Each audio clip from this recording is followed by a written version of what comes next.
Hi everyone. It's been a while since we did this Amogus Incoming. I think that sums up the entirety of the 2020s in one sentence. Okay. It's been like 2 months since I wrote this shit due to I don't know, life. I'm really sorry. I should have I don't know, gauged these out more. I don't know.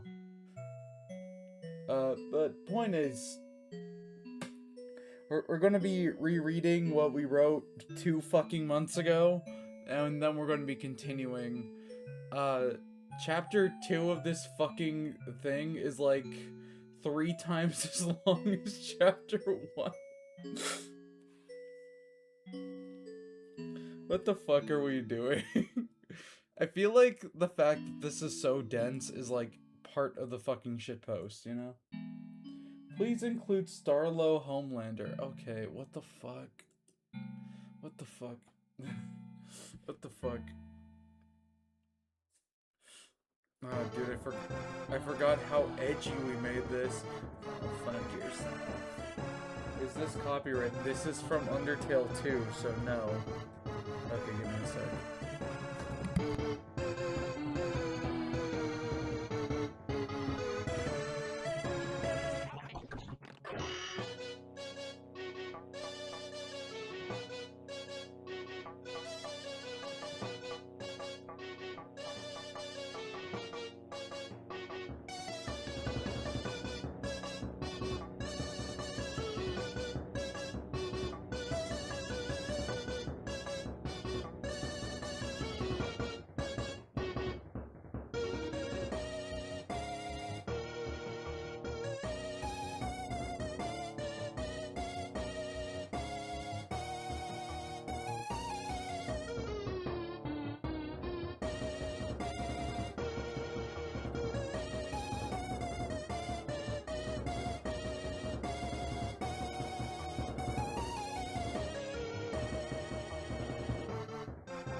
Hey guys, sorry about that.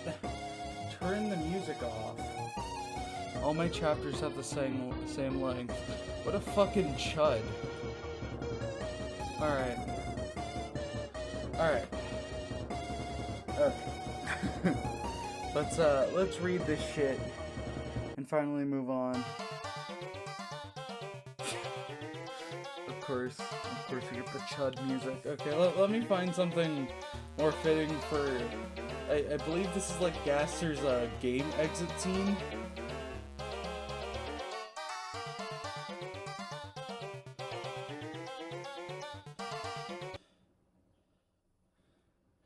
Music is too loud? Okay.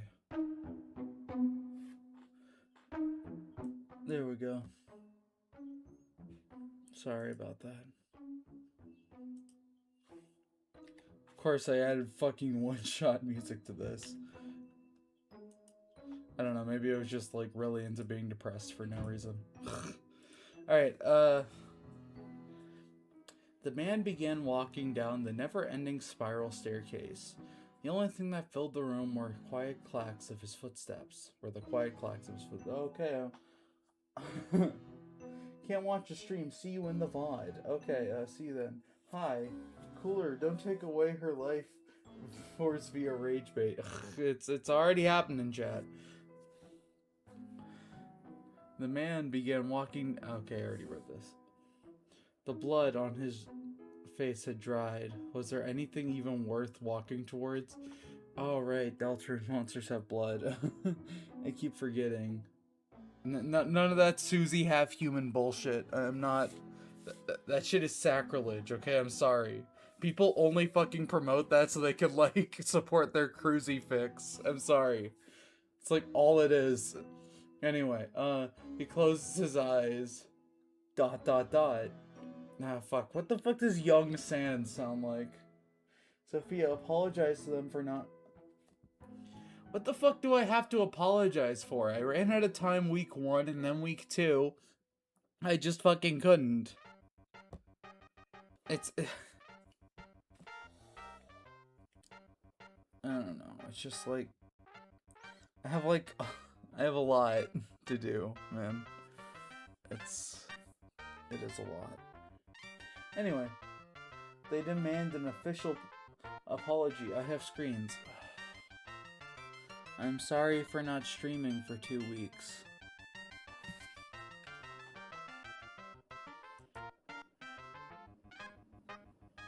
I'm turning this down even more. This shit is like ass. Alright. What the fuck does young Sans sound like? Dad, is it true you've seen the surface? What the fuck was that? Okay, Dad, is it true you've seen the surface? Why is he like a slimy fuckboy? The fuck is this? I think young Sans would sound like a little British orphan. Father, is it true you've seen the surface? He goes from like little British boy to like fully grown Brooklyn man.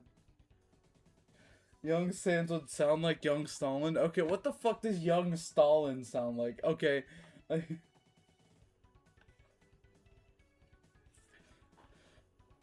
young skeleton had taken a break from coloring a drawing and coloring in his drawing. Okay, coloring in his drawing. Okay, there's 2 spaces there to look at his father. Father! Pardon? Was all the esteemed royal scientist could say.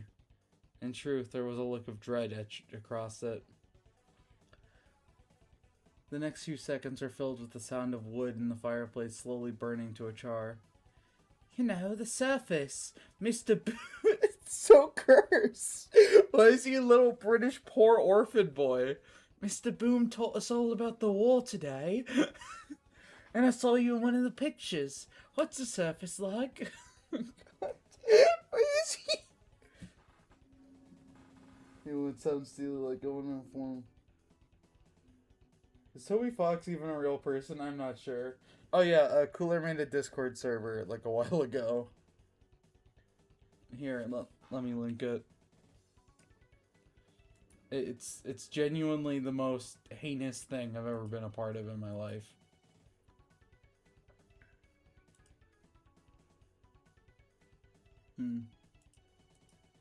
Here, let me find the link.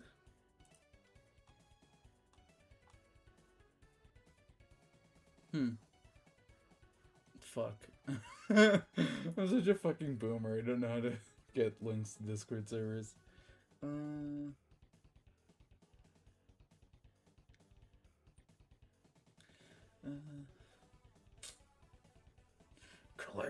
Cooler. Can you send me an invite to the Discord so I can send it in chat? I'm fucking old as shit, dude. I'm sorry. It's true. The older you get, you become less of a fucking Zoomer. You slowly become a fucking Gen Xer. I think I shall stay away from Discord and too lazy to join. That's fair. Scientist stood still, not knowing how to respond. It was nice. Eventually left his mouth. He tried to hide the pain from the years of war had taken off his life. Dude, what the fuck is this? How do we go from like Birdly Kiss Chris on like couch and Toriel gets big mad to like the horrors of war? Bro, this is fucking peak. What the fuck? Do you think I'll be able to see it one day? What the fuck? Why is he like this? I'm sorry, I think my British has affected Sans. Oh god.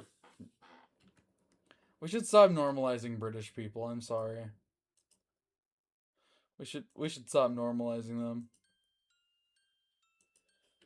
Here's the server. Thank you, Cooler. Thank you. Thank you. Alright. Alright. He beamed from non-ear to non-ear. Dude, why is my writing so good? The doctor hit his grimace and smiled. Sure, one day we'll all see the surface again. I think this is a reference to the Down to the Bone song. Like, one way we'll make our way back to the surface. Like, I don't know. The room became white. The doctor stood in his old lab coat. His uncracked face looked down at the floor solemnly. So why'd you lie, Pops? The doctor looked back up. Sans had grown up. He was wearing the same old dirty hoodie he always... As always. Why is this like a dash? I thought that was like a pronoun. What the fuck? His smile was gone, and he just looked forward to his old man. I'm sorry. He looked back at his son. Should have known. You're nothing but a liar. Liar? You're a liar, Caster. Tell him the truth. Oh my god. I'm gonna start slamming out any chat for Leonard who doesn't join the server. Ram is British and he gets ignored. We don't even get started on Asgore. Toby hates British people confirmed. Hi, Miss Potatoes. Asgore is Russian. Asgore is neither. He's a fucking American, okay?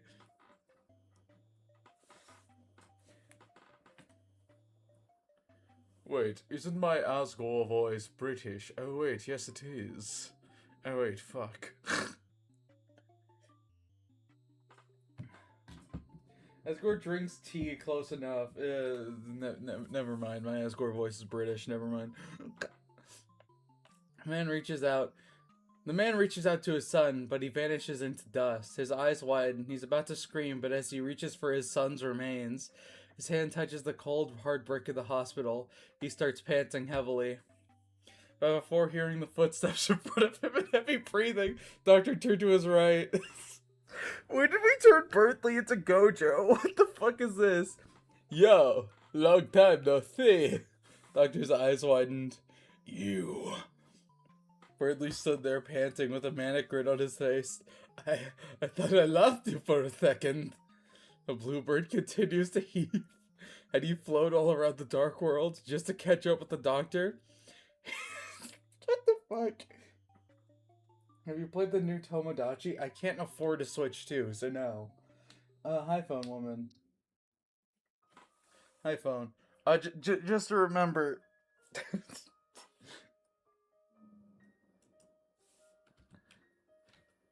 Is he high? Hi, Chris. The doctor thought to himself. Berdley heaves and he was gradually turned into low lass. In reality, he had flown in search over 300 stories in the hospital. His heart was pumping hard, and his blood was full of endorphins. He was close to throwing up, but in his mania there was one truth. That the doctor was fucked.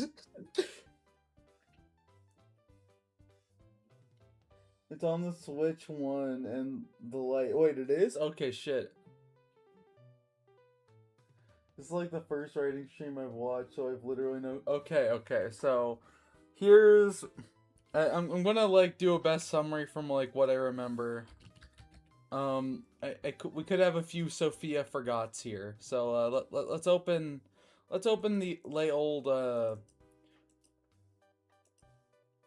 Microsoft Paint and let's explain this. We have this is Bird. Okay. So Bird has a bad day after Noelle hits him with a steel chair and he starts kissing yeah. Chris. Yep. Okay, okay, yeah. They start kissing. Okay, then then then um then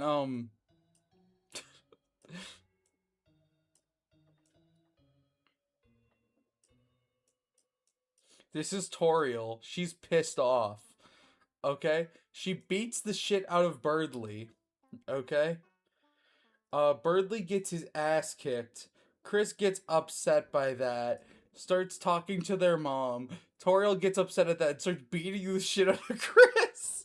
Then Susie and Noelle show up and they start to fight Toriel, but that doesn't work because they also get their asses beat. Then Birdly comes back and starts to fight Toriel again and wins this time. Then we have a trial. I'm gonna try to draw a courthouse.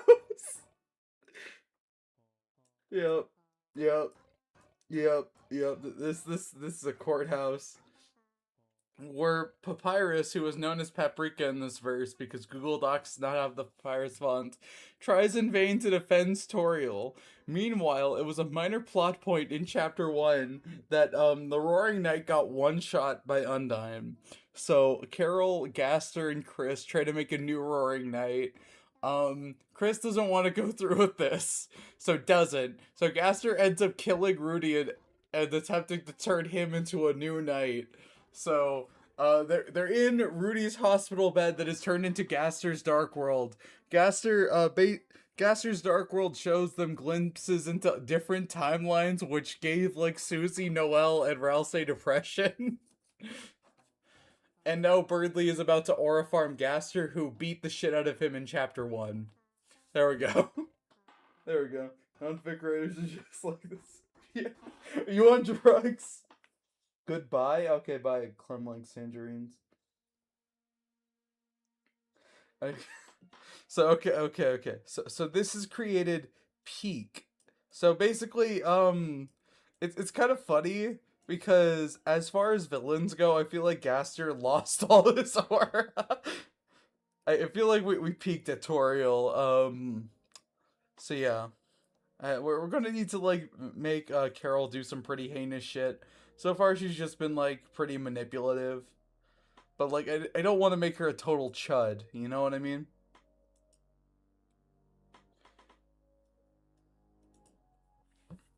All right. The doctor thought to himself, "Birdley's heaves gradually turn." I already. All right. The doctor was fucked. I already read this.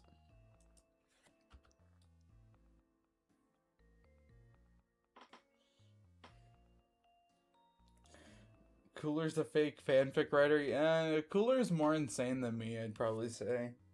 I mean, I don't know. Every day on the server, he's like glazing the CCP in North Korea because he thinks it's funny. And then like you say literally anything, and he's like, "You are a revisionist, reactionary, and counter-revolutionary," and then he like sends a fucking firing squad known as Kara after you. So yeah, it's pretty annoying. I don't really know much about the guy Cooler. I've just seen the shitty animations. Wait, what the fuck?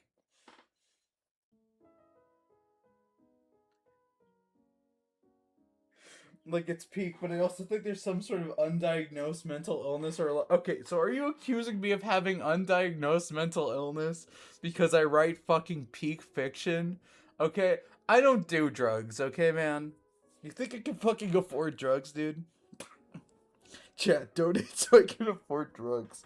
Okay, what's he gonna do? Run away again? Leave this dark world and open and all the evidence that it contained all of his crimes? No.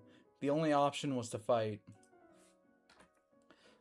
Rare Amori music. The doctor snapped his fingers and a volley of bones appeared floating by his side. You want to fight, huh? Bardley spoke the words that escaped his mouth, with the excitement dripping off each word. He began floating, letting himself become as light as a feather. The doctor snapped his fingers, and one by one, bones flew at Birdley like high caliber rounds. Birdley danced around the bones as they flew towards him, in a motion as smooth as running water.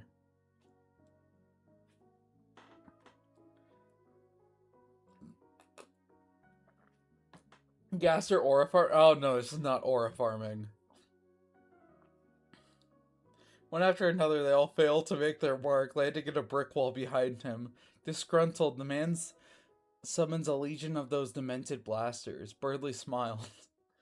So like something that's like kind of annoying when you're writing.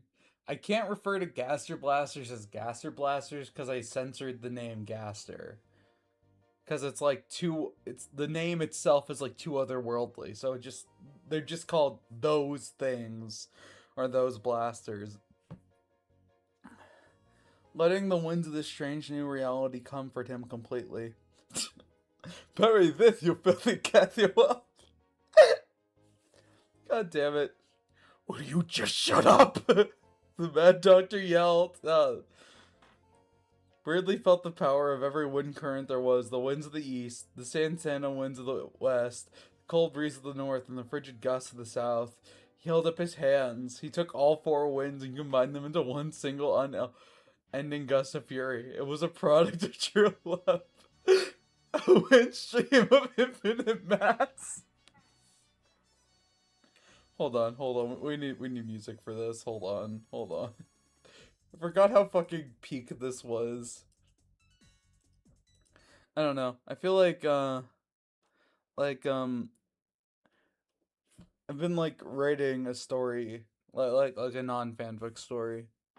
And sometimes I like really doubt my writing and then I reread this and I'm like, "Nah, dude, I'm peak as fuck." I'm so fucking good at writing. who else could who else could reference all this terrible shit? Okay, honored one piano.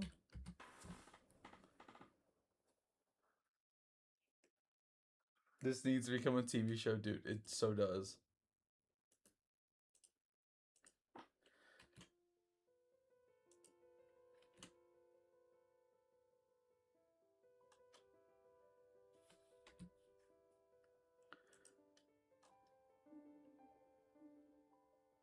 Let's damn it.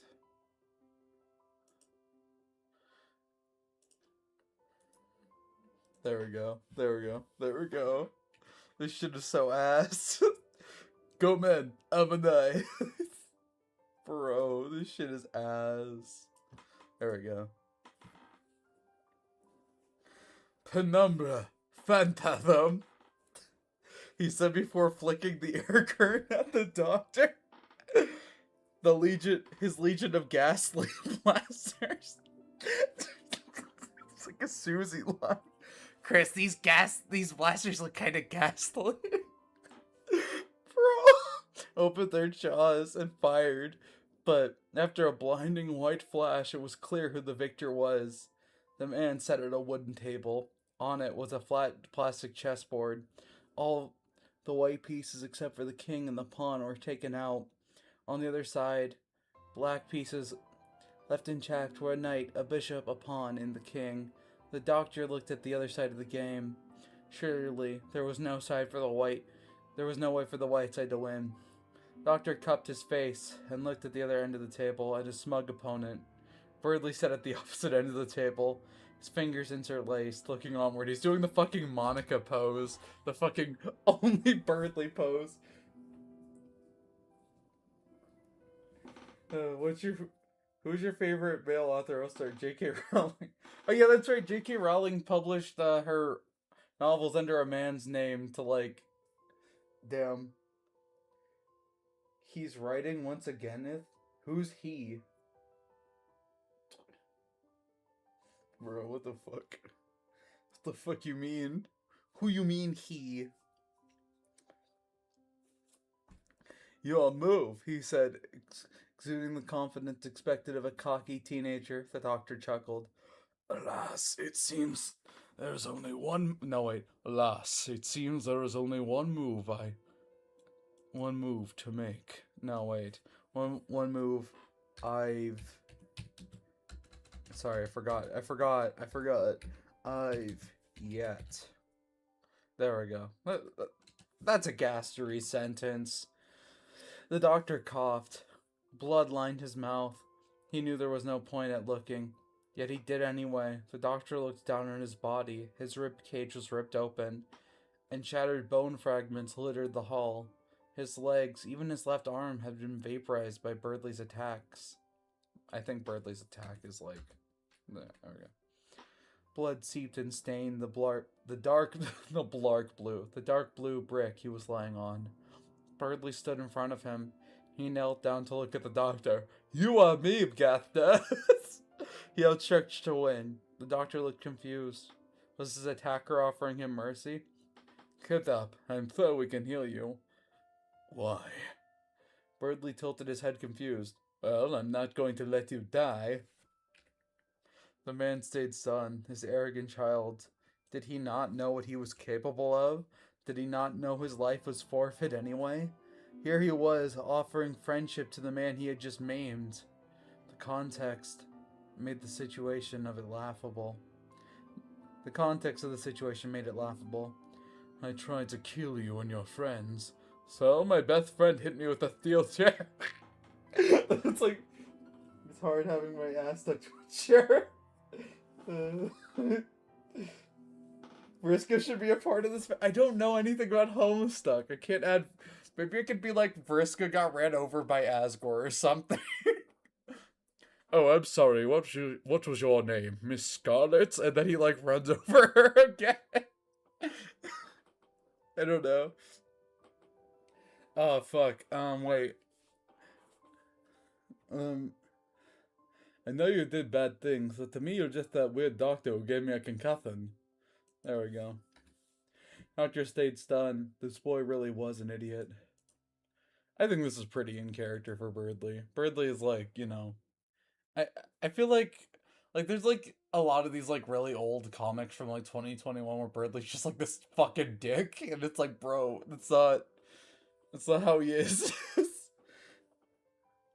A warm, pleasant smile beyond the doctor's old years crept upon his face. "The shelter. Within it contains a truth you must face." "The shelter? You mean that rusty old bunker at the end of town? At the end of town?" "Now I can leave the experiment." "Oh, what?" Okay, so a big part of for those just checking in, a big part of Gaster's lore in this is that he's like basically the ultimate nihilist because he's seen like the world reset over and over again. This because like this reality basically runs on like time loop theory. So like whenever Carol reaches the angel's heaven, the timeline resets over and over and over again, and this has happened literally infinite times before. So like, and Gaster's been conscious through all of it, so he's like omega depressed. Okay, Birdley is just a little annoying. True.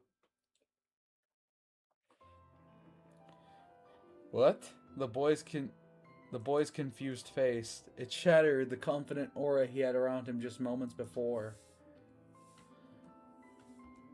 Across the two players sat at a wooden table. The doctor had been beaten. There was only one thing left to do. "I forfeit," the doctor proclaimed with confidence. The boy's face fell. A bone shot out of the ground and pierced the doctor's skull.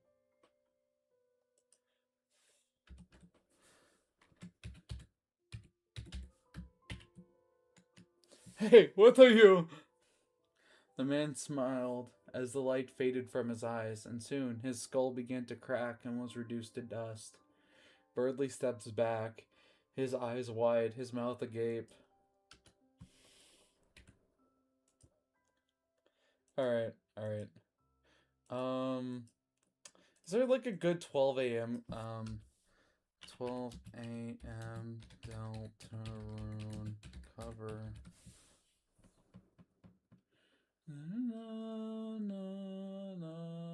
I'm gonna say piano. Because, like, it's like 12 a.m. is like one of the most haunting themes in Deltarune.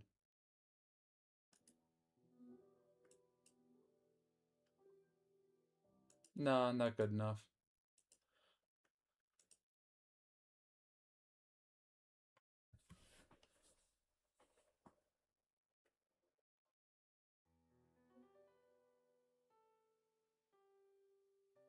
Do you all support China? Fuck no.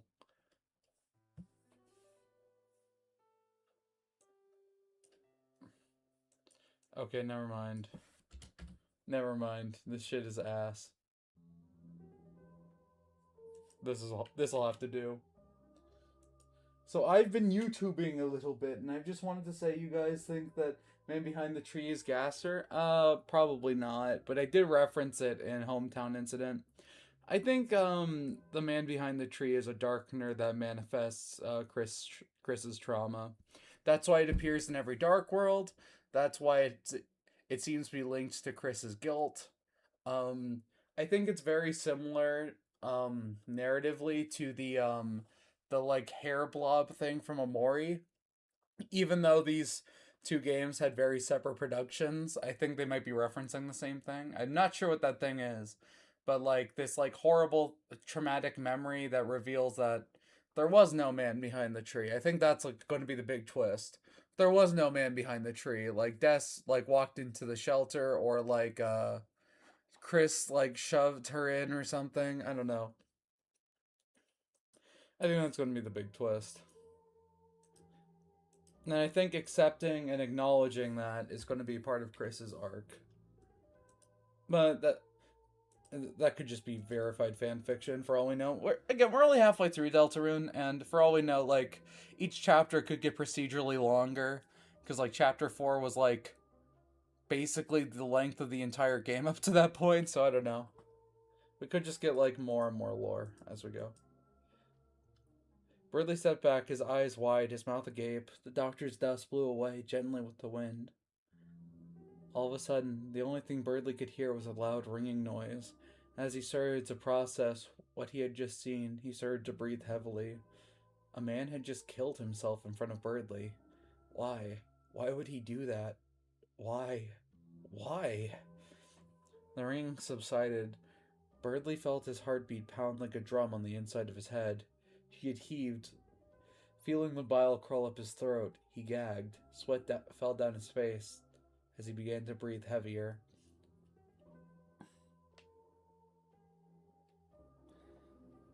The man behind the tree is a friend we made along the way.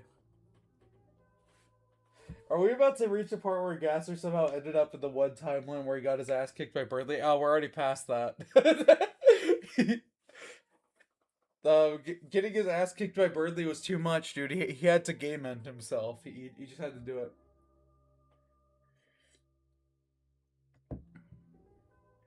I replayed chapter 4 many times. It's not that longer. It's like twice as long as chapter 3, dude. It's like twice as long. There were like, when I first played chapter 3, I like was convinced it was going to end after Susie's Dark Worlds. Or the fact that we go through 3 fucking Dark Worlds. It's fucking long, dude. And that's like not even getting to the Dark World stuff, because you have like the holiday house, you have like all the events with Chris and Susie, like the diner scene, or like the the really depressing going to Susie's apartment at night, and then she's like, let's go to your house. And it's just like, there's so much lore. There's also the fucking jitterbug. There's so much shit in chapter 4, dude.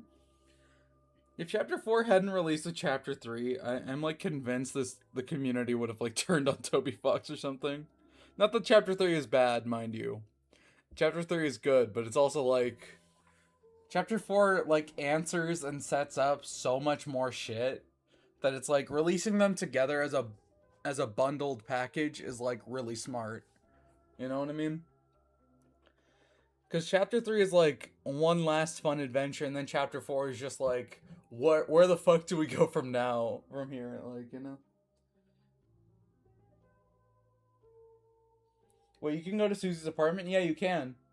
At the very end of the chapter, after you kill the Titan, you could go, like, during the place where it rains sequence, you can go to, like, the apartments on the east side of town, and if you talk to the one on, like, the far right, Susie says, let's go to your house.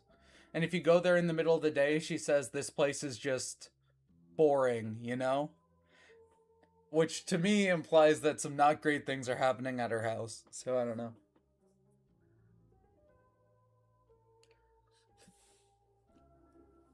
I don't know. Either that or she's just like embarrassed about her cringe ass family. We're gonna like go there. We're gonna be like so concerned, and then Toby's gonna epically troll us. Her dad is just gonna be like this weird fucking eccentric scientist or something. What, my name? It's Susie Gaster, dude. I just didn't want to take you here, man. It's fucking gross here, dude. Dad, clean up your shit. It's gonna be so cringe.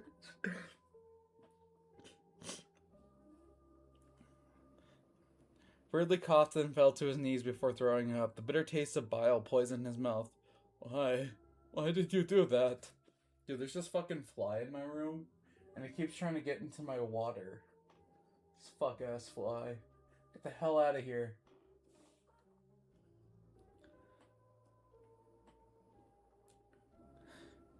Well, okay, now or else has to explain to Susie and Noel why the world is, like, melting. Okay. Okay. Okay. I'm gonna avoid Susie's dad is gonna be Chaos King 2.0, probably. Generally thought that Susie's parents are the purple cats at the beginning sequence of chapter 1. Dude, those are Caddy's parents. Susie's not a cat.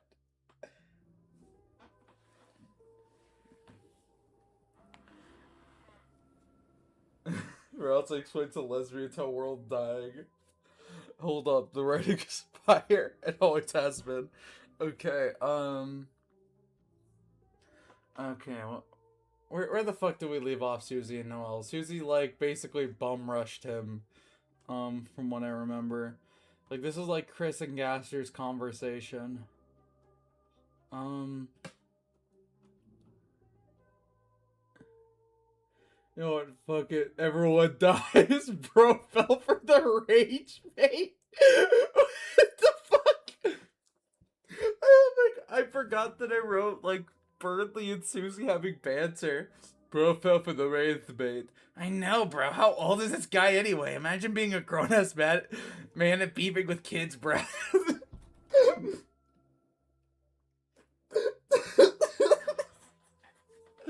This is fucking peak. I'm going to die here. Why does Raul say fits so well into the Cobetti role? Hold on. Hold on. The man held his head with one hand. Just get the fuck out of my house.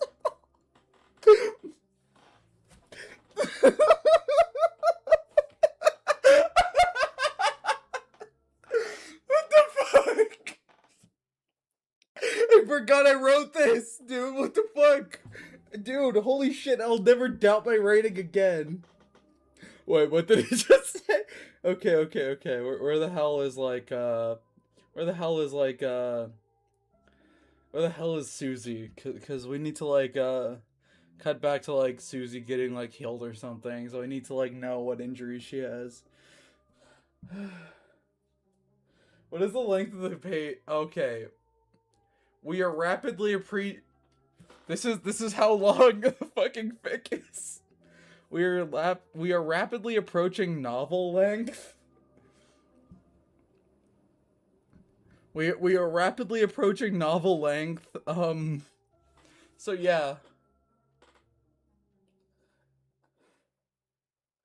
Oh my god.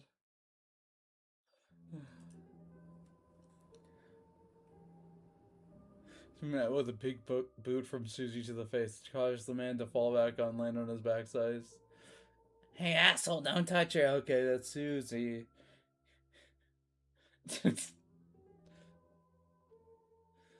Susie threw a left hook at the talon man, but he managed to vanish away. Oh damn, this guy's cracked. Dude, I fucking love this. This is peak. This is so peak. Berdley just responds with "You're purple, dude." What the fuck? This is fucking peak. What the fuck? Oh my god. You need to, I will publish this when it's done. We need to focus. before looking at Birdley, who was trying his hardest to strike a cool pose, except for Birdley.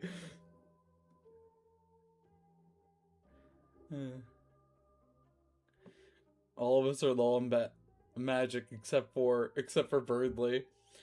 And then Susie's like, we are so fucked. Okay. Okay, get down, Blast, Susie. Finally, Blast subsided. There said Susie, her skin blackened and charred, steam emitted from all of her pores. Okay.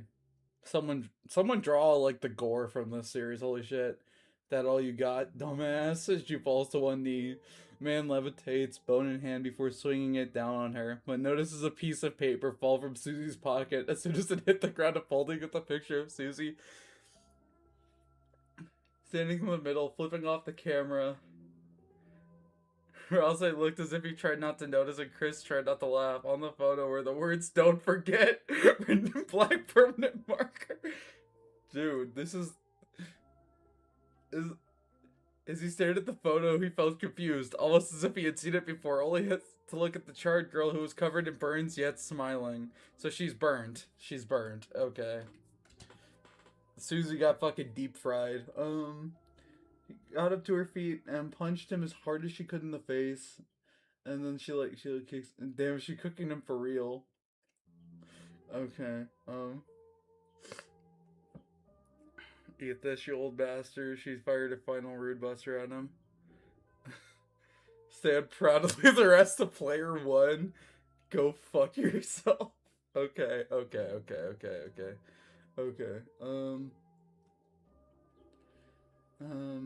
never got to repay my hospital debt. Consider this your payment. Okay.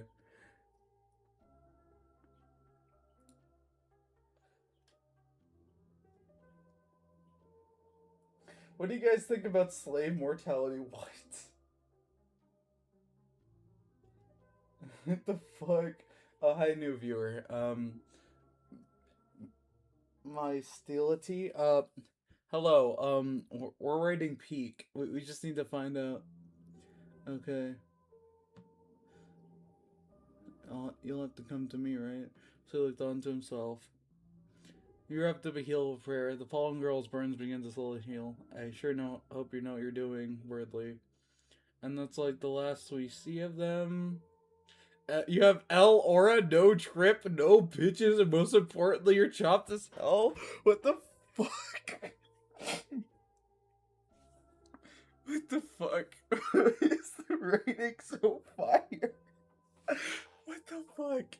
I love Birdley as the choice for main character because he's such a fucking memer, dude. Okay. So we ran the okay. So, Rousey's healing them. Why did he do that? Sweat beads pooled on the dark prince's forehead. I need this in a bookstore. This shit is so good. Imagine the fanfics being in bookstores. I mean, a few fanfics have gotten published in bookstores. Like, 50 Shades of Grey was once just a Twilight fanfic. And then, like, E.L. James changed all the names of the characters and then, like, published it as her own book. And, so... I feel like this is funnier as a Deltarune fanfic. I feel like if we just changed this around, it would be a cringy fucking YA novel. It's funnier that it's it's funnier that it's Birdley saying, like, you're topped up and you have no wrist. You're going to get frame logged by Chris or something. Like, I don't know. On the Dark Prince's forehead. I read that as Princess's forehead. And that's just going to support the trans Rousey theory. Actually, Chad...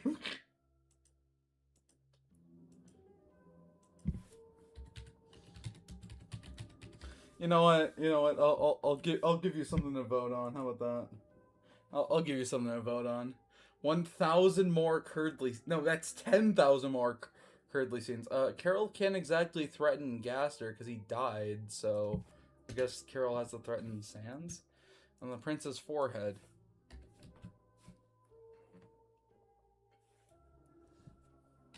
Susie was still Wait.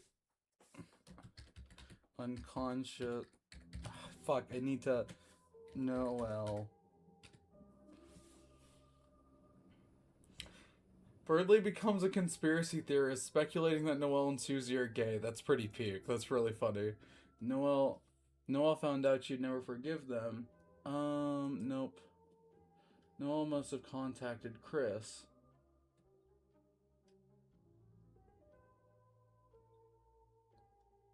Okay. Noel would likely take her and Noel. What the fuck happened to Noel? Did she just, like, get, like, bitch slapped? Like, what the fuck? Out of commission. Birdley was confused. Why did Susie care so much about Noel? Oh, what are they, gay or something?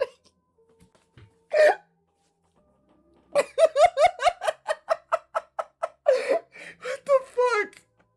What the fuck? Oh my god, this is so fucking funny. Oh my god. Oh my god. Oh my god, it's so dumb. Oh my god. Oh my god. Oh my god. Slugma male grind set. What do you think about democracy and ownership?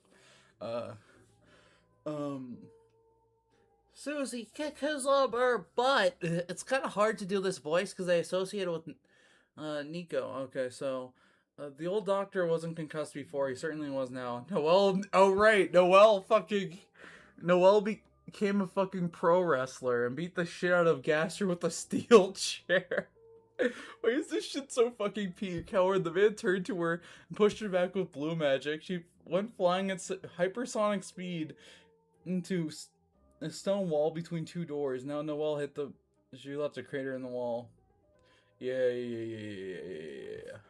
Okay. No, Noel's in a crater. Okay, Noel's in a crater. Okay. Susie was still unconscious. And Noel was fast asleep in her crater.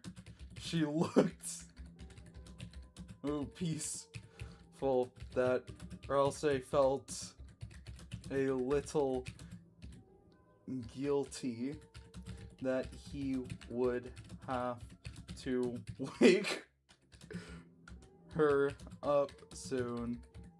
That, you know what, that is something Ralsei would feel fucking guilty about, you know what I mean? Oh, Christopher. Sophia, is Gaster confirmed? Gaster just fucking died, yeah. That's some beta method, bro. Okay.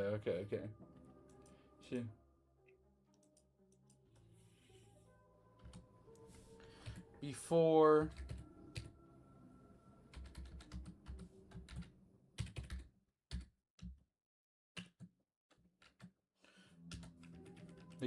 drip,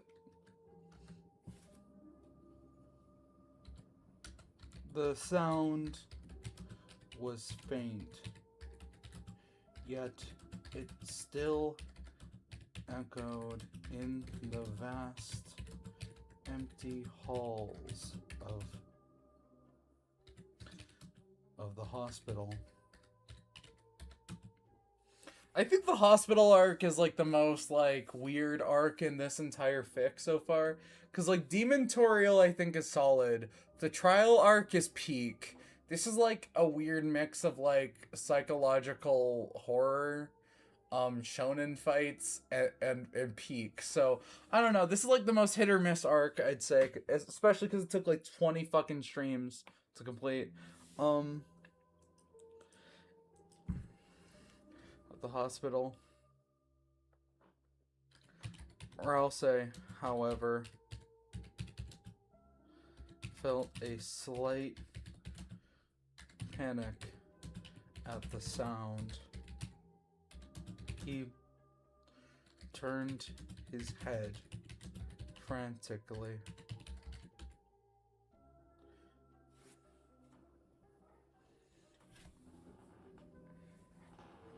Chris gets joys and becomes Christmas holiday. No. Bradley comes to the conclusion that he is gay after doing the conspiracy theory of Susie and Noel being gay. I feel like that'd be like the joke. Chris would be like, Bradley, you're gay. You've made out with me several times. And then Bradley's like, and then Bradley can't fucking compute this. But like, I don't know. I feel like we're gonna have to tone down the whole conspiracy theory aspect because like Birdley just witnessed a man fucking die, so we have to give Birdley a fucking depression arc now. I mean, otherwise the writing would be ass. Like you just saw a man die. We have to give Birdley a fucking depression arc. He has to like lock himself in his room and play nothing but like fucking. What the fuck do people play when they're depressed? Like Fear and Hunger? I don't know. Like Resident Evil Village? I don't know, man. Turned his head frantically to try to identify the noise. And then he looked up and saw the roof, the bottom of and saw the backside of the staircase up of him begin to warp. Fear and Hunger is at the peak of your life. Minecraft? Oh god, I am a Deltarune fan. Roblox. I am... Okay. You play Roblox when you're depressed, apparently. I played Dolly's World. Chris, join me. And began to warp into a tear-like drop until it fell. This fly is pissing me off. I'm gonna kill it. Damn it! I missed it. Till it fell and splashed on Susie's face, waking her up.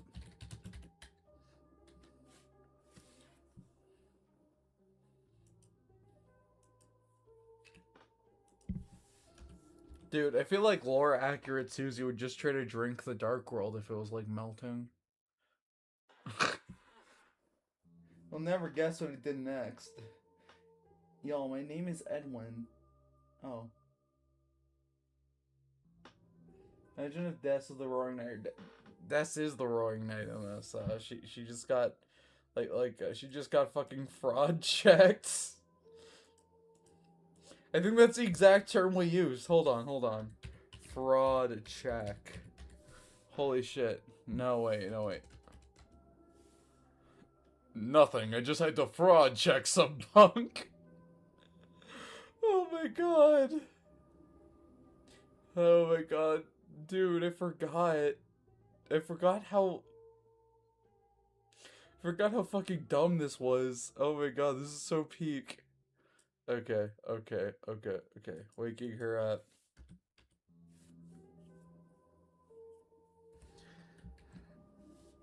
Ow. Hell.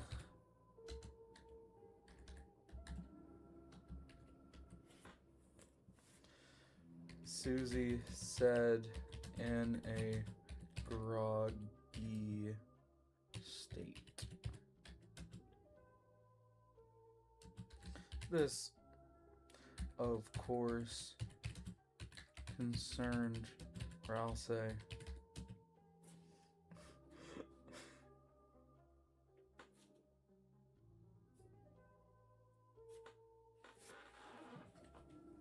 Cooler, no one has to join the server. Come on, man, chill out.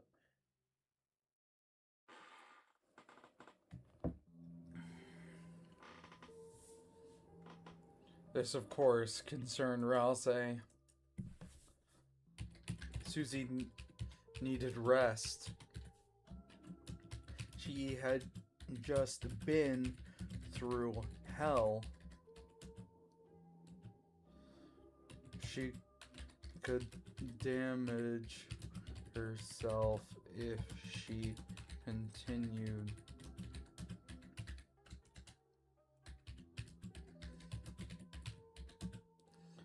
She can, I don't need. What the fuck? There we go. She had been through hell.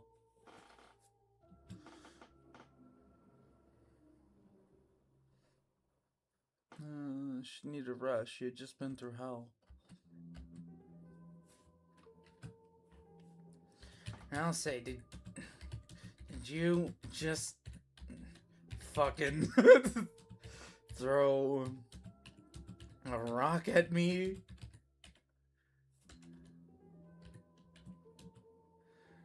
What the hell, man? What the hell, man? Did you just fucking throw? Okay. Carol deserves more glazing. True hero of hometown. Azrael, no, Azrael did not die. Azrael has just been out of town at college. He's like gonna be like this. It's weird because it's like I have no idea how the fuck Azrael factors into the plot. Like, because he's gonna come back because his mom was just on trial, and he's gonna be like, "Yo, mom, why'd you destroy hometown? That's like not kosher, dude." He's gonna be like a fucking dick. He's gonna be a fucking douche. And what the man? Okay. What the hell, man? Susie, Sussy, no, I did not. I believe this dark world might be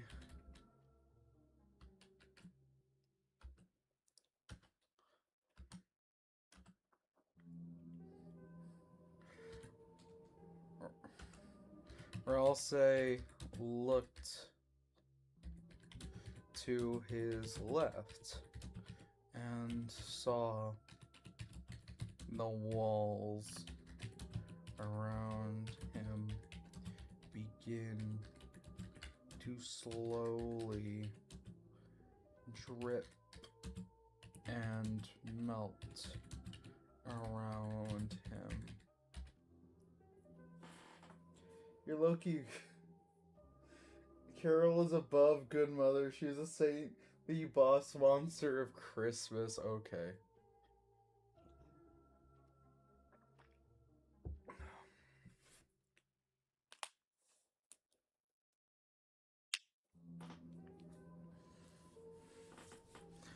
Melt around him. Oh no!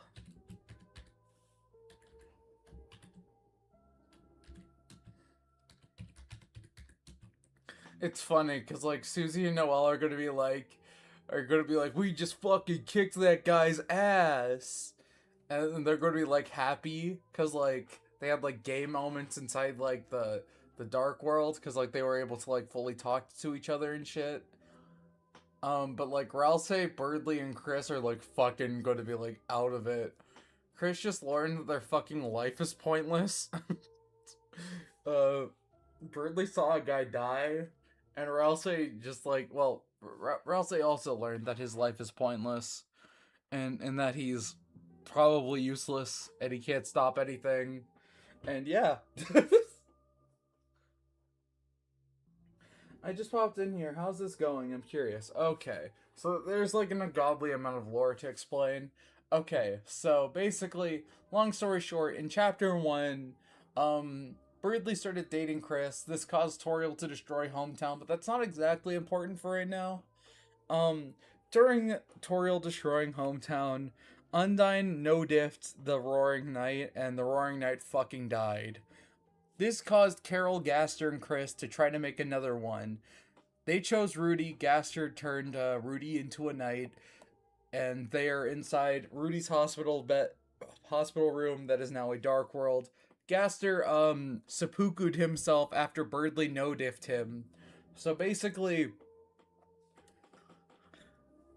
Yeah, we need to, we're explaining that the dark world is melting, and that we're gonna move on to the next few arcs. Okay, there we go. Oh no! Say muttered under his breath. He wouldn't mutter that. He'd just say it. Exclaimed. Does Birdly shower? Yes. It's gonna end with Asgore and Sandsong the Jitterbug. Dude, that'd be fucking peak! Oh my god. That'd probably be the best way to end this, because I'm probably gonna, like, kill Toriel at some point. Oh, okay.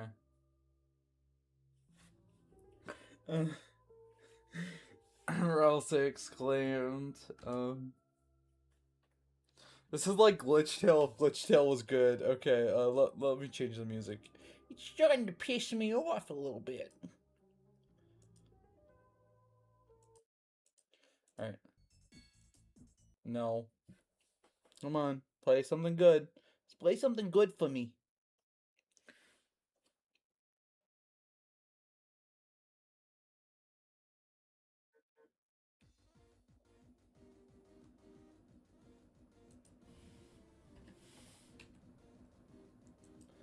Hell yeah, gamers. Alright. Alright. Oh no, Ralsei exclaimed. What's wrong? Said Suze.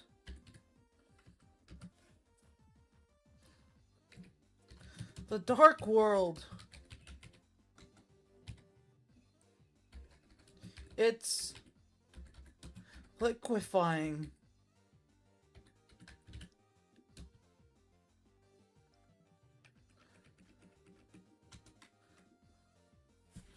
Is that how you fucking spell liquefying? Oh my god.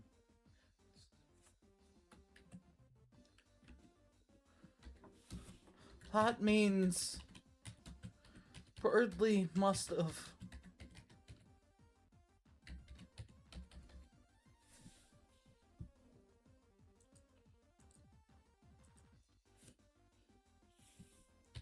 Or I'll say trailed off. Okay, Birdly won because he mugged everyone on PSLLooksMaxing.org scan. Does Gaster even have a nose? No.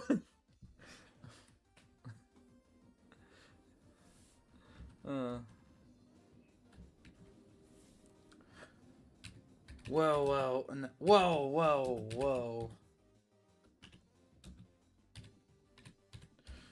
Dark Worlds can liquefy?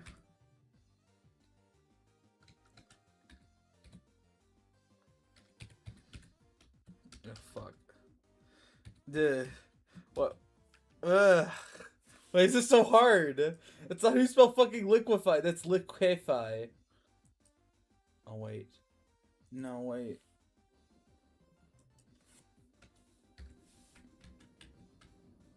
Wait.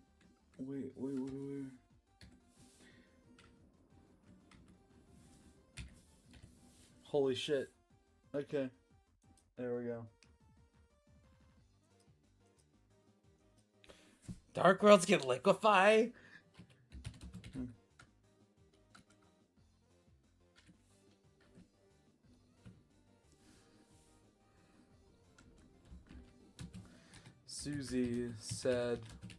Susie asked with enthusiasm.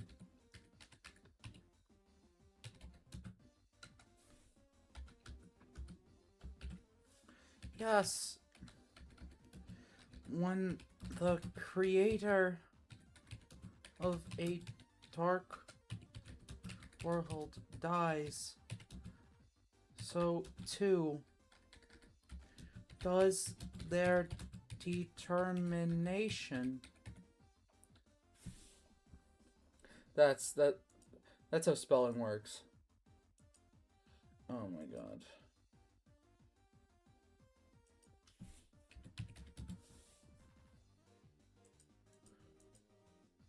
So too does their determination. Oh my god, dark. Oh my god. There we go. There we go. Chat. I swear to God. Something Homestuck about because it's funny. It's melting, Susie. Ha! No, Susie's asking this because she's gonna like try to eat it. This is their determination, and the world itself starts to die. Or I'll say, looked over to Susie, who was scooping up heaps of rocky goop and shuffling it in her mouth.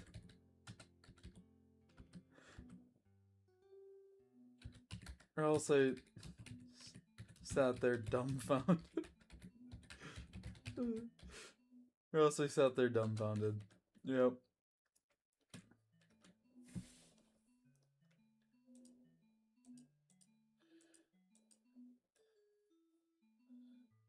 Sans is bi and uses his bi powers for evil against Chris. Add a story of Undertale Red. What the fuck is Undertale Red? Just add the word perchance as much as you can. No. Bisexual Gaster? Who the fuck is Gaster even into? Like, to be completely honest, I've always, like, assumed Gaster's, like, this, like, guy who's, like, above earthly desires. Like, he's, like, ace as fuck, dude. Like, I don't know. You think either that or Gaster's just, like, this massive, Himidanchi or something. Because if Gaster is God, then, like, why the fuck are there so many lesbians? Whatever. Or else I sat there dumbfounded. Susie, what the hell are you doing? Susie, what the fuck? The heck are you doing?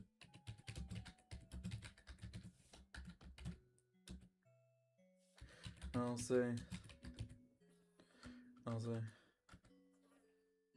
Spat out.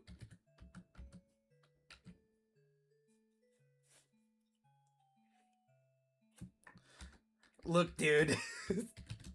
How often do you get to try? And how often do you get to eat a dark world?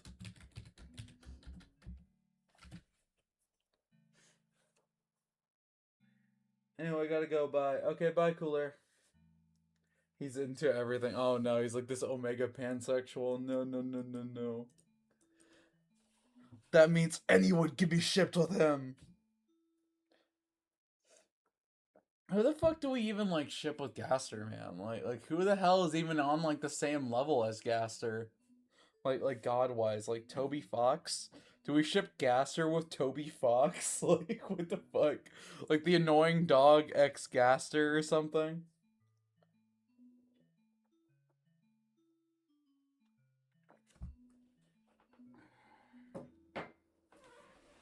Alright. Look, dude, how often do you get to eat a dark world? Susie, this means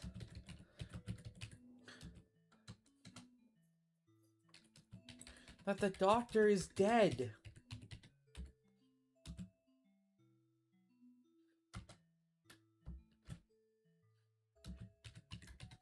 Also states in a tone that implies a lot of sass.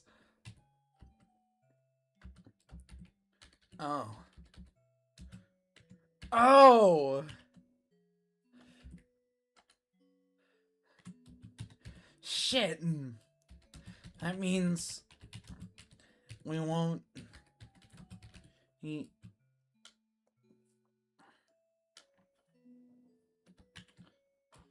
Damn. Hardly killed a guy.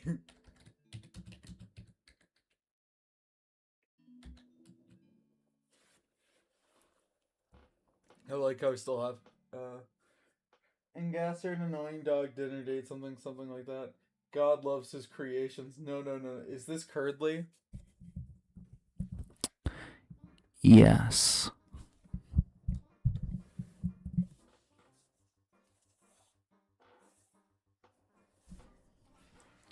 Oh, damn, Birdly killed a guy. Huh.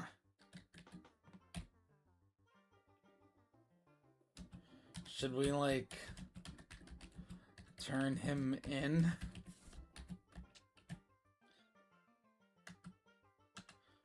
Susie asked.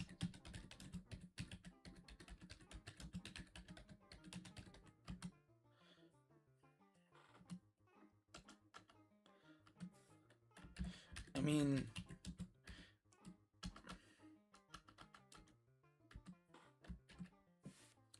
more than just that. Susie? Oh, right. Susie is like... sorry. Ralsei has, like, an inferiority complex right now. Dude, I need to reread so much of this fucking fanfic. We'll probably do, like, catch-up streams. How about that? We'll do, like, catch-up streams. I ship Sans and literally everyone in Chris's family tree. You ship Sans with Chris, who was in Chris's family tree. Chris is like 15. You think that Sans is a pedo? That's disgusting.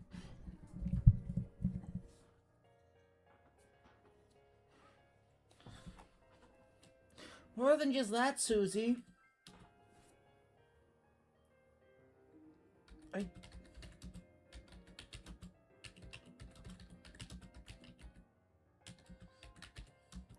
Noel's father.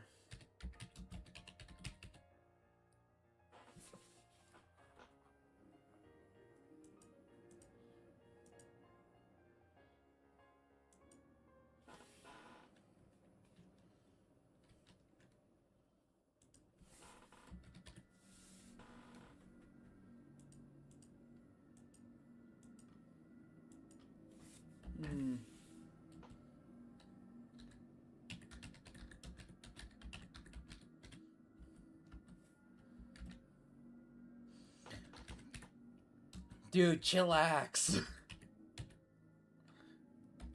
Whenever a dark world has closed before,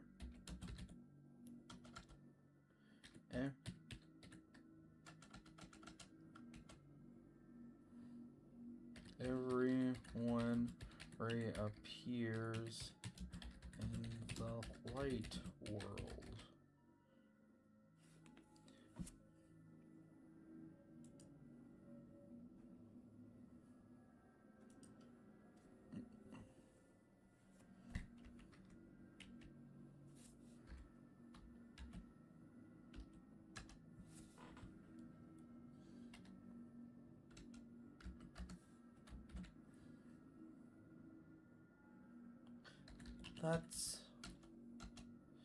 That's true, but we haven't seen him once.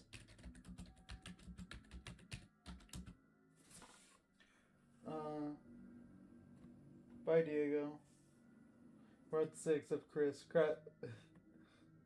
Sans is dating everyone in Chris's family except Chris, just to rage bait Chris. That's like evil, though. Like, that's like evil.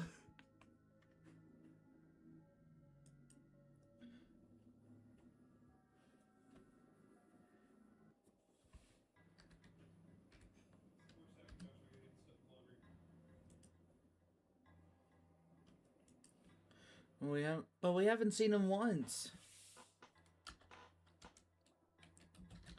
Think about it.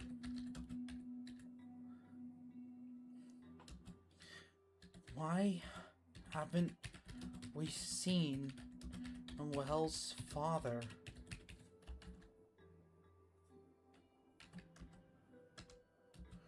I'll say asks. feeling a shiver run down his spine.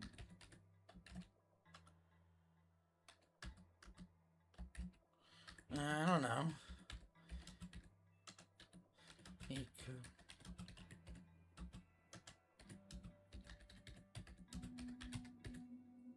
have gotten lost or something.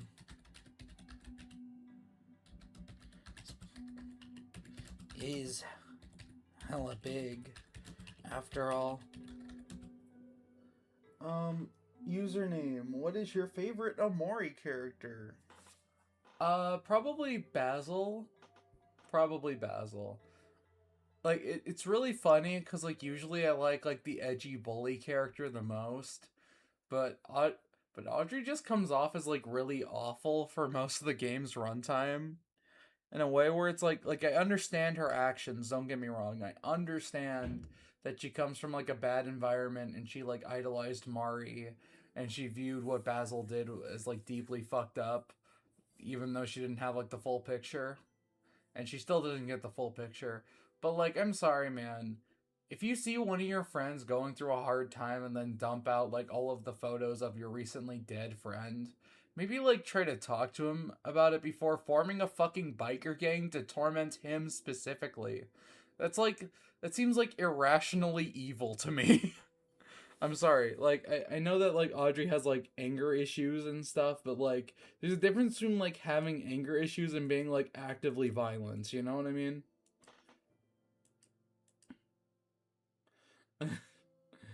I don't know.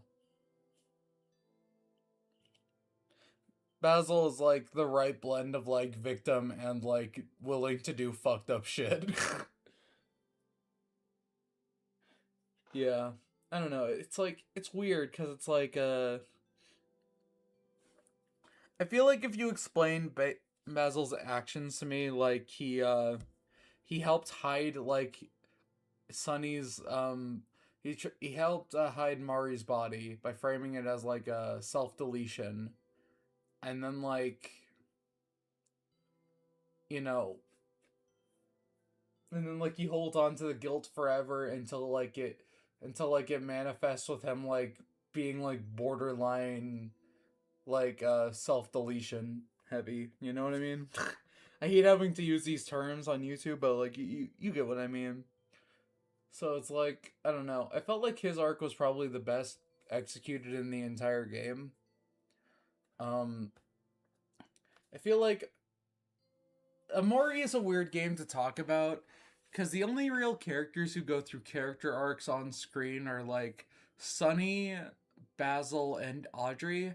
Because Hero and Kel are basically already developed. Like, Kel goes through, like, this pseudo arc of, like, letting Basil back in, but, like, Basil's, like, I don't know, Kel was, like, always accepting towards him.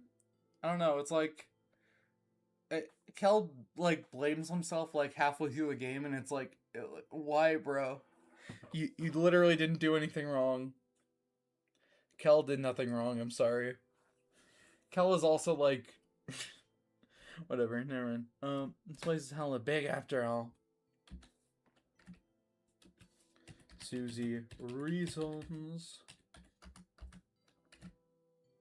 Maybe. Or maybe he got to him.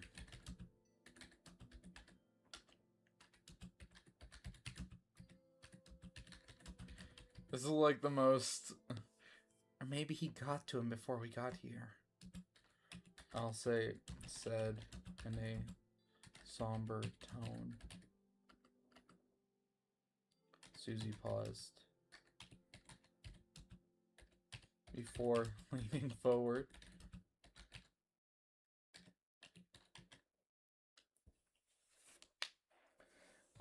I liked Basil too. I beat Captain Spaceboy. Oh, that's peak. I did a cosplay of him once. Oh, that's peak. I've never played Amori, should I? Here's the thing. Out of, like, the big three Earthbound-inspired RPGs that cause depression in trans people, like that being Undertale, Amori, and One Shot, I think Undertale and One Shot are a lot better than Amori, but Amori is still good. You know what I'm saying? Amori is kind of frustrating because like a lot of its concepts I feel are like feel weird because of lopsided pacing. You know what I mean? Like it, it's I feel like it's weird to even like complain about Amori because like so much of the frustrating parts of the game are like also kind of the point. Like for example, like the dream sequences, they're supposed to feel like abstract and like a little pointless because like that's literally it's literal escapism from like Sunny's depressing reality. But it's like also like I feel like Deltarune just does that concept way better by like fully going into depth with what that means, with what escaping means, and like trying to like move forward from it. You know, I don't know. A lot of people have also started comparing Omori a lot to Deltarune, specifically with like the release of 3 and 4. And like I just gotta say, so far I think Deltarune is just a better game, but that doesn't mean Omori is bad. You know what I mean? Just because I think something is better doesn't mean you should discount playing it for yourself. You know what I mean? It's like when people say that Bleach is better than Naruto. While that statement is objectively true, it doesn't change the fact that you should still check both out. You know what I mean? Alright. Is there a dark mode for AO3? Probably. I don't know. I haven't found it. I'm back, but I'm also 3 minutes in the past. Made in Heaven is catching up to me in the present. Susie pauses before leaning forward. Dude, this song is like not the vibe I'm going for. What the fuck? We're changing this shit. This shit is ass. What the fuck?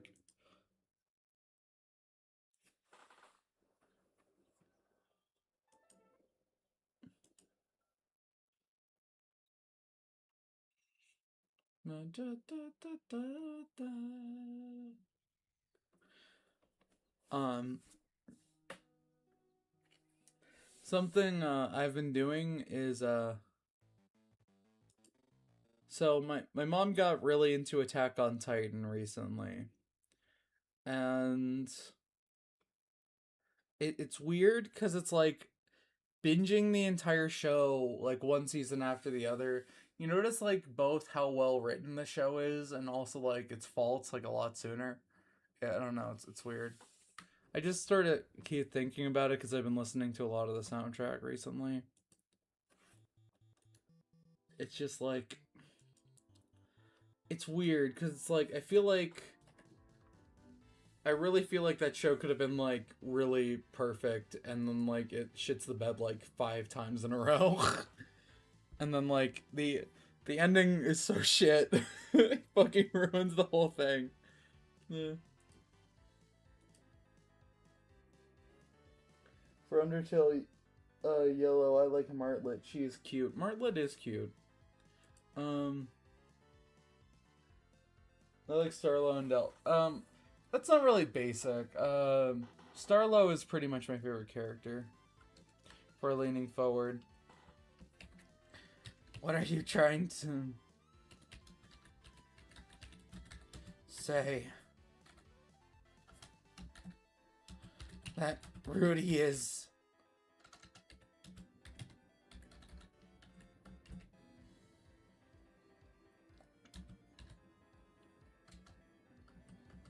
Or I'll say, looks at Susie. I bring up AO2 because the scene like reminds me a lot of the whole "I'm still on your side" scene. I don't know. Looks at Susie with wide, horrified.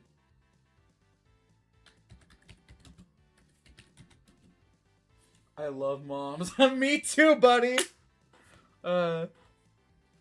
With wide, horrified eyes.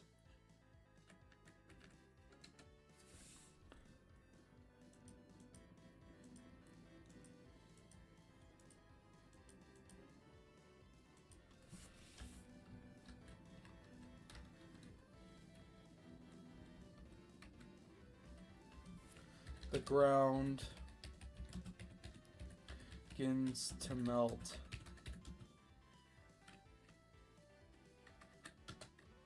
Begins to melt, and as the two pull deeper into ground, both refused to say the obvious, that the man they come to look for was dead the whole time.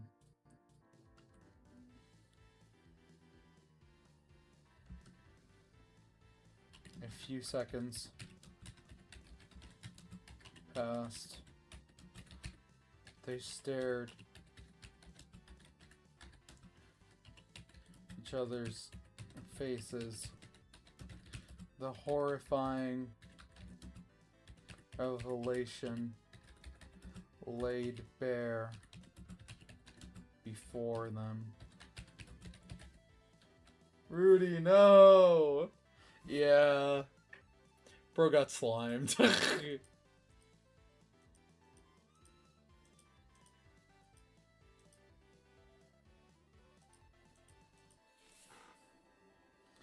Then, suddenly, Susie stood up and wiped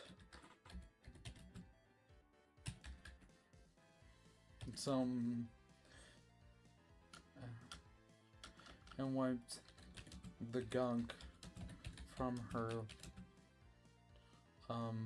I guess I'll say apparel.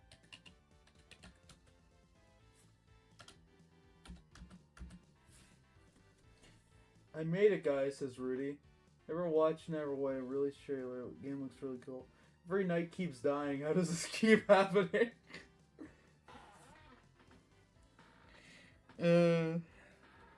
Dude, trust me.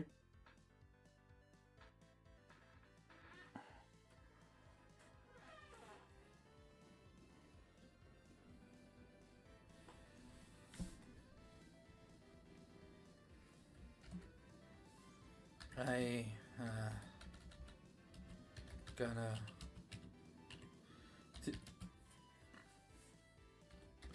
Noel.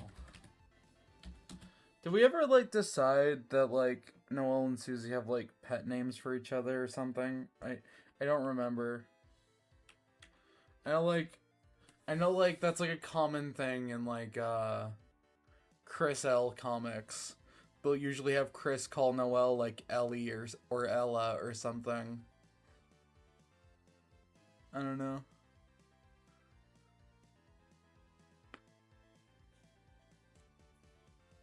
What the fuck would Susie call Noelle? What the fuck? Okay. All my knights are all my knights are morons.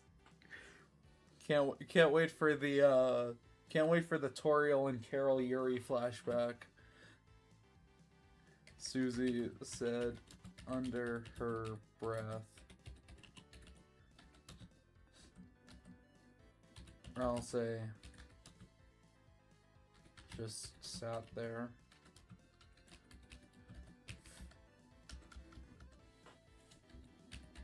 Remembering the endless... Oh, fuck. You know what song would go great right now? Dude, I fucking just wish I could just play the normal fucking Deltarune soundtrack.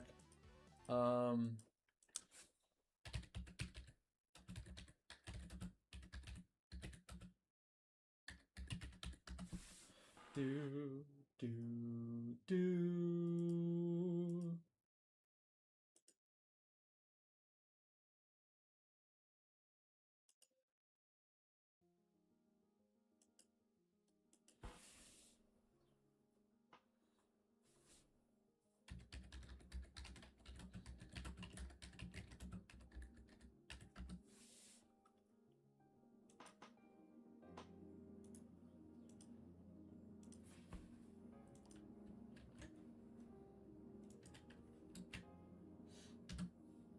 There we go.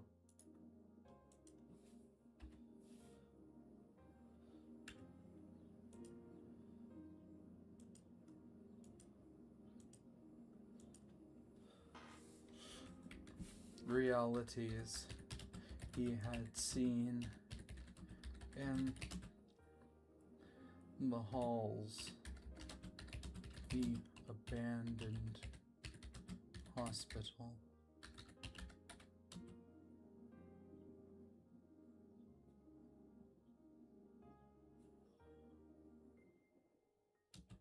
He remembered the somber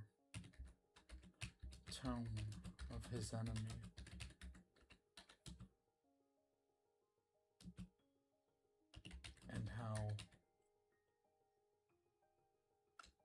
And wondered if there was truly any way to break the cycle.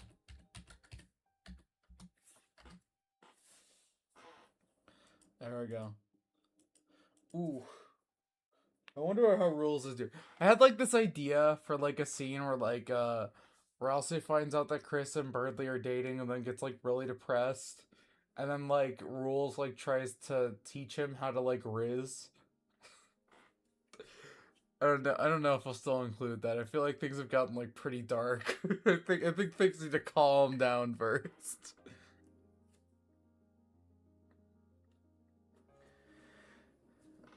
I gave like 5 recaps, Birdley. I think we're good.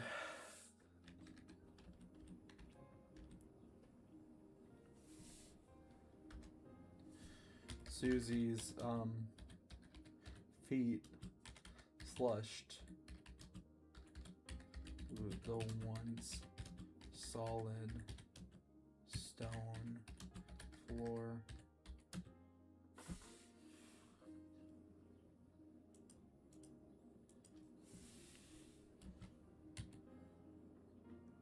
She cast I believe it's like okay heal, like she casts in heal Noelle, and her bruises lessen.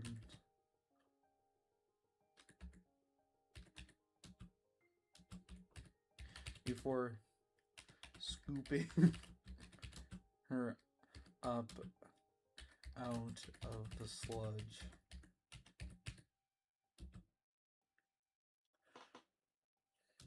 And propping her up over her shoulders.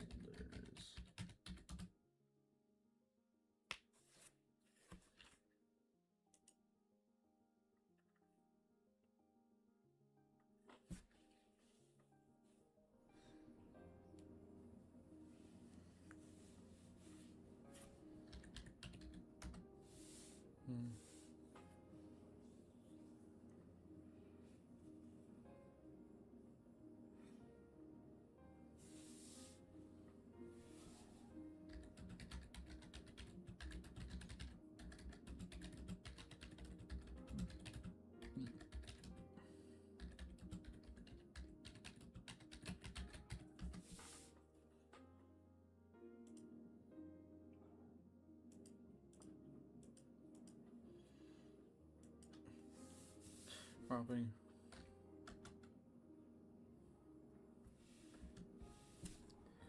and began to slowly walk past Ralsei.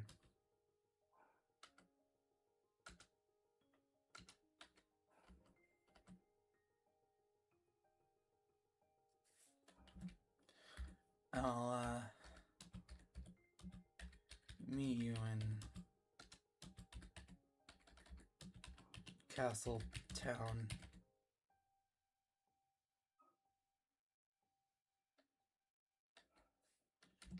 That was all she said.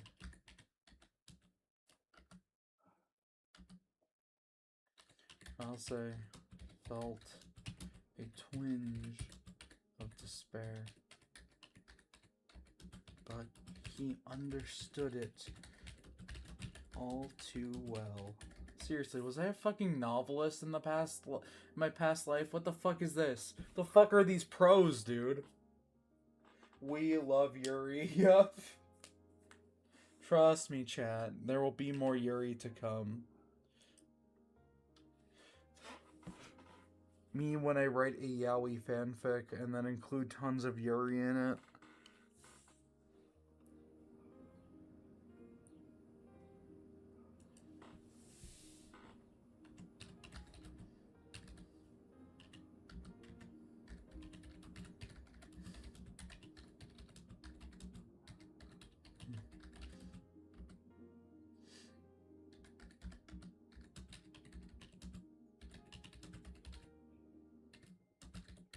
Okay, sorry, chat. But he understood all too well. Poor Ralsei, dude. He fucking knows his friends are gonna die, and they keep spending more time in the real world, and he's like, I can't deal with it because I'm not real. Fuck. Yuri Thruple. Please teach me how to write peak like you, Sophia. I don't know how I got this good. Okay, here's what you gotta do. Chat. You gotta spend your high school years eating out of the garbage and reading nothing but creepy pastas. Then in your adult years, you have to eat out of the garbage and then read nothing but Yuri fanfictions and Yuri manga and battle shonen, and then you eventually write peak. I don't know how it works. I don't make the rules.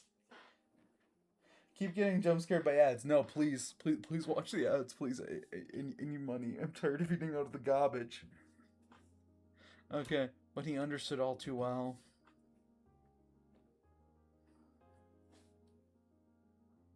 His heart ached. He knew this.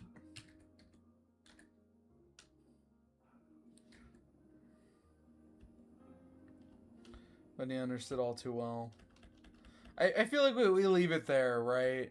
Like we leave it like ambiguous. Like if we just like keep elaborating on like Ralsei's like inner turmoil, I feel like we need like this big Ralsei crash out scene where he's just like really, where he's like, I don't know what to do.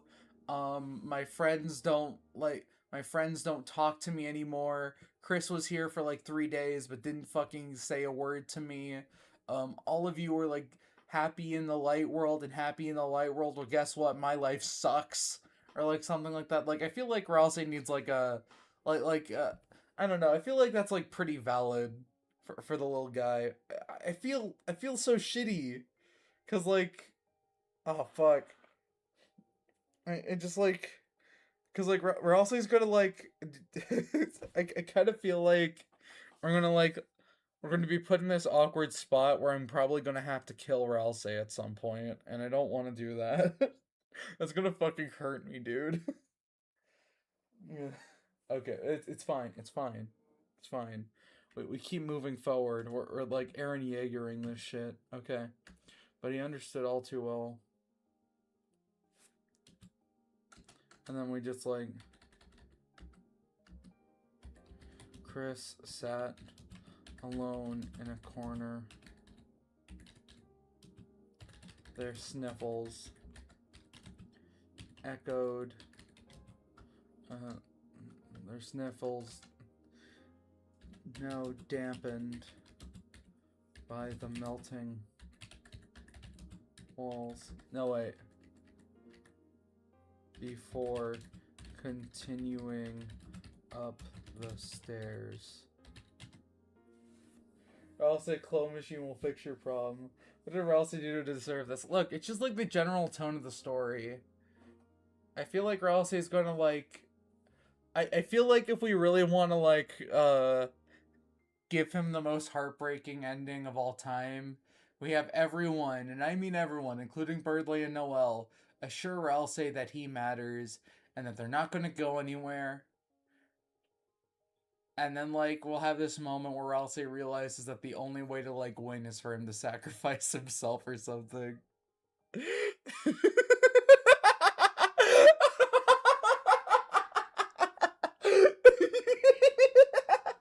Yes, yes, yes, I can see it now. Okay, I got peak idea for an animation. Okay, okay. Share with the class, Birdly. Now dampened. Damp. And damp. And... yeah. By the melting walls.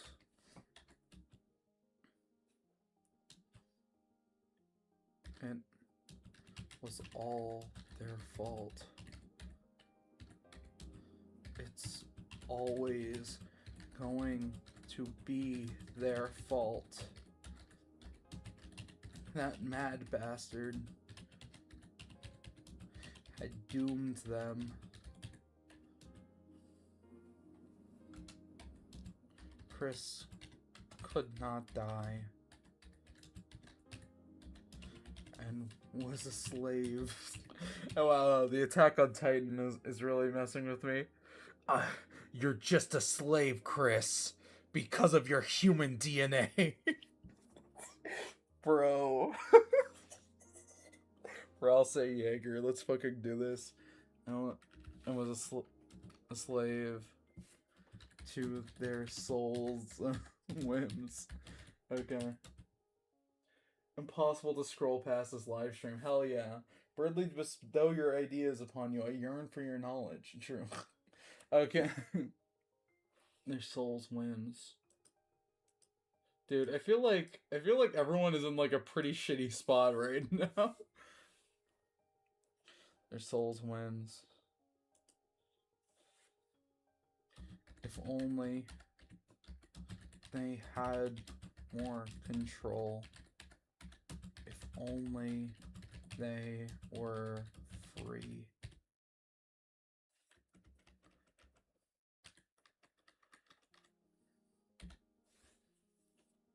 Alright, does like Chris make like a fucking Faustian bargain with like Spamton or something? Hear me out, chat. Hear me out. So we already established that that Noelle has been to Castletown in chapter 1.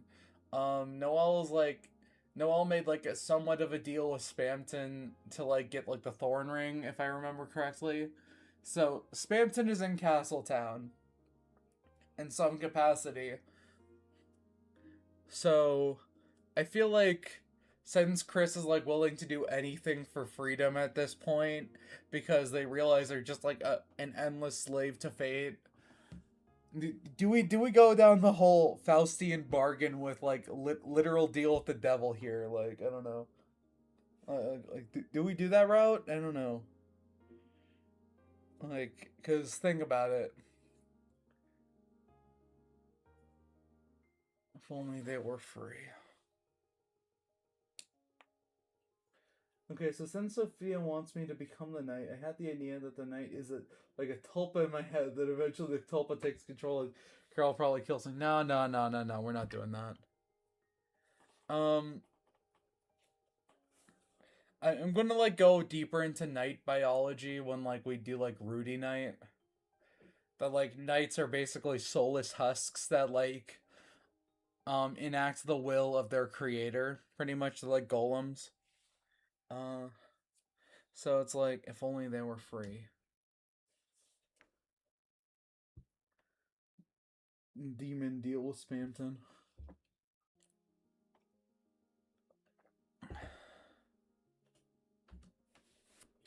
They remembered.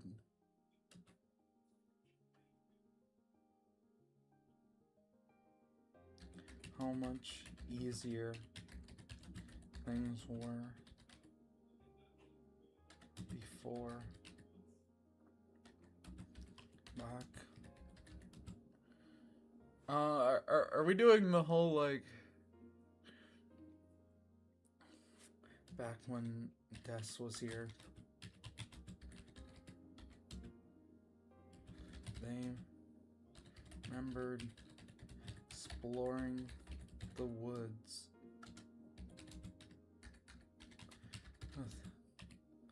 Basriel and Noel. Basriel, Noel, and her, yeah.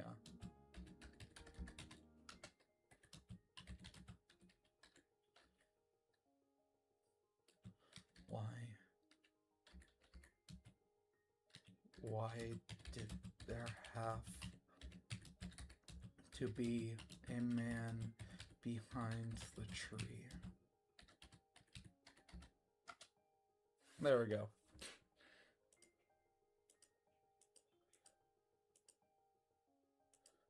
You know, come to think of it, I keep noticing this theme in my stories.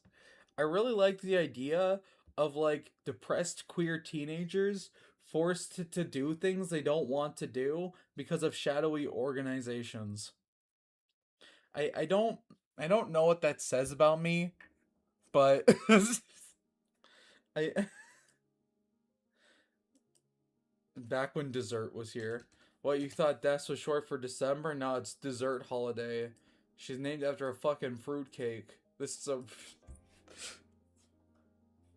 I'm just imagining the knights as an invasive species because of night biology. Okay. Why did there have to be a man behind the tree? Why?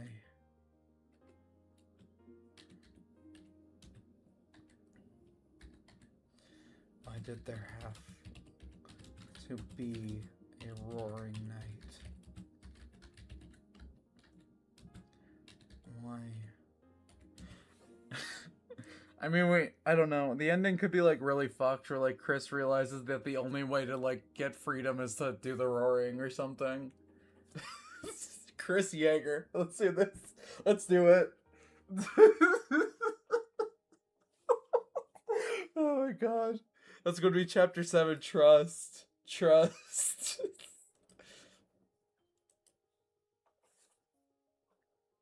Why our mom have to destroy their home?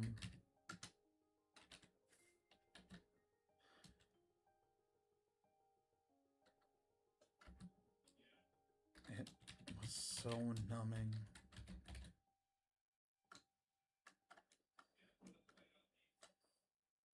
It was so easy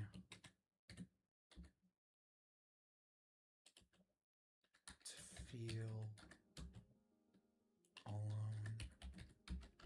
Alright.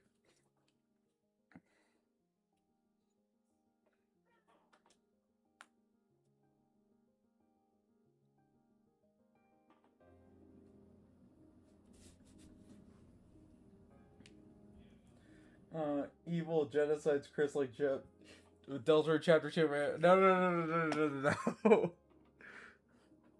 I mean, like, what if we revealed that, like, I don't know, something like, Carol keeps trying to do the, Carol is like Poochie, basically. Like, she keeps trying to, like, made in heaven a perfect universe, but, like, her perfect universe doesn't exist.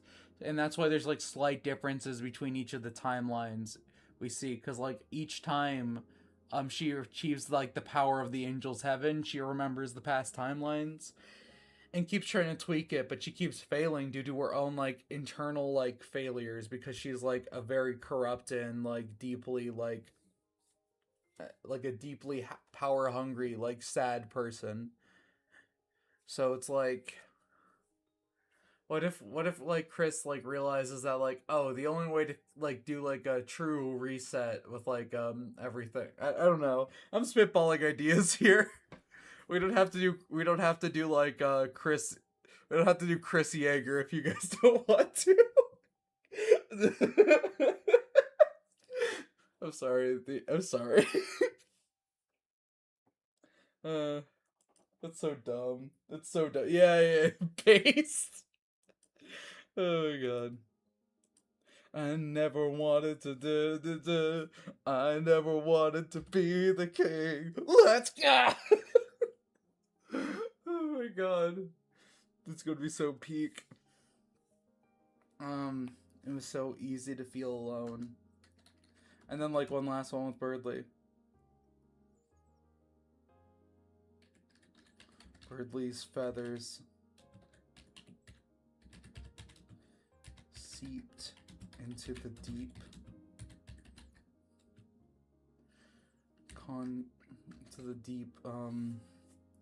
sludge.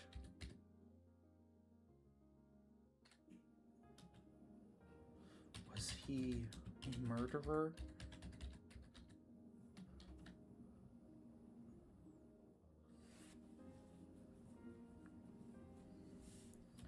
Why the doctor tell him about the shelter?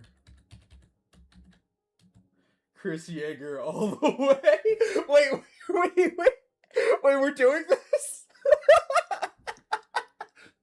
Dude, the doomed Yowie between Knight Birdley and Chris Yeager.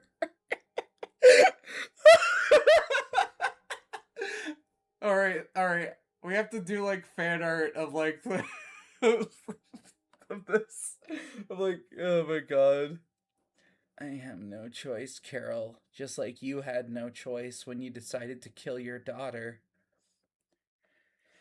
I'm going to pay you back in blood. It's like, bro. And then, like, Susie's like, Chris, what the hell? You're killing civilians. Yes. Do it? I would be mad if... Okay, holy shit. Chapter 3 ideas. Roaring. It's called The Roaring. Chris, Yeager.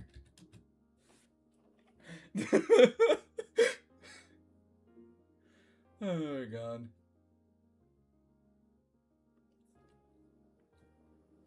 Dude, holy shit. Oh my god. And then it like ends with like, dude, how the fuck are we gonna end it? Is it gonna like, who the fuck wins in the end after that? Cause like if Chris is like willing to do like basically become just as bad as Carol, then like they can't really win, or else like I'm endorsing Chris's actions. Unless like Chris is like miserable in this new world because they are like doomed with like infinite knowledge or like whatever. Like we do like an everything everywhere all at once ending. Or like Chris has to like ignore the voices in their head of like constant other universes. Or like do we do like the whole both Chris and Birdley die thing? Because that would be really fucking depressing. Do we do like true reset where like the player intervenes and like they stop Chris? Bro, what the fuck? Do we introduce the fucking vessel from like the fucking Goner Maker scene as like your guys' new vessel so you can stop Chris and do a true reset? What the fuck is this? Dude, why is this so peak? Okay, what do we do? There's a wonderful ending where Carol... Okay. Why did the doctor tell him about the shelter? Why did this all feel so familiar? She was cold ever since 6 months ago. People kept dying. Why?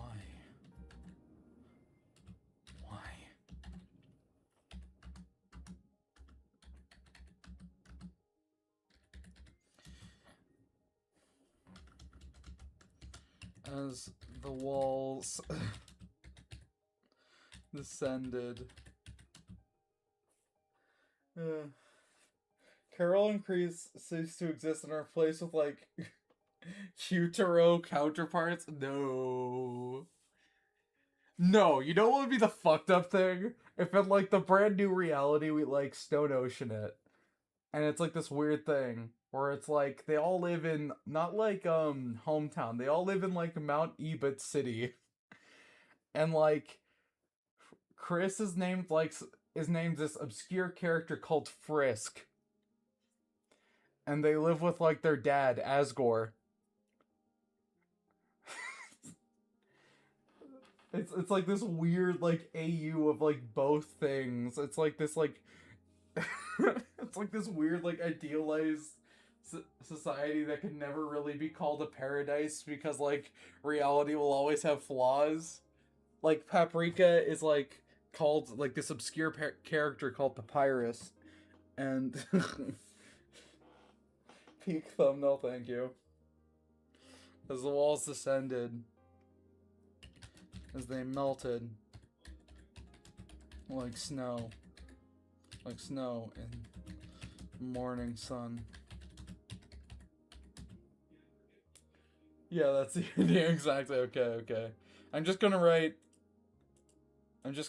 right here, stone ocean ending. There we go. Okay. Like snow in the morning sun. Light appeared in the dark. And suddenly, all four of them are inside. And he says I'm too loud. Holy shit. And all four of them were inside Rudy's hospital. Rudy's room.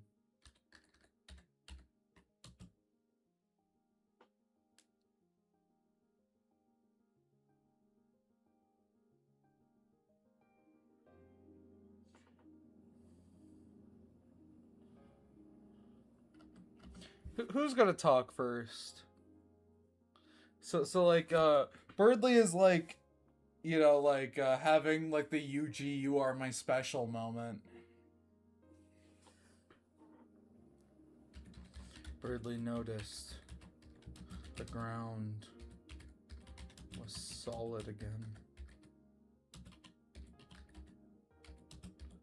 His magnificent form was gone.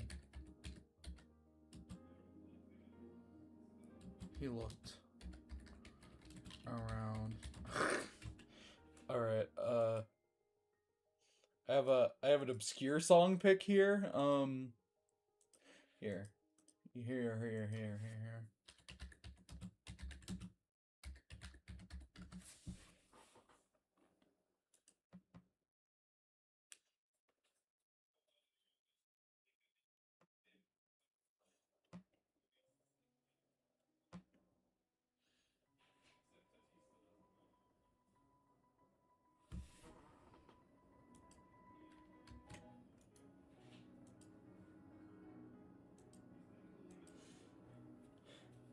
Worst and funniest idea is best in this case. No. I'm trying to write something good. Like okay. Here's the thing.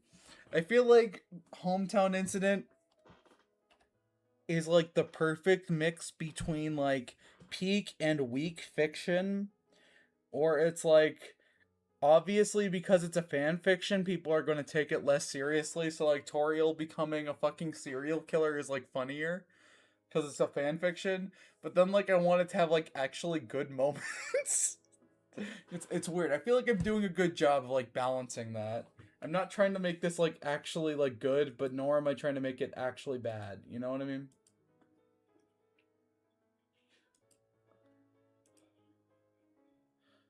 He looked around. He saw Susie. She had a look of horror. She was... no. Duh. I'm sorry. So mid is the best way possible. No. You don't understand. Mid is not the combination of good and bad. Mid is not committing to either. You see, here, let me explain it with the diagram, okay? Here.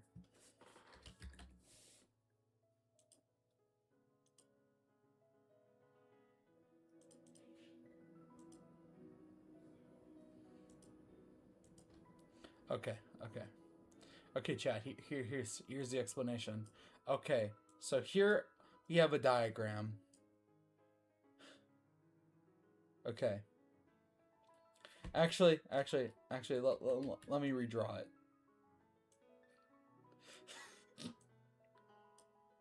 Okay, so up here we have an axis I want to call. Oh, oops, that's bad. Damn it. Okay, fuck it. We're just gonna label it enjoyment. Okay? Enjoyment is up here. Disappointment is down here. Sorry, I was disappointment. There we go. Up here is peak. Up here is weak. Okay. I feel like I'm learning ancient knowledge. Okay. And right here in the middle is mid. Now, as you can see, to me, something that is enjoying. So, to maximize enjoyment, you could be either peak or you can be weak. Have you ever seen a bad movie that is so bad that you can't help but enjoy it? Like, say, Velocipaster or The Incredible Bulk, or like, even like something like the Ghost Stories dub, or like a really bad abridged series. But you still enjoy it more than something that's like mid. Like, say, I don't know, let's put an example here, like I don't know, let's list off some mid shows. So like Sonic 3, MCU movies, fuck it, let's go with what the fuck has been mid recently?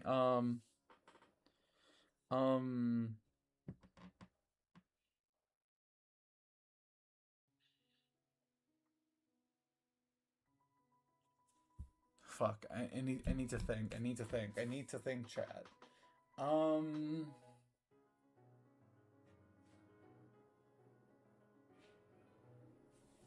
Yeah. Doki Doki Literature Club. Okay. This is mid. Mid is the worst thing you can be to me. Something that's peak, like FMA, Berserk, Yuri manga. Yeah. You know, like all this stuff is peak. And obviously on the other end you have like stuff that's bad. So like obviously we have like stuff that's like so bad it's good. So like Minecraft movie, you know, like that. But as you'll notice, the Minecraft movie is so bad it's good, you know? Because you still enjoy it.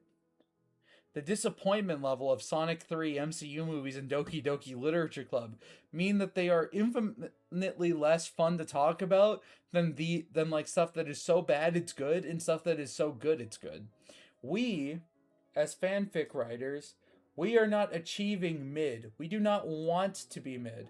Here's what we want to do. We want to breach the precipice between peak and weak simultaneously to create a never-ending Ouroboros of discussion and fandom, okay? We are the purest exception to the rule. We are creating what could only be described as, I don't know, the fanfic of all time. Because no one can decide if it's actually good or bad. Here's the thing. See? Minecraft movie was mid, but I feel like I'm rotting in taste. You know what? That's fine. That's fine. It could be lower. But like, you see what I mean? We are creating like the precipice between the two. Only then will we achieve our true forms as writers and transcend to the level of above writer. And everyone knows the level above writer is shit poster. So let's let's keep cooking.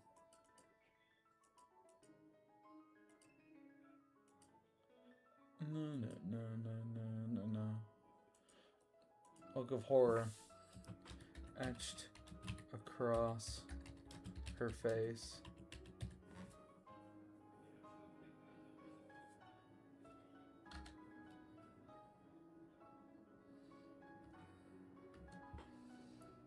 Birdley started to hear the quiet gasps, the quiet sniffles and whimpers from Chris, but that's not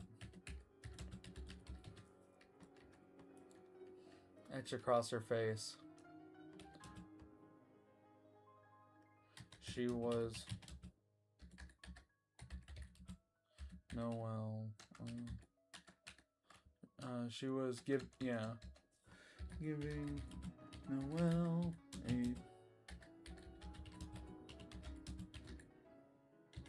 and the dear girl. So we go from so bad it's good and so good it's good to so bad it's good and so yes. Yes, you see it. You see it. You feel enlightened? Good. We are achieving peak fiction. You understand, right? The best things, in my opinion, the best series, the best franchises, in my opinion, are like not afraid to be a little bad sometimes. You know what I mean? Like that, I don't know. Like this is off topic as fuck, but like that's something I really appreciated about Chainsaw Man. Like when I first read it, because it was like clearly paying homage to like so many like movies and stuff that like even when it like didn't work and like felt like a little boring, it still felt like unique. I still like had a good time with it, you know what I mean? Like even when it was like being like a little like you know, like a little less good than like other shonen manga. Let's just say that. And the dear girl laid her sleeping head on Susie's shoulder. There we go. Yuri powers the soul. Alright, there we go. But that's not where Susie was looking. Alright guys, I'm back. Alright, in short, we need to master the balance of peak and doo-doo worms. Exactly! You understand the vision. Birdley got up from the floor and looked to the vacant medical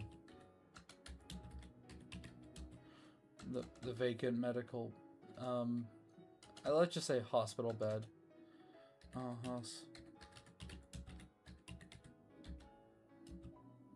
All that remained was a bloody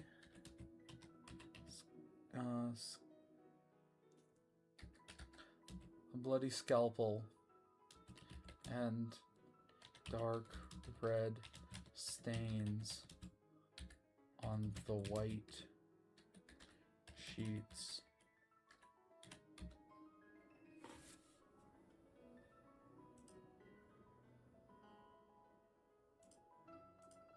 Wait. Okay, wait. Important question. So, wait, if Chris is Aaron, that obviously makes, like, Ralsei, like, Armin, right? But Ralsei also has, like, a crush on Aaron, so it's, like, is Ralsei, like, also, like, Mikasa? Or is, like, is Susie Mikasa? But that doesn't make any sense, right? Unless you're, like, a brain-dead cruisy shipper, so I don't know. I don't know how this works. Okay, anyway. Dark red stains on the white sheets.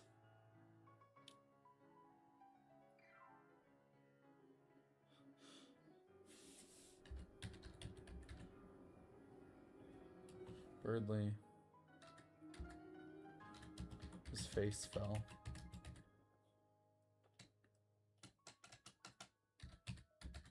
His face fall.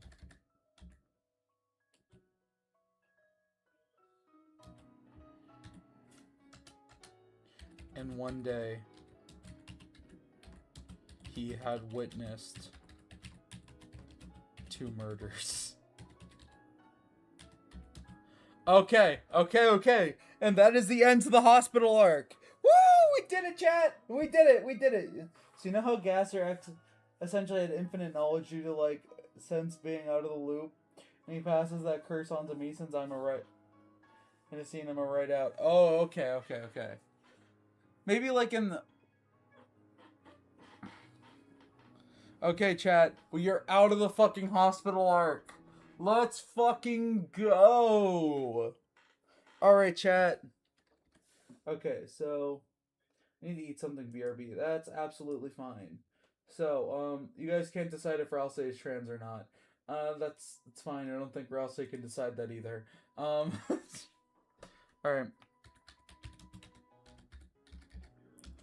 Time skip. Actually, no. Never mind. We're not doing a time skip. We are going to cut to something completely different. We're going to do the Azrael in prison scene. Okay. Home state. Right, because it's like home state, because it's like hometown. Okay. Maximum security penitentiary. Yep. Okay. We are cooking.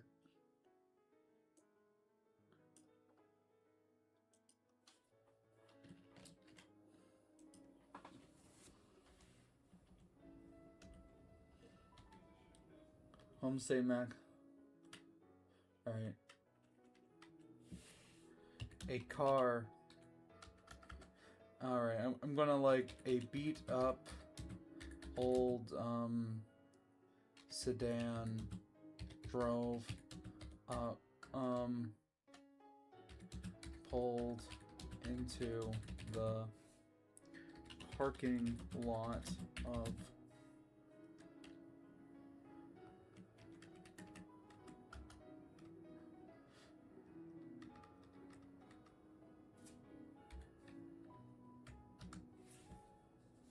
Alright, I'm gonna write it in the Discord real quick and then ping you. Okay.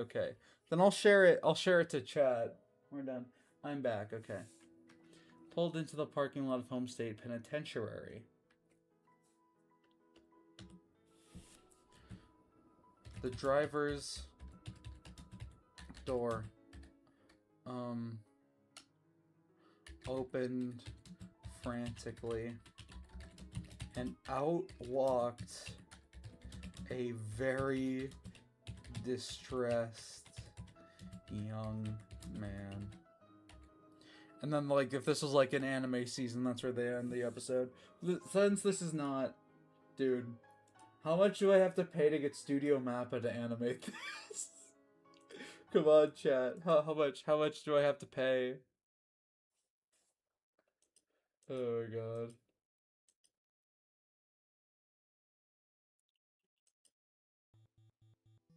Okay.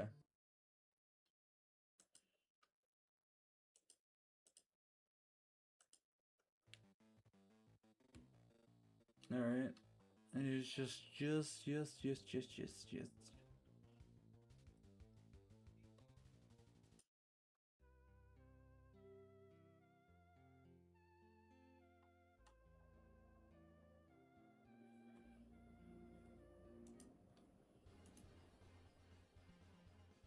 No. There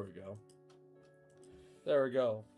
Unused soundtracks aren't copyrighted. I remember when I was allowed to use the 10th anniversary stream things.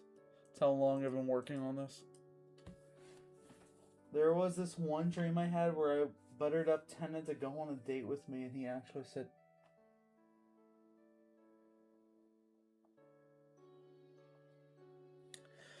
I don't know what it is about you people who want to fuck TV guys. He's a fucking TV. I'm not fucking hearing you out on this. You guys don't understand. You guys don't understand. Why? Why curse me with this forsaken knowledge? When I heard home state, I got a mental State Farm advertisement due to a vast knowledge of a few ads. Hi Gerson, I'm old 123. You are old. Okay. A very distressed young man. What the fuck is Azriel wearing? Are we like tripping him out? Or is he just like wearing like a... does Azriel have like a job? Is he a fucking stoner? Does he like take moss and like roll it up into a joint? Like what the fuck is this? He's handsome. He's a fucking TV! He's a TV with a nose! He doesn't even have eyes! He's a fucking TV! You know what? Queen I at least get. Queen is at least shaped like a fucking human. Spamton, you know what? I understand that to some extent. You know, like, people really love the morally, like, fucked up individuals who like, treat them like shit for some reason. Jevel, I understand for some reason. Tenna? He's a fucking TV! What, next you guys are going to start simping for the fucking Titan spawn in Chapter 4. Like, what the fuck? It's not like we even got to date them. Got to the date. Mike stopped me before I could. Which one? Which one? Me, that's right. I was a very distressed young man. He had,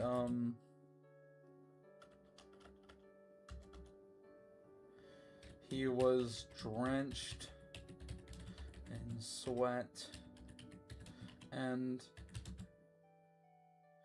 he had gotten at least 3 speeding tickets on his drive. On his drive to see his mother. I liked the laptop and the television. The Pippin said he didn't want us to be together for some... Hold it! Tanda, you can't go through with this, kid! Come on, get out of here! And Tanda's like... Bro, what the fuck? Dude, you got fucking cucked by a Pippins. How does that feel? You got fucking cock blocks, dude. What the fuck? Okay. So... Dude, I don't know. I don't know what's wrong with me. But, like, it is so hard for me to sim for fictional characters. I can't understand it, dude. They're not even real. I remember a dream where I helped Susie and Lancer kill the knight, and I got the 7th Dragon Ball, made a wish for Chrissy, all the moss they wanted, the end. My dream is normal. That is a pretty normal dream. Drives... I see his mother. He bolted into the front. He bolted into the front doors. Oh, right. We need to do like a... I had this like really fucked up scene in my head where it's like Carol started stalking Paprika for like embarrassing her during the trial. And then like, so like, she interrupted like Paprika and like Muffet, who are like eating like spaghetti, like no, they're eating ramen because Undyne never taught him how to make spaghetti. I keep forgetting it's ramen instead. Right? Is it ramen? I think that sounds right. They're eating ramen on the couch, right? And then Carol busts through the door and fucking kills them. Ramen. I'd love nothing more. I make a mean bowl of ramen. Oh my god. Carol Scott. Dude. keep forgetting how fucking peak the trial arc was. Oh my god, this is so good. Oh my god. Oh my god, I forgot. Oh my god. Dude, I need to do a read-through stream. What the fuck am I doing? No, I don't want to. Sans, what can I do your fucking job?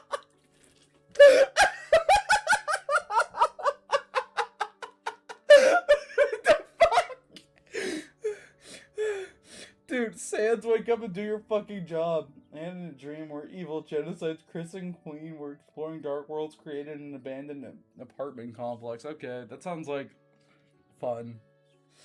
Oh my god. Sans, wake up and do your fucking job. Is there a green Gaster?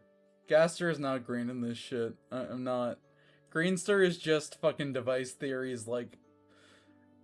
Greenster is device theories like, inbred cousin. Okay? Device theory is just a better theory. I'm sorry. He bolted into the front doors.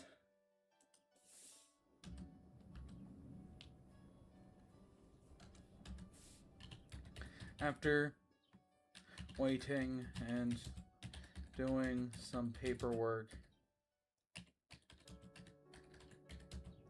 he was ushered into an empty room by a prison guard. Okay, that sounds... Can we please have context? Okay. There's a lot of lore to go over.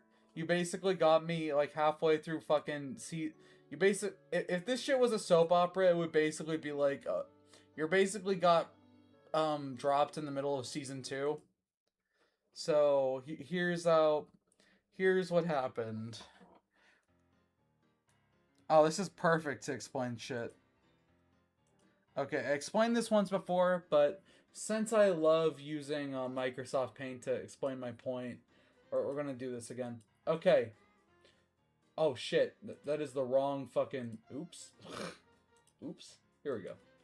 Okay. So, this series is about... Birdly. Oh shit, dude, that's like an amazing watercolor brush. It's way better than Photoshop's. Okay, this is about Birdly. Birdly has a very bad day where Noelle beats the shit out of him with a steel chair for being annoying. Noelle and Susie then have lesbian adventures in a closet. Trust me, this makes tons of sense. Okay. So they have lesbian adventures in a closet. So then, wait, Chris would be like this color. Chris then like romances Birdly after Gaster beats the shit out of Birdly for not paying his hospital bills. So they have like a romantic moment on Chris's couch. This is a couch, right? Yep. Okay. Then Toriel comes home, sees the romancing, and gets fucking pissed. So she decides to Shibuya Incident Hometown. This is fire. I'm good at art. It's fire. Okay. Birdly gets his fucking ass kicked. Gets thrown into Hometown's lake. Undyne appears. Undyne fights Toriel. Undyne gets her ass kicked. Then Chris fights Toriel. Chris gets their ass kicked. No, wait, that's Noelle. Okay, well, Noelle gets their ass kicked anyway. Chris gets... Then Chris goes to get Noelle and Susie. All three of them try to jump Toriel, and all three of them get their asses beat. So then Birdly comes out after getting covered in onion plasm. Don't ask. And then Toriel and Birdly fight, where Toriel puts belts to ass and beats the shit out of Toriel. Then Toriel gets put on trial for her fucking war crimes in Hometown, where Carol, who wants to make Carol wants or where the fuck is Carol? Carol wants Toriel to succeed for unknown reasons. Carol is also working with Gaster, by the way, and Chris. So they're trying to get so they're trying to like free Toriel of all charges. However, this doesn't work because Chris takes control away from their soul, which is you guys, chat, and says Toriel is sleeping with the judge, who is Sans. Then after that colossal fuck up, Gaster and Carol, who had decided to make Rudy, let's say this, Rudy, the new knight, because the old knight got no-diffed by Undyne. This shit has more lore. Where can we read this? It's not out yet. Sans, wake up! Okay. I'm not gonna read that. Okay. So they want to make Rudy the new knight. So Gaster kills Rudy and then creates a dark world, and it laments the fact that Chris has free will. Okay, so then Noelle and Susie look for Rudy, who they don't know is dead. Ralsei accompanies them, but is kind of angsty due to the fact that Susie and Chris don't spend time with him anymore. Anyway, all three of them get jumped by WD Gaster, who puts belt to ass. They have to run away and find out that in this dark world, there are like recordings of the wall of previous realities. This leads to some touching moments where Susie and Noelle can discuss the fact that Susie knows that she's going to die as per Deltarune Chapter 4, and Noelle has to comfort her through that. Ralsei, however, learns the fact, sees like horrible truths of like Chris murdering people, and like, yeah, becomes like very disturbed because of that. Anyway, Gaster tries to beat the shit out of Ralsei. Ralsei uses his new spell Megalo Strike Back to beat the shit out of Gaster. Gaster then leaves, where Susie jumps the shit out of him, and then Noelle jumps the shit out of him. And then guess what? Chris and Birdly arrive and start jumping the shit out of him. Well, Chris goes to an unknown location. So basically, it's 4 against 1. Gaster gets his ass kicked, except for the fact that he's able to decommission both Noelle, Susie, and Ralsei eventually. So eventually, Birdly has to use his new Undying form, which he had the whole time, by the way, which he got in Chapter 1 and used against Toriel, but still got his ass kicked. Okay. Are any of you following along? This makes sense now. This all makes sense. Okay, fan art time. Okay, base. You could please post that shit in the Discord. I'm gonna post the link to the Discord.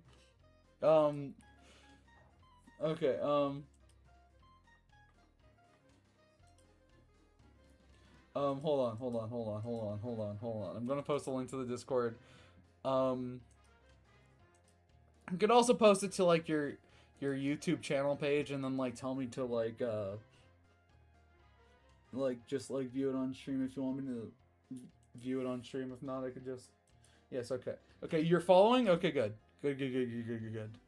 Okay. So, basically, Gaster gets his ass kicked by Birdly and teleports away.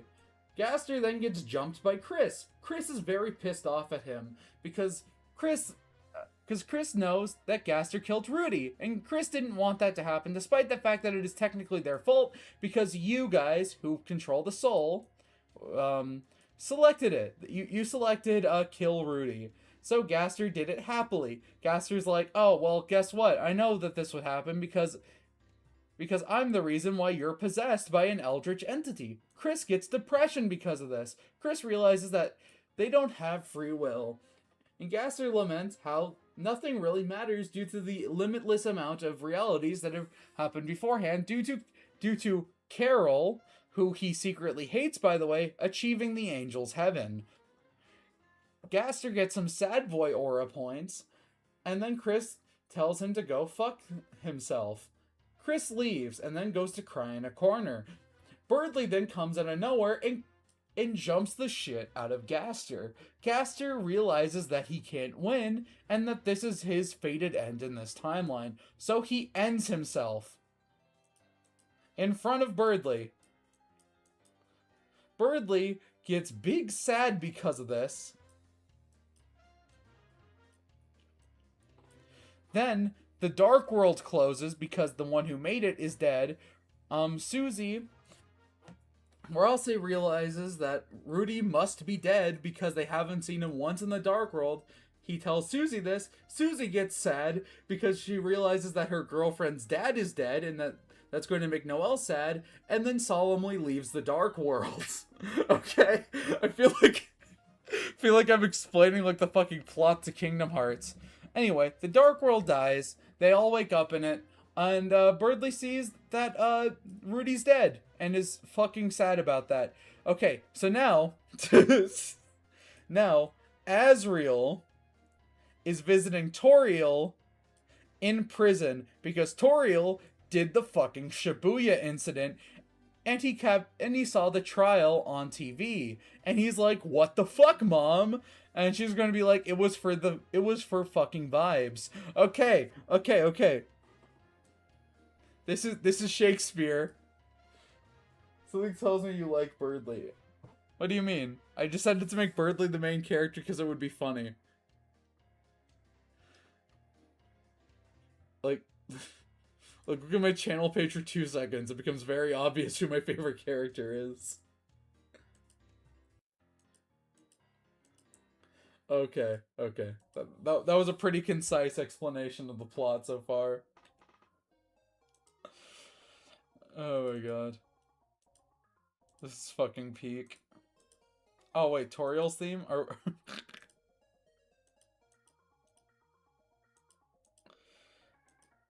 ushered into an empty room by a prison guard. He was... I believe we had like Toriel 316 on her fucking... Wait, is that canon? Toriel 3-6. It's like I think it's like, is it like Dreamer?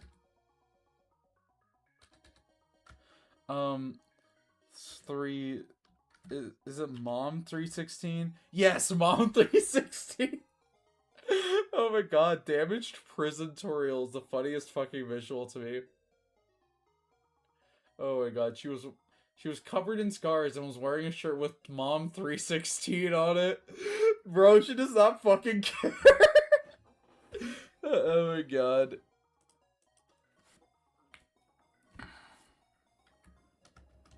He was greeted. I think we need to like give Toriel some like prison gang tattoos or something. Oh my god. Gaster. Oh shit, Birdly got a buff. Gotta get the fuck out of here and talk to Chris. Make them depressed. Oh god, he followed me. Not gonna let you be the one to take me out. No, the funny thing is that earlier in the hospital arc, Gaster explained that he had killed Birdly several times. Nah, dude. He didn't want to get fraud checked by Birdly. He couldn't live it down. Oh my god. So anyway,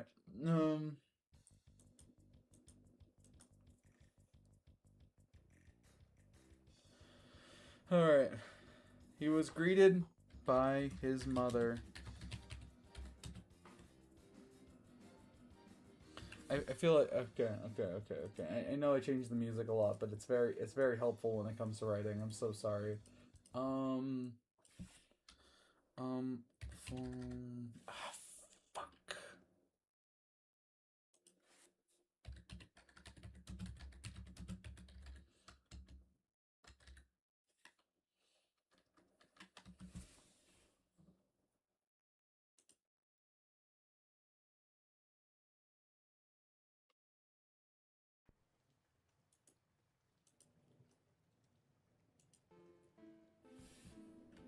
There we go.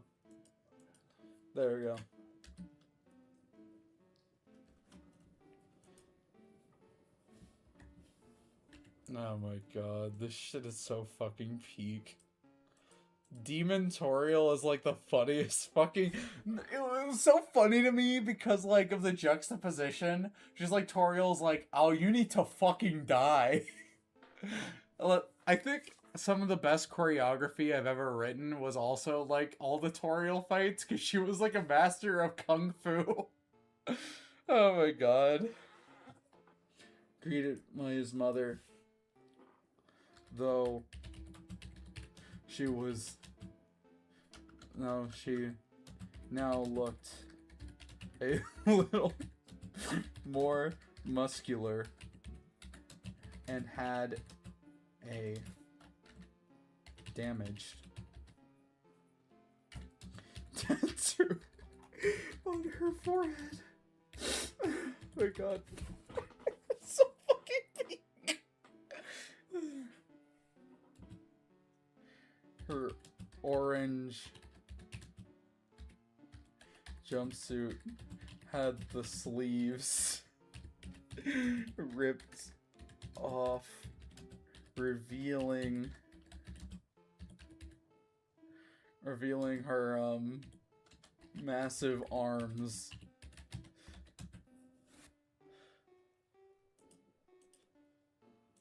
Too much of this depicting Toriel as like an attractive woman. No. Toriel is fucking jacked. Why did I think of Toriel as a 360 no scope? My child, this is how you scope a noob. You take this gun and you epically own them in Call of Duty. Then you call them racial slurs over the internet. It's becoming like Makima, whatever. Denji, here is what you do. Bro. Okay, ripped off, revealing her massive arms.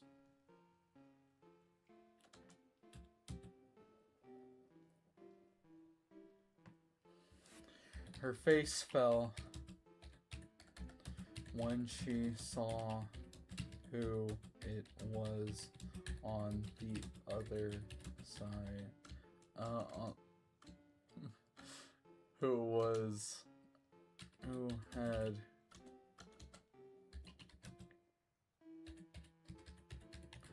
Who had greeted her.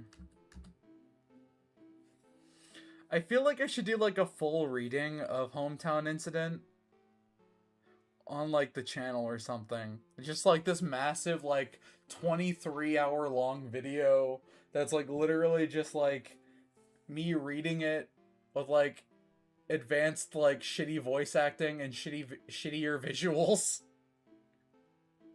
I think that'd be so peak. I think that'd be so peak. I'd greeted her. It was her son.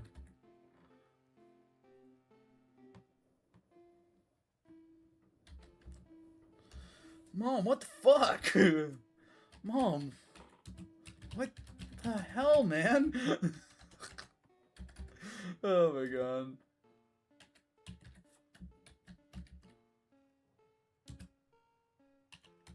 Asriel said, flabbergasted.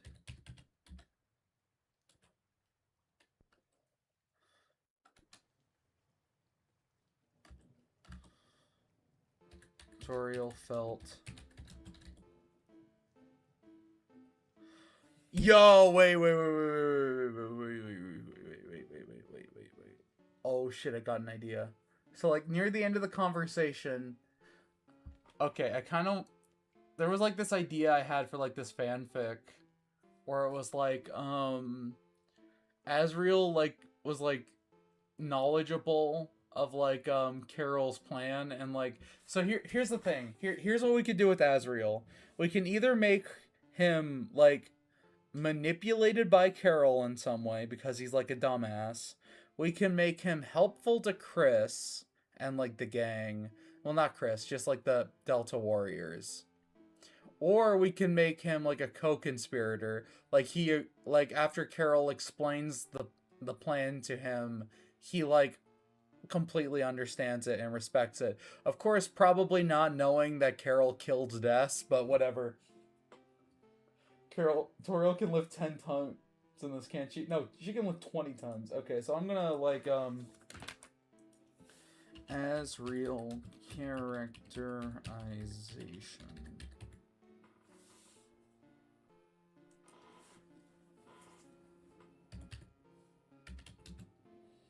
Hmm.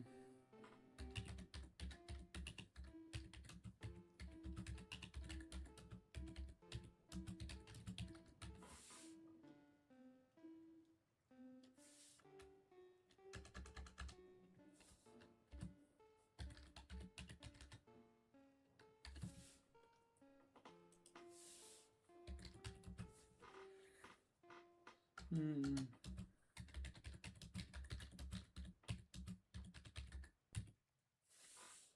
Hmm.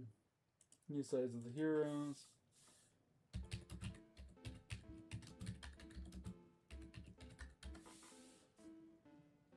Of course, we can do like multiple.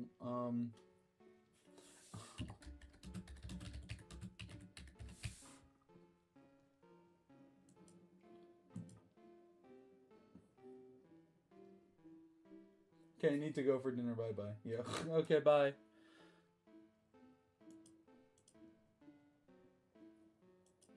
Felt the shame. Felt immense shame wash over her once again.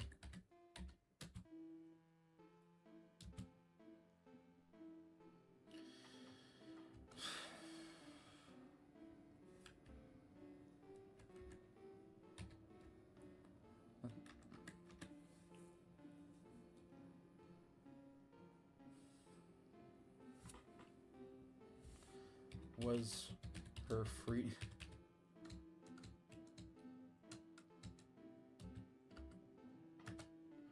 Her son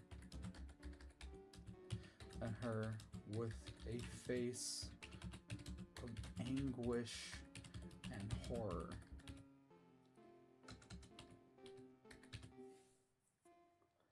Dumbass route all the way. I feel like the dumbass route is the funniest. Like everyone's like expecting Asriel to be like this like really fucking cool guy.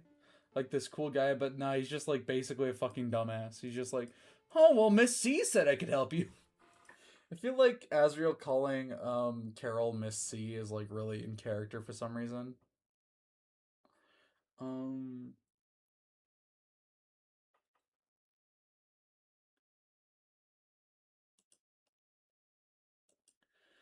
Okay.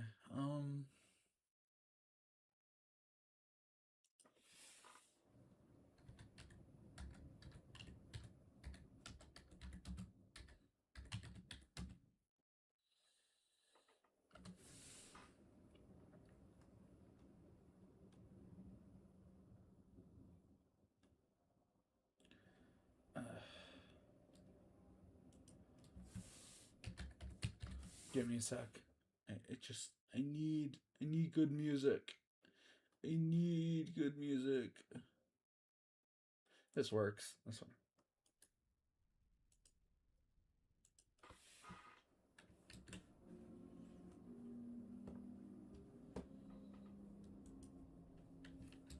Dumbass root. I feel like we should also do like the joke where like Ralse and Asriel see each other at some point and they're like and the joke is that like they're both like offended that like Susie can't tell them apart. They're like, "What do you mean, man? I'm like way taller than this fucking little thing. I'm nothing like this fucking disgusting guy." And then like, Ralse's like, I'm not a fucking stoner." Susie, what the hell, you racist? I don't know.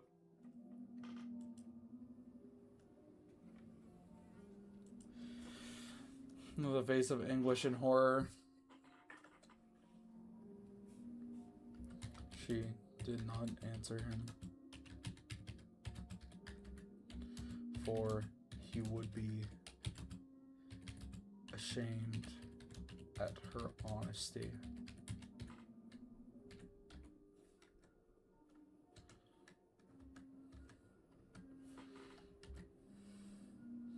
You've got nothing to say?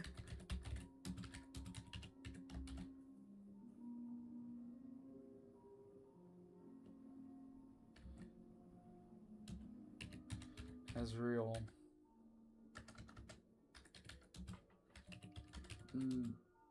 Azrael barked.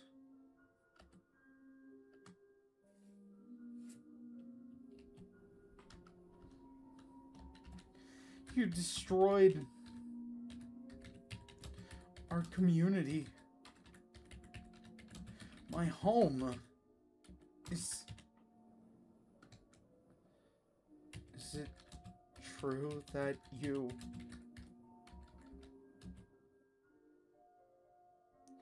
hurt Chris?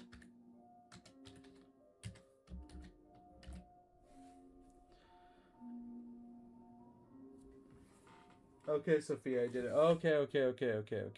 Let me read it out. Okay. Let me read it out. Okay, so let me pull up Discord on the old OBS machine. Surely this will not backfire in any way. Okay. Let's do that. Say hi everyone on Discord. You're on TV. Okay. So let's read this out. Okay, the black side of the board only had 2 knights. One pawn, their king. Gaster looked up from the board, and then to Birdly, locking eyes with the misfortune bluebird.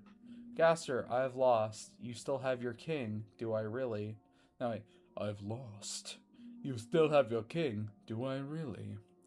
Gaster, though, thought about Asgore, about the prison that was Mount Ebott, and the time was already there. Stood stiller, the core, the elaborate coffin, gave underground life. An underground he can't go back to, with people he'll never see again. Gaster was knocked right back into reality when Birdly said 5 words. Why did you do this? I don't really know what you had to gain from making a dark world, from making another night. Gaster's last pawn is 2 spaces away from the end. He moves his space forward. Interesting. We're like elaborating more on the chess game. This is like the studio mappa adaptation. Have you ever looked into a mirror? Into a mirror inside of a mirror. Okay. Have you ever looked into a mirror inside of a mirror? On occasion, though I don't really know how that correlates. Have you considered what it's like being a reflection in a reflection? Thinking that you're the one holding the mirror with the others. As if you're the original. Fuck.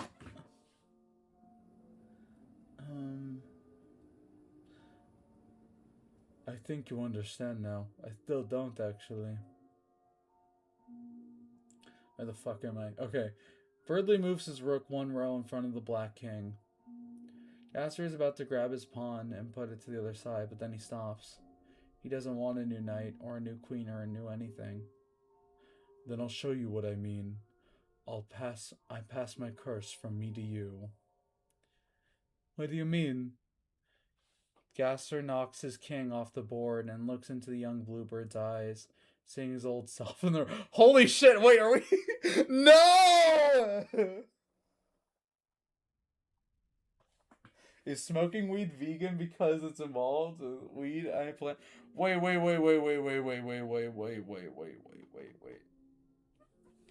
Are we like... Holy shit. Are there Birdly and Gaster parallels that I wrote? Holy shit, wait, I'm trying to think. Are we like doing the hand plates thing where it's like pretty heavily implied that like Gaster wants to fuck Asgore? Are we like... What the fuck? Holy shit. Zyrus is one last time. What are you doing?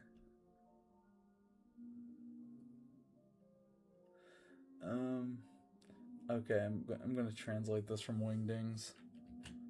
I'm sorry, give me a sec, chat. Wingdings translator.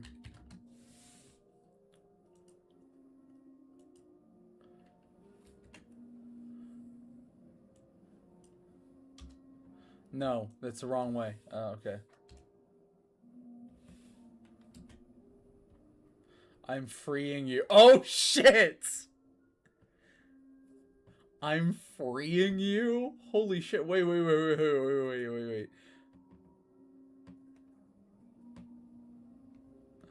What the fuck? Birdly, what the fuck did you write, man? Is smoking weed vegan because no weed is involved? Okay, what the fuck? Okay, Socrates, cool it. Okay, huh? Birdly, I've had a real fun time. Now it's your turn. Birdly, huh? Birdly blinked and Gaster was gone. As he heard from the sound of dust in the wind, Birdly stepped away from the board. In horror, the knowledge flooded his mind. For the crossroads only go left. Okay. I get like the Minecraft ARG reference at the end. Well, what the fuck? Chris Streamer channel. Holy shit, dude. What the fuck? Okay, there's like a lot happening. Okay, so far, what the fuck? Okay, okay, I don't know how I feel about this scene. It has like a lot of, really uncomfortable,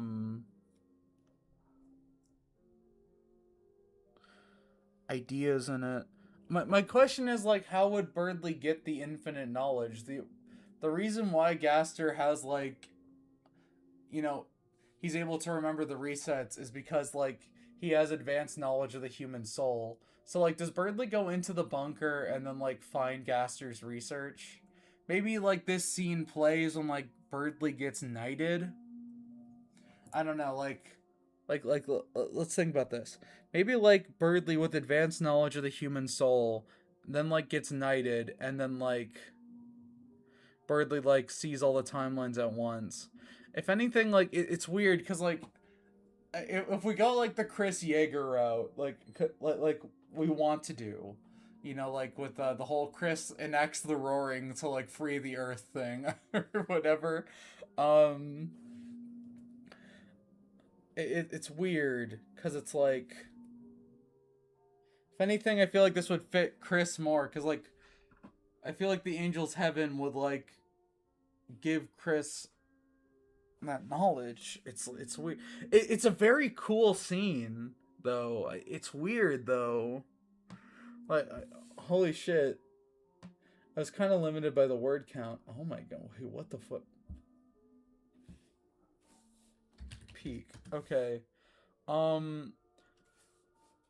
Here's the thing. I have no idea where the fuck to put this. The implications are insane, right? Right? The implications are insane. Dude, so like, is the implication that being knighted gives you some sort of infinite knowledge that makes you like susceptible to following Carol's plan? Because here's the thing. I had been like writing the knights as if they were like basically soulless husks, enacting like their creator's will, mainly because we don't know enough about the knight. But like, if being the roaring knight basically frees you from like the knowledge of your known timeline, and that's why they like enact Carol's plan, because they know it's like, because they also want to enact the Angels Heaven, and that could be like, huh. I'm back. Oh my god, rules. I was literally talking about you earlier. I'm just like, Jesus. Okay, here's what I'm gonna do. I'm gonna like put a pin in that. Okay. Cause it's like, oh my god. So, Birdly gets freed. It's weird. I don't know. I don't know if I just like that I have like I like that it's just like a shitty transcript of like the rumbling opening and then it's just Chris Yeager as if I'd understand. Okay, it's weird because it's like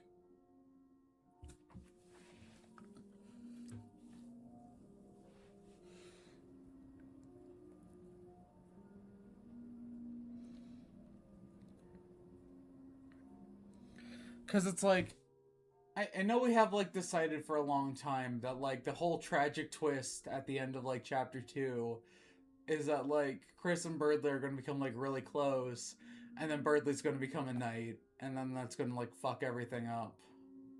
But like what if Birdley like I don't know. But what if we recontextualize that? What if like here's what I'm pitching. Here's what I'm pitching. After Rudy Knight is defeated and like Castletown is like fucking destroyed like Shiganshina. I have Attack on Titan on the mind, I'm sorry. How about after that Chris like becomes like really black pilled and starts and Chris and Birdley start to like okay, how about this? How about this? How about this? Chris and Birdley raid the shelter for more information. Right?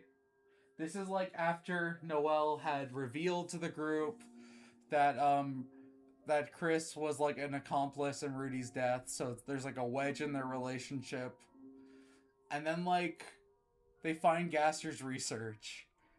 And like they both take away like different meanings from it. You know, like holy shit. Guys. Guys. Guys. What the fuck are we doing? Oh god, no, not this fanfic. What other fanfic would it be, you dumbass? What the fuck? What the fuck? That's like going to an ice cream store and saying, "Oh no, not ice cream here. What the hell is that thumbnail? It's Peak." Okay. What the fuck? What are we doing? What is the best route? What the fuck is the best route forward? Because like the plan we had originally was that there was going to be like some big battle and then like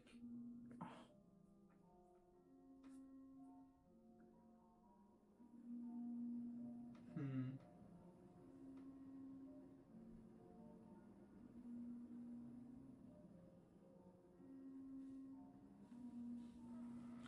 Loveliest thumbnail ever. Thank you. Dude, it's like okay. We need to figure this out. Cause like obviously this is like I feel like this became like a Jujutsu Kaisen shitpost and now it's like slowly becoming an AOT one. So I don't okay, I guess you can make it a poll, but I don't know what the toughest shit ever. Okay. So we've decided that Azrael is a dumbass and he's going to be manipulated by Carol. Okay, whatever. So now we're going to do what is the best path forward?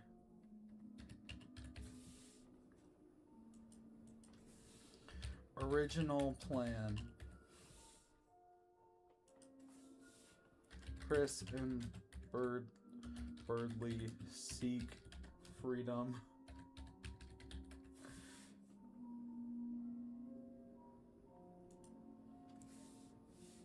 Because it's like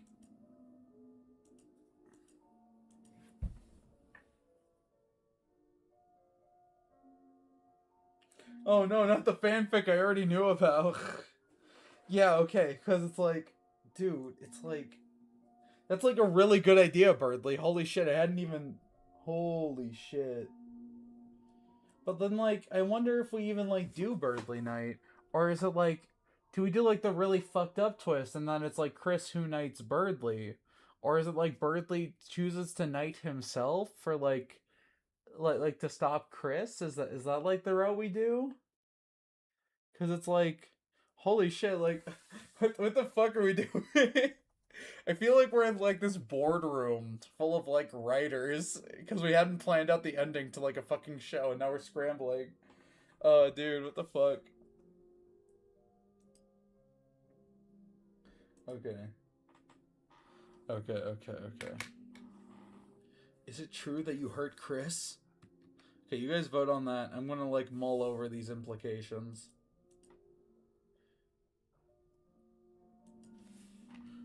Our community. My home. Is it...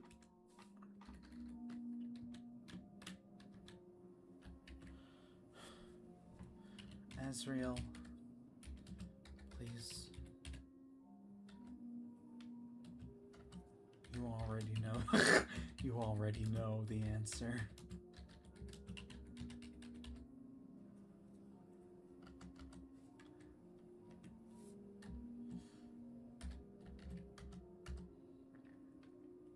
This scene is a lot more intense than I envisioned it to be. Azrael stands up from his chair.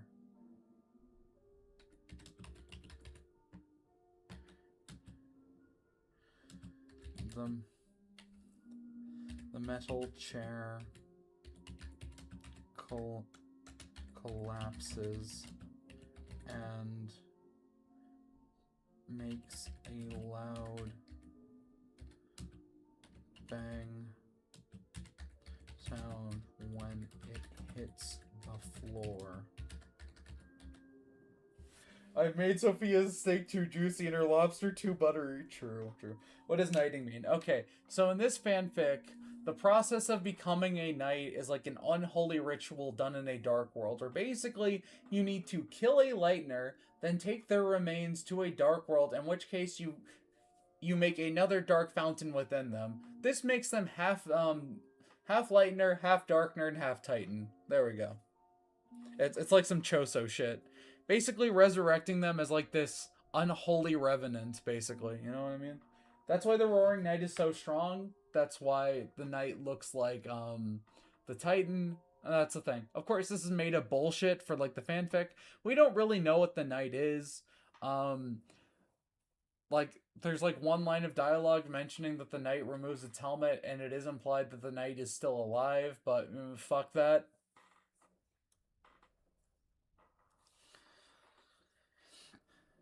Bang sound when it hits the floor. What the hell are you talking about?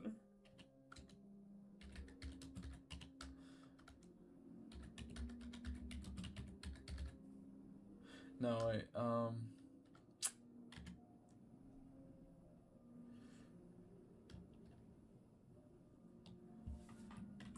Then why? Why did you do this?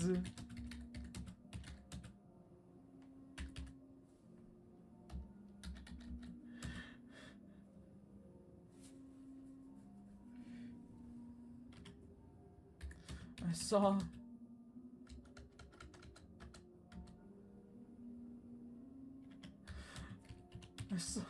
footage. A trial.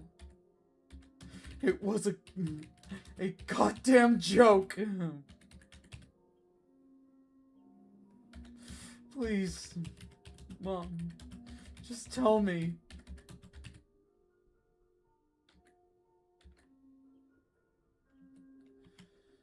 Just tell me you didn't do it. Please.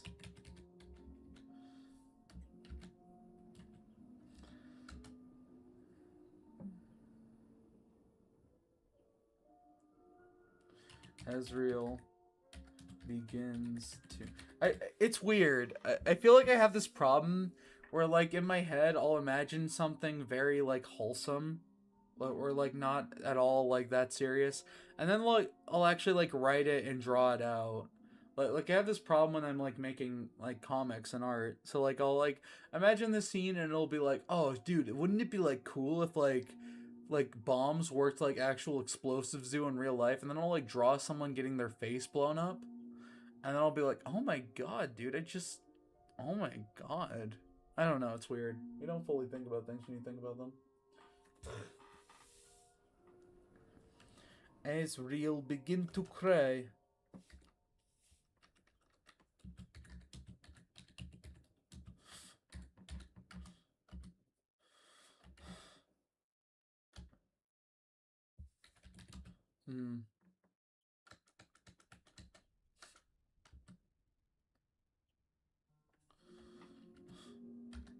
Look, Mom.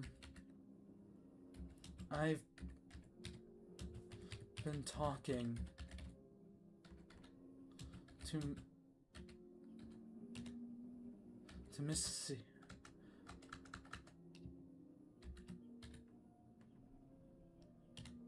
Missy. And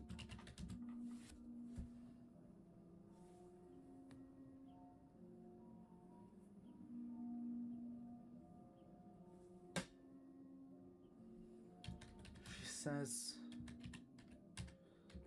that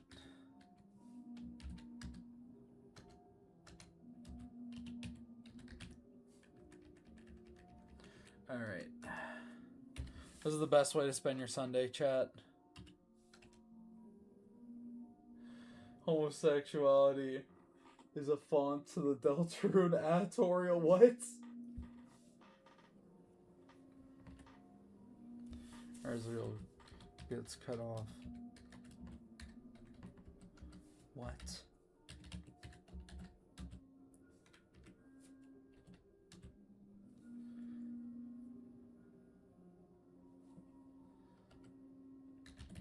The room became silent.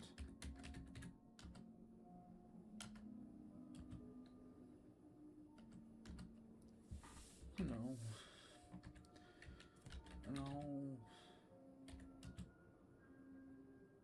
Let's see.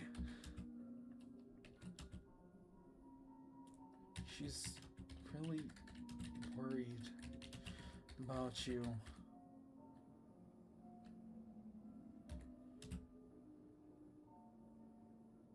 She knows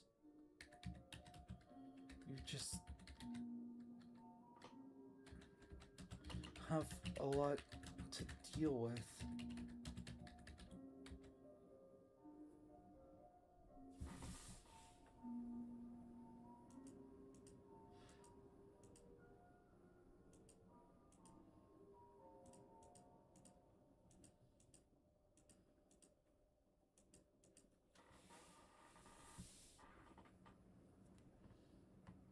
She's trying to prove you innocent.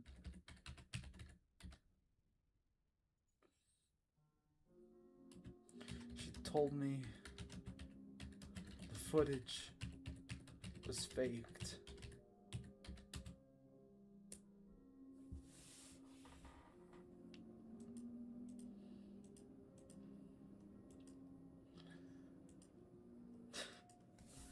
Of course, only a fucking dumbass like Asriel would believe that.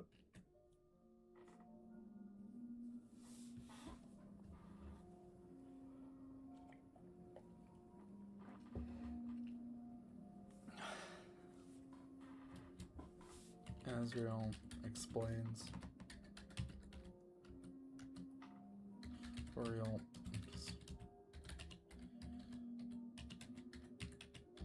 She didn't know how to feel.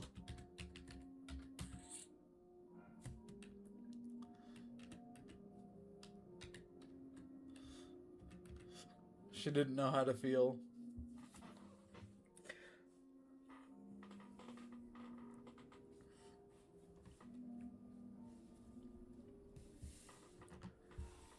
Why was Carol covering for her?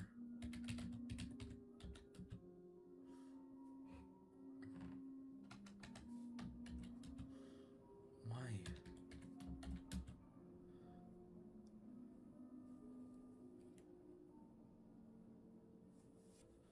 Was it really just for old time's sake? Okay, so I've posted a poem from From the prophecy? Dude, holy shit, you're doing way more fucking... Okay. Oh my god. Okay, okay. Associated with, associate Gaster with green real quick. Oh, okay.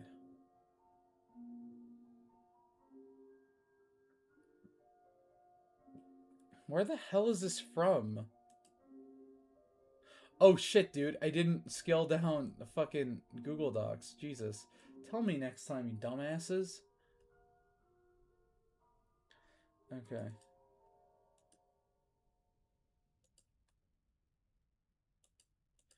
Okay, okay, okay, okay, okay, okay, okay.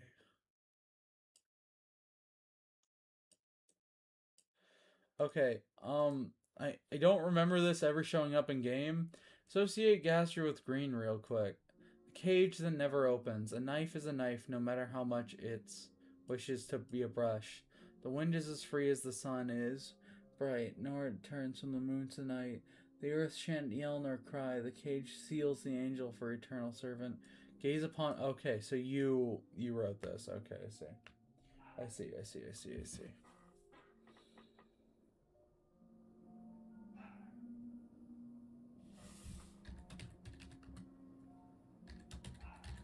Know how it relates to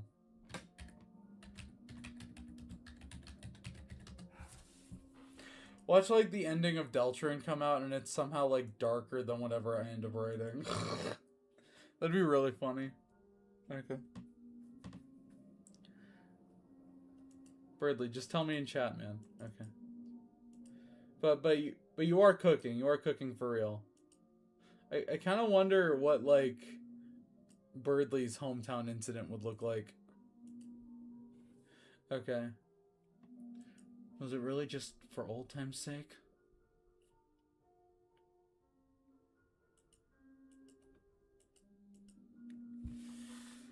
Why would she go as far to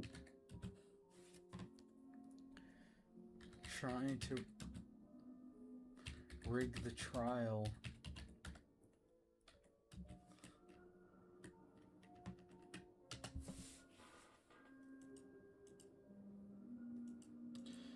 Try to rig her trial. It's weird because I feel like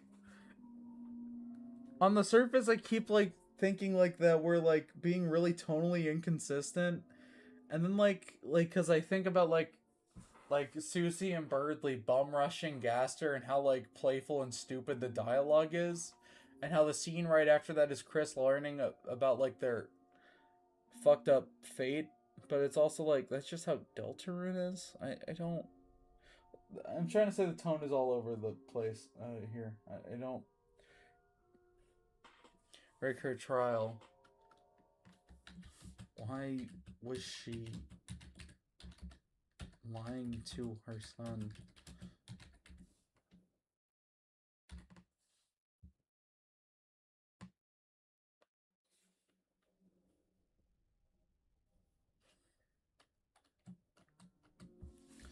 Toriel stayed silent. Can you add Spamton revealing he's from Mexico? No. Mainly because Spamton is from Alberta, Canada. That's right!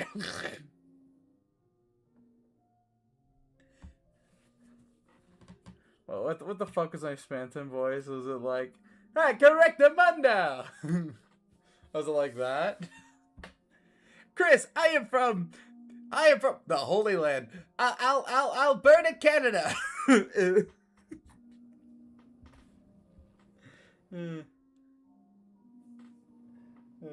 Plots automatically get better when their silly ass shit actually has stakes. Yeah, it's true. Toriel stayed silent. She was confined to her fate. A few days ago. Yet the trial, despite the fact that it had failed, gave her hope.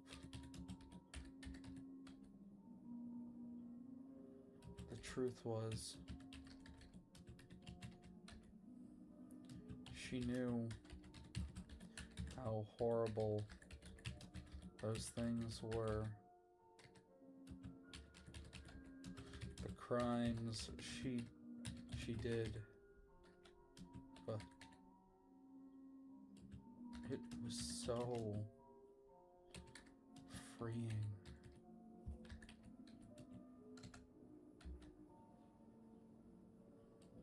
Being confined to societal expectation for decades.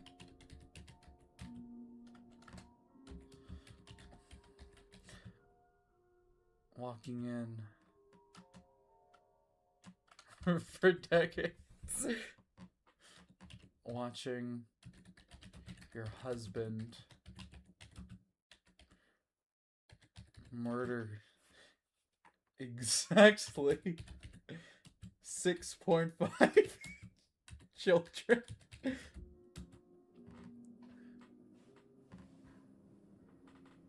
And get away with it.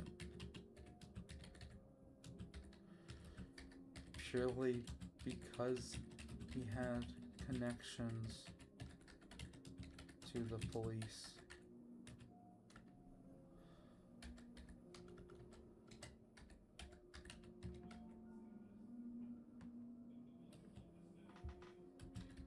The grading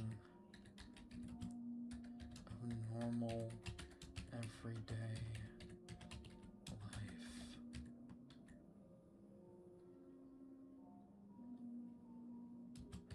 Having to settle for a convenience store owner over anyone else. The truth was, Toriel liked it. She liked leaving it all behind and burning it.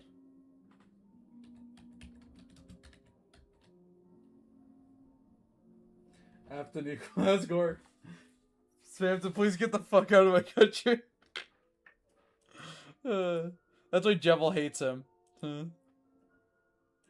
That salesman, he's from Canada. Boo, boo.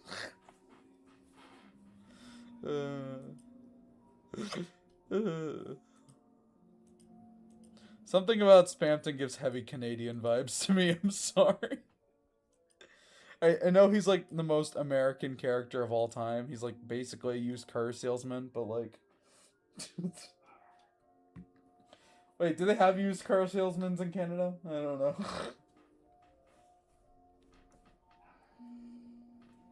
Burning it all to ash.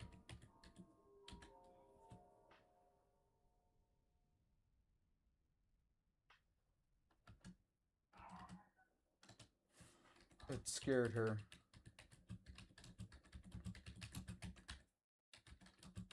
When she started loose.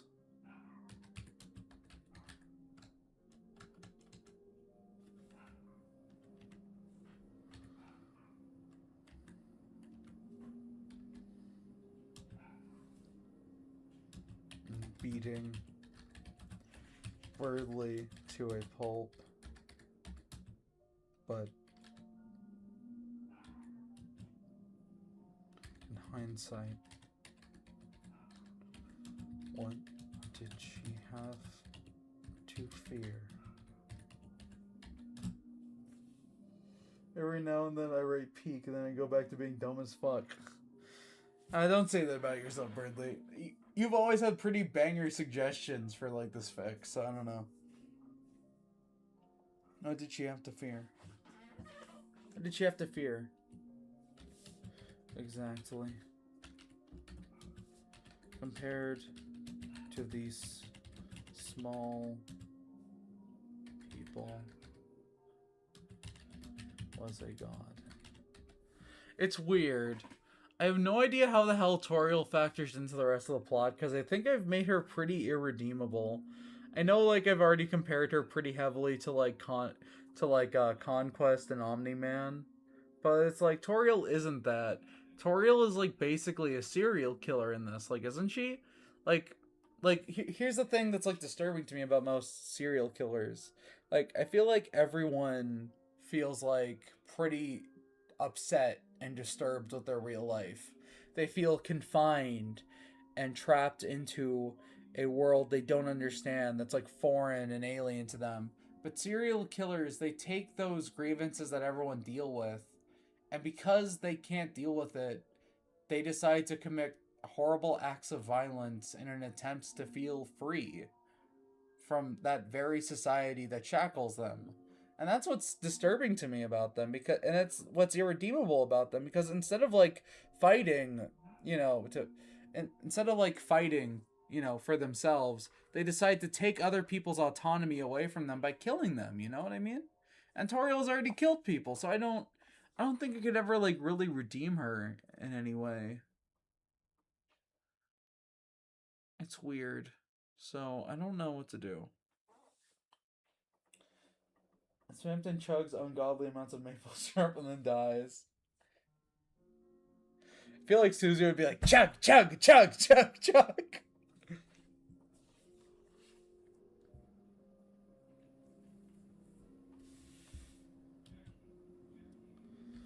But she knew it was wrong.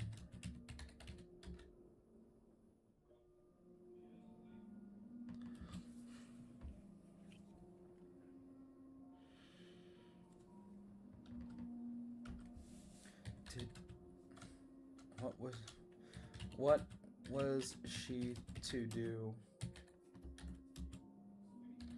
Rejects. What was she to do?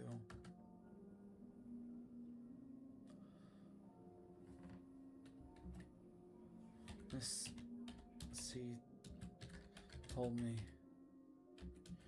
she could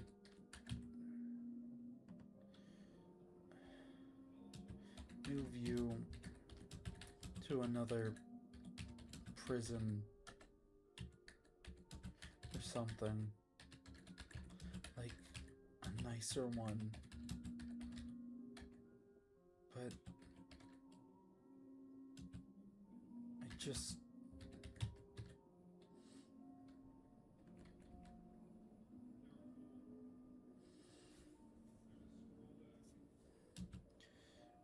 I want to hear from the goat's mouth. Did you really do all of that? Or maybe we can like do something interesting with this. Maybe it's like the majority human outside world framed Toriel for destroying hometown, when it's like then like I don't know what the fuck I'm cooking. Like, are we including racism in our fanfic about Spamton kissing Birdley? Are we including fucking racism in it? What the fuck? What am I doing, man? I feel like I'm going too far.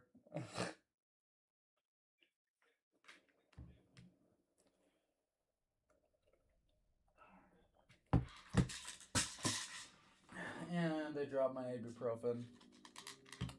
Alright.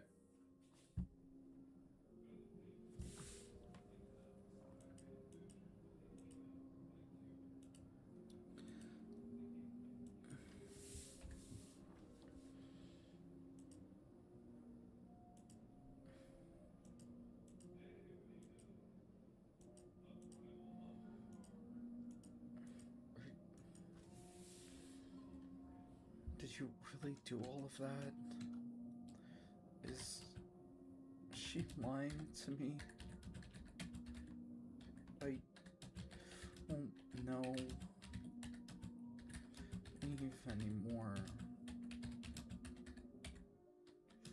You and Chris, you're my world, man. This is better than watching God Creator. My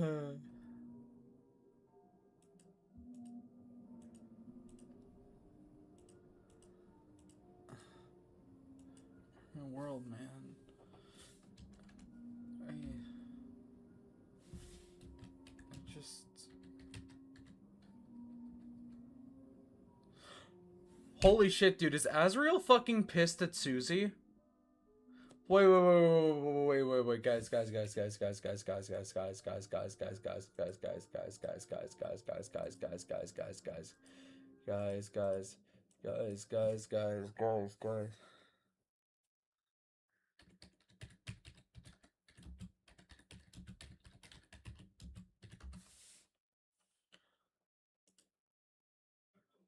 This is a certified hood classic. I second this because I've been entertained for like an hour because of this. Thank you. Chat. In Undertale, there is very missable dialogue. In Waterfall, where if you check an Echo Flower again, you will hear the voice of Toriel talking about how much she loves you over her previous children, and then hear Flowey like rant and rave about his mom. This very heavily implies that Flowey fucking hates Frisk for taking over like the role of child in Toriel's life. That Azriel is very spiteful towards Frisk for even like existing, pretty much. So it's like, but like, Chris is like in the Kara role, you know what I mean? Chris and Azriel were raised together. They're like, they've been siblings. They grew up together. So obviously, Azriel would not view Chris as like this leech who was taking advantage of Toriel's kindness. However, there is another character in Deltarune who is a leech taking advantage of Toriel's kindness. Susie! Holy shit. Chat. Would Azriel and Susie have beef? Oh my god, I get it, because Azriel doesn't know Susie has become a better person. Exactly! What if Toriel, despite all the being sentenced to life, tries to go back to the way things were, but compared to other things earlier? Omni-Man, it doesn't work. She has to struggle to repent for her sins. I don't really know if I want to go that route with her, though. Because it's like, I don't think... Here's the thing. This would be like if Omni-Man tried to go back to live in Chicago. Toriel fucking destroyed hometown. All of her neighbors hate her. I don't know.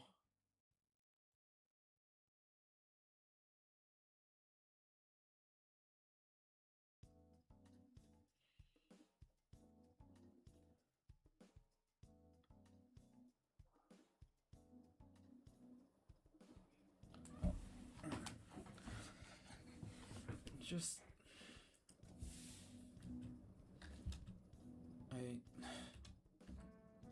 Mom... I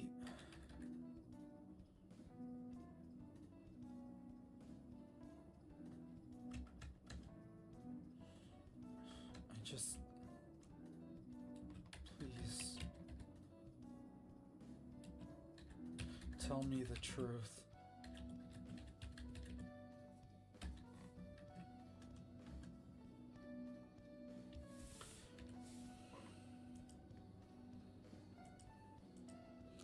Alright. Okay, you guys have chosen that Birdley and Chris seek freedom. Okay, so we're doing that. Okay.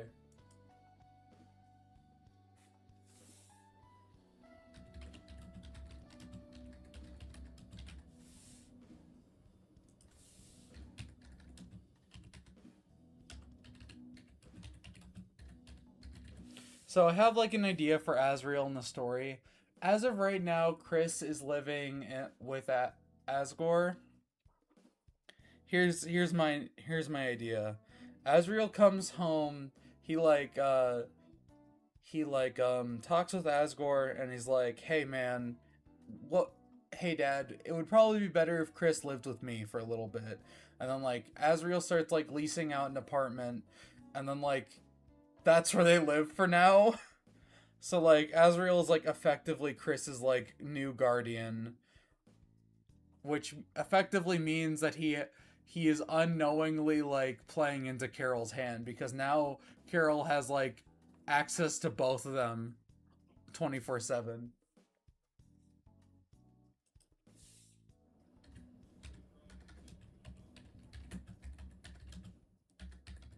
I'm gonna go to the bathroom real quick though. I need to like pee pretty bad. It's been 3 hours. The stream has given me actual motivation to draw after a week. That's what it's all about, man. That's what it's all about. Actually, like working on these dumb fanfics is like, it's refreshing after like a whole week of bullshit. You know what I mean? Anyway, I'm gonna go to the bathroom. I'll be right back.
I'm so sorry, chat.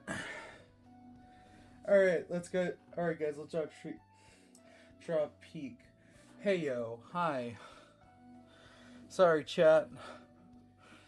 After I was done using the bathroom, I realized I was pretty hungry and went downstairs to get food.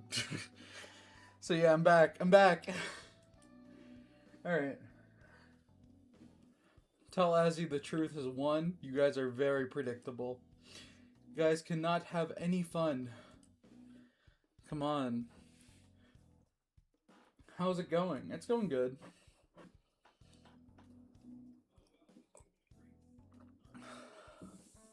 Alright.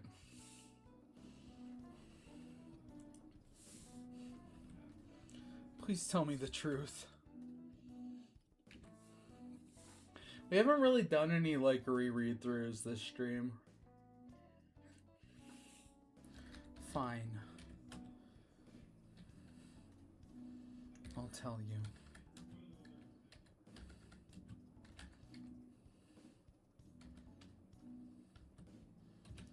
Carol's lying to you.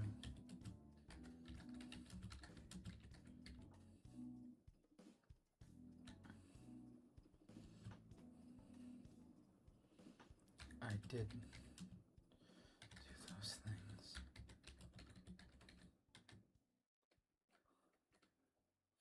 And in my folly, I believed I was achieving some twisted enlightenment. My child, I am not to be forgiven.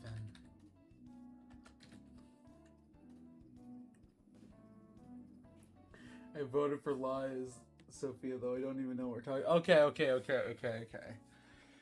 So, Azriel is basically giving Toriel an out by Carol. Basically, if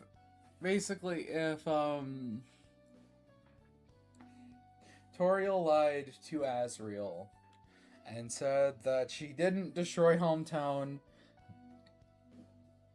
Carol would move her to a nicer prison.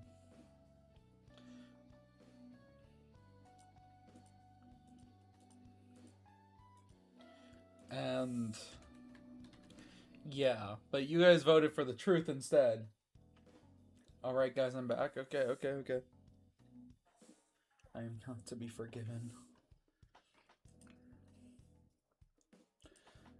Okay.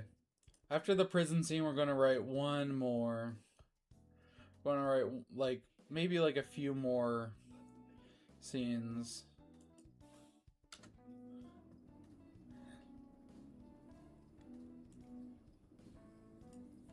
Probably, like, the, I don't know. We need to, like, seep in this, like, depressive sauce that we're in, so.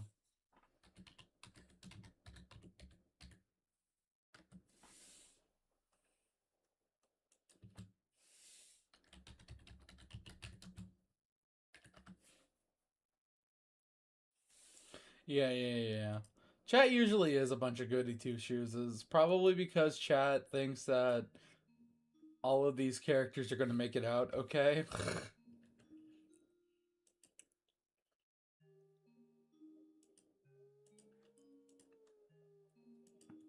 I am not to be forgiven.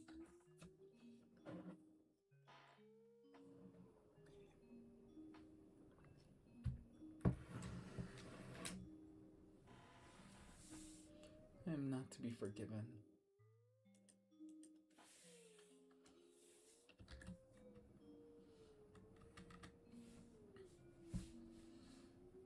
I do not know why Carol Holiday has told you otherwise, my son.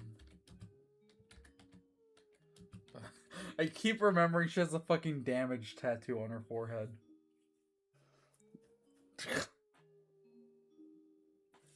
Okay.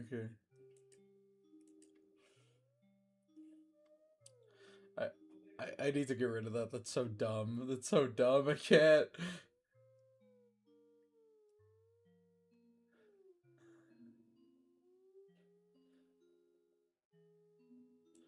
How about this? We just. How about this? We're getting rid of that. Otherwise. But. I am responsible.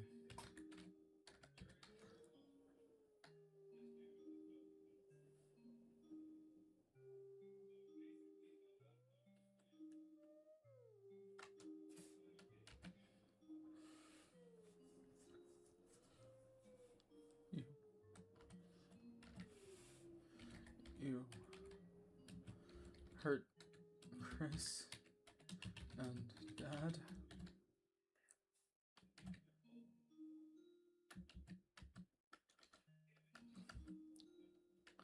Yes. I won't lie to you.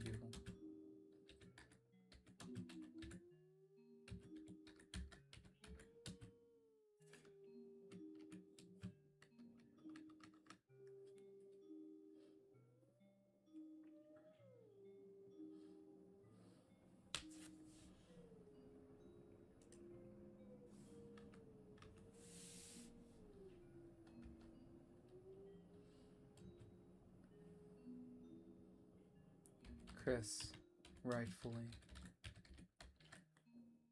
hates me. I do not know.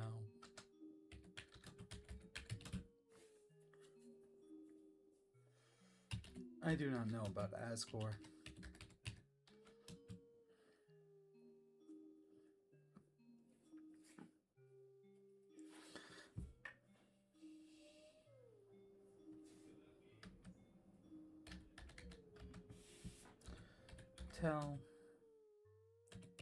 Tell Carol if she wishes.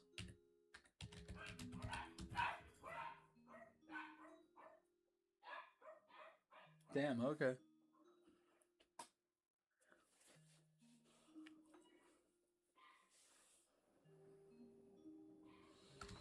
If she wishes to, mince meat,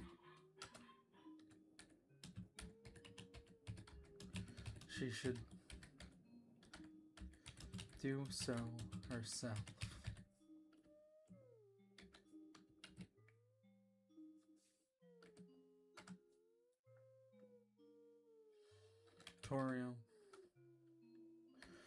Toriel looked up at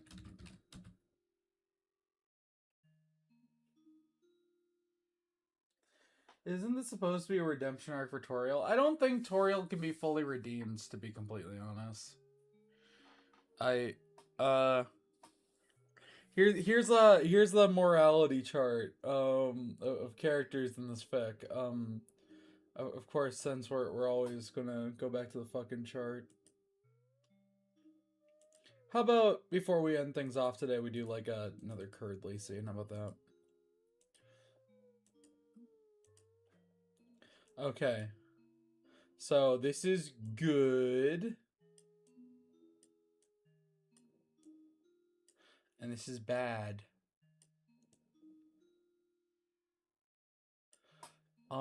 I think like right here, you have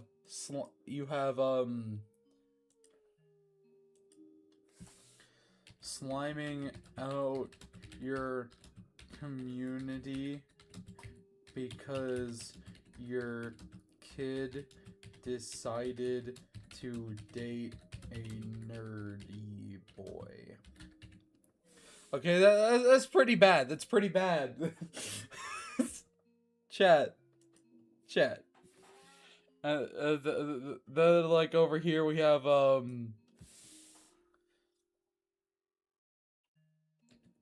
going Carol's plan because your too depressed to resist. That's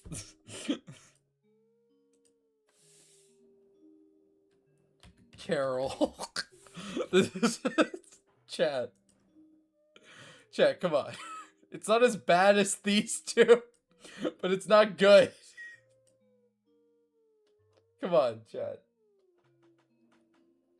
Like the first step to redemption is knowing you fucked up. Okay, but like, think of how many like bad people in the world know that what they're doing is bad. That doesn't really.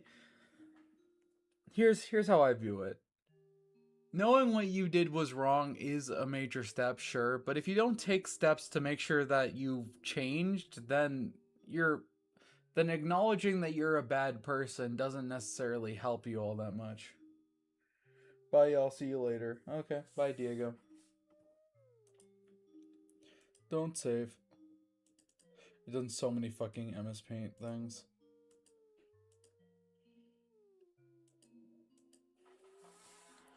Looked up at the anguish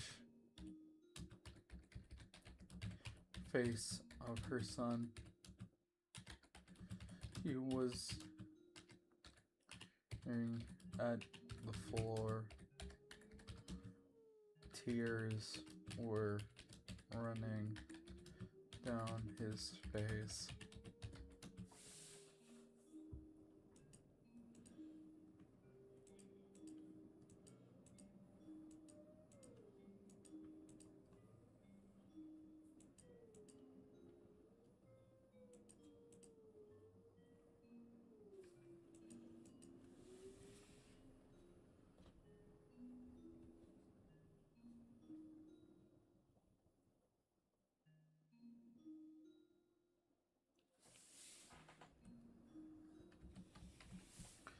I knew she was lying.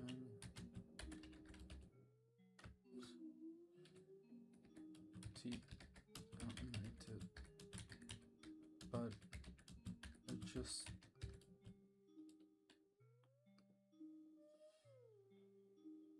don't want to believe it.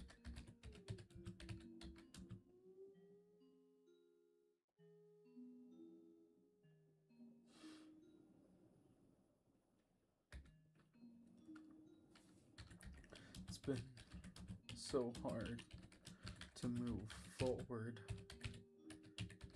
since Des disappeared. Since Des vanished, and just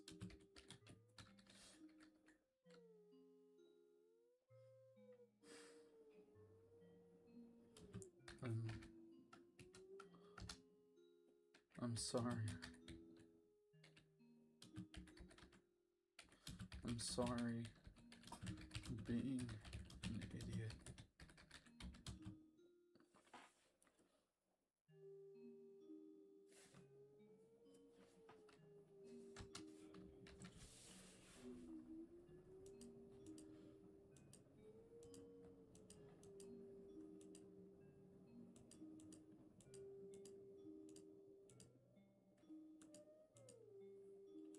Okay.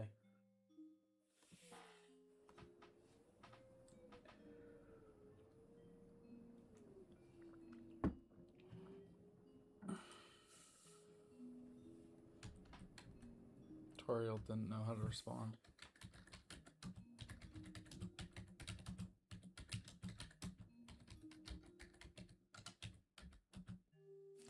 I feel like the best adaptation of this comic would be like a really shitty MS Paint version of it. I have a bit of a headache, so I'm going to take some ibuprofen real quick.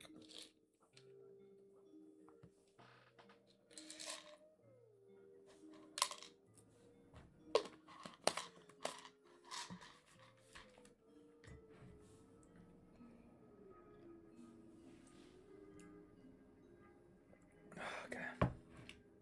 There we go. That should clear up. Toriel didn't know how to respond. She just sat there, listening. Her son.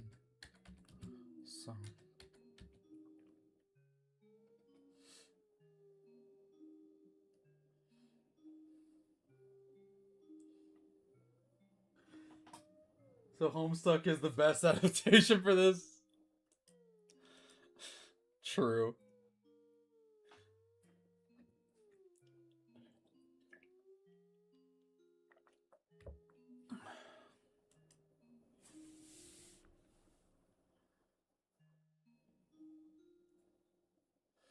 Is Homestuck, like, even good? Like, it's weird, because... It's weird, because I'm going to be completely honest. A webcomic blowing up the way Homestuck did is, like, unheard of. You know what I mean? Like, usually webcomics don't blow up that massive. Like they don't get that much traction unless, like, the internet is there to, like, mock them. You know what I mean? Like, usually webcomics, like, the best case scenario for a webcomic is you get, like, a niche community, or you get, like, the website you're hosting it on, if you're, like, posting it to, like, Webtoon or whatever, they start paying you. It's, like, the best case scenario. But, like, Homestuck got, like, big enough to, like, get its own fucking franchise. Remember me, Bloodo? Oh, hi, Rouse. The fuck is this in my recommended? I don't know.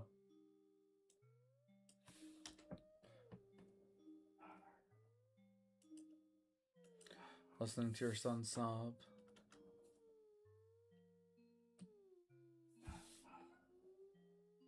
She wanted to comfort him, but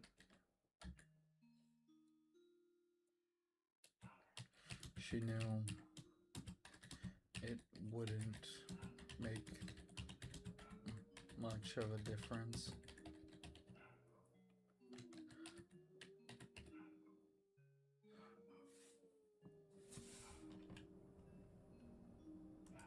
I'm posting the Discord link again. Holy shit, people keep joining this shit. Oh my god, man. Wait, we're, like, actually gonna have, like, a real fucking community.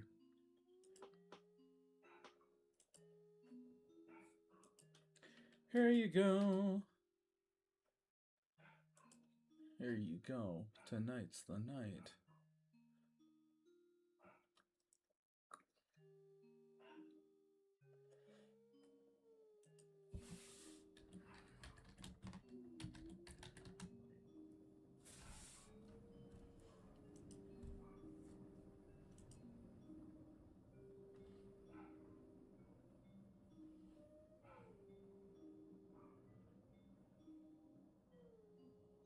Alright.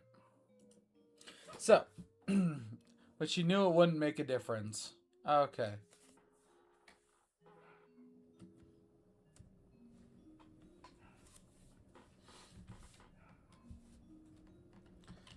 Azriel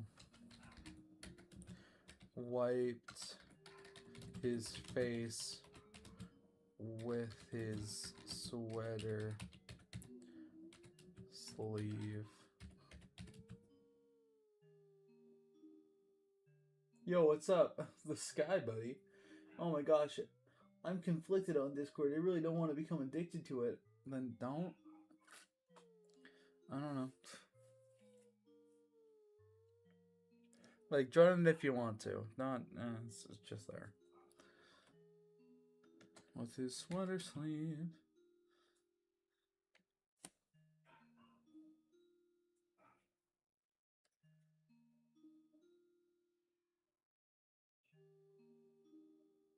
Hi. Wiped his face with a sweater sleeve.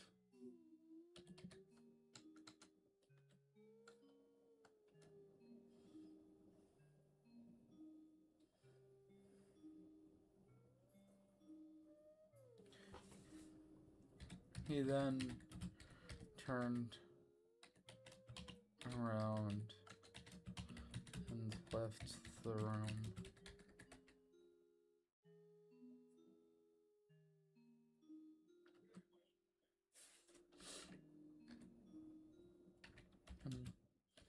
I'm gonna go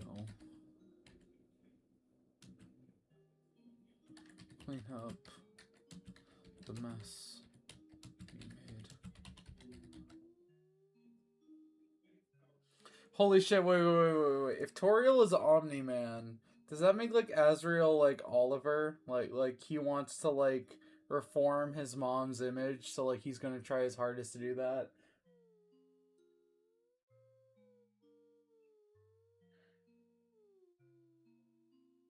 Yeah, but the conflict comes from me wanting to talk to my favorite Bloods more effectively. I mean, again, try it if you want to. You don't have to if you don't want to.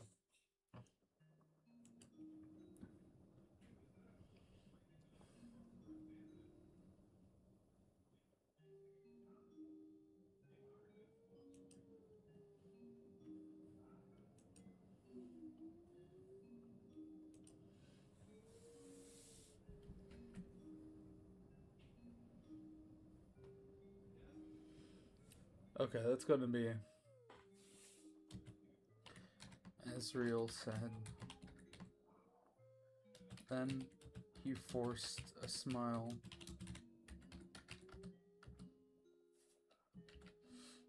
I'm gonna make sure can all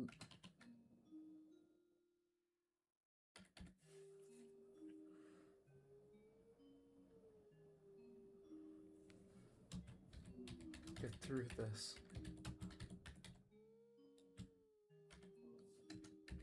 Okay, Mom?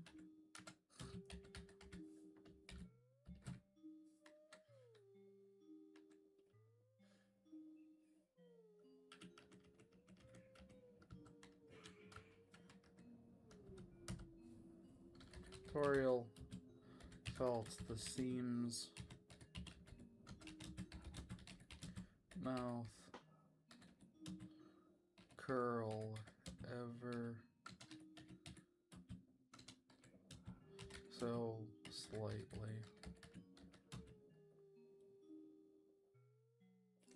The Toriel Carol flashback is gonna go fucking crazy because I feel like we have to do like a lot of legwork to sort of justify Toriel's behavior.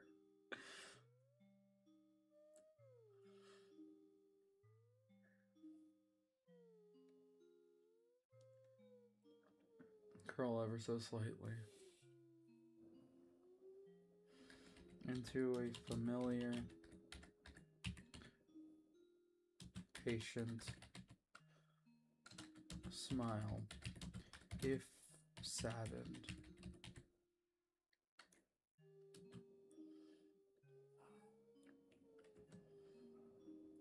Azrael left the room and walked to his... What the fuck is the name of Azrael's college? Is it like Ebbett State University? Is that what we're doing? Is Carrie still happening? Absolutely, buddy. Who the fuck do you think I am, buddy?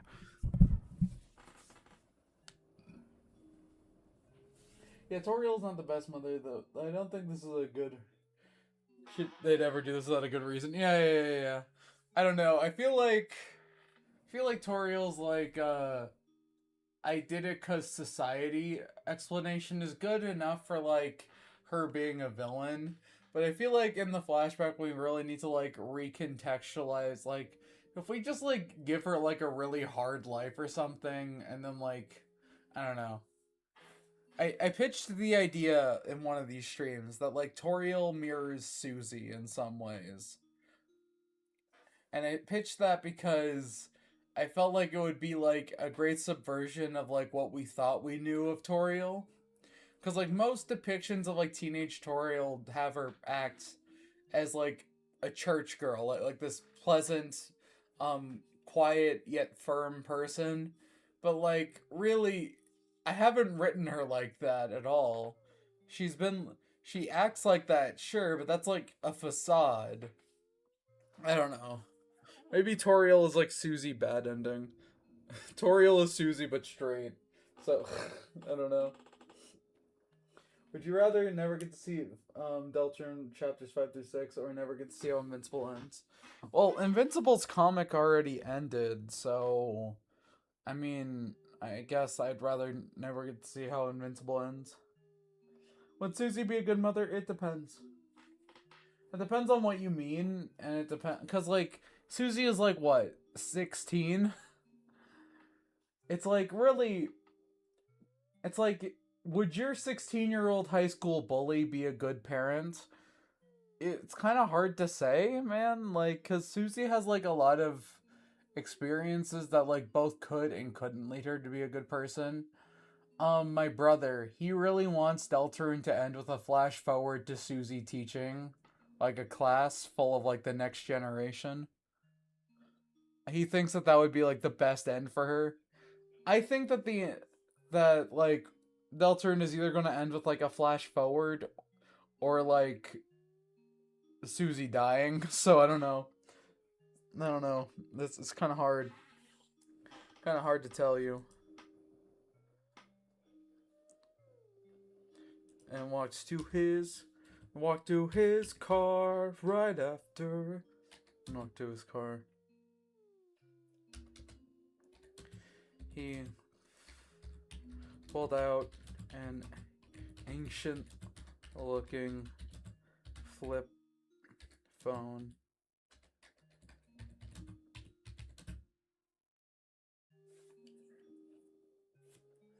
And dialed a number.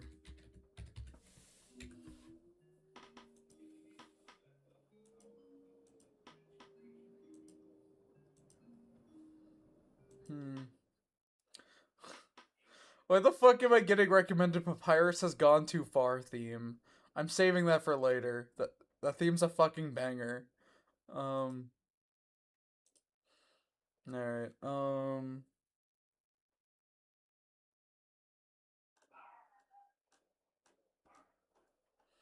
okay.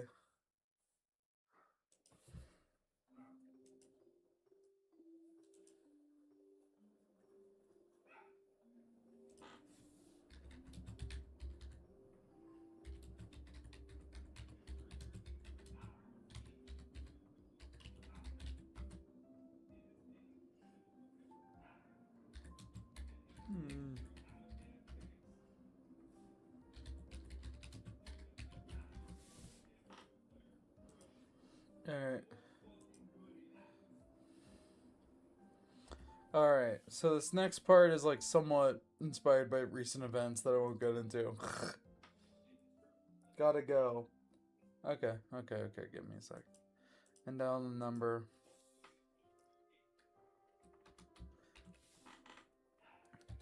Home state. No, Ebbet, State University.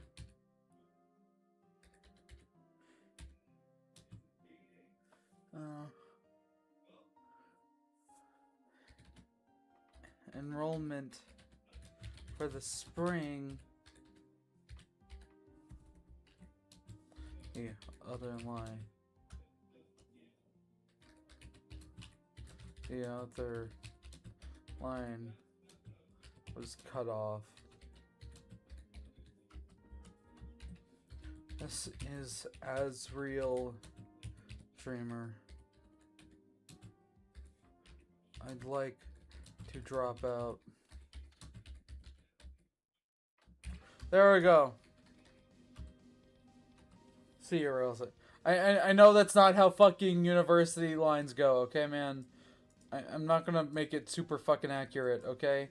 Because I don't want Asriel to be waiting for like 10 hours with like bots. Okay? Alright. Final scene.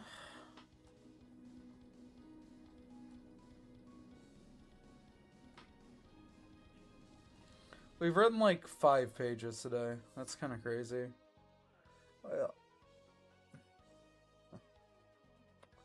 alright. Alright. What the fuck are we doing for this next scene?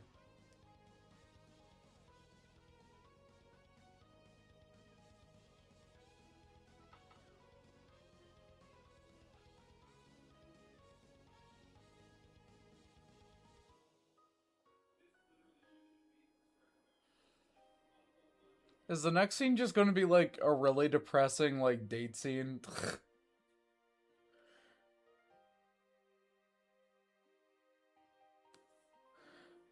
Where like Chris and Birdley like comfort each other? Because if that's the case, then like uh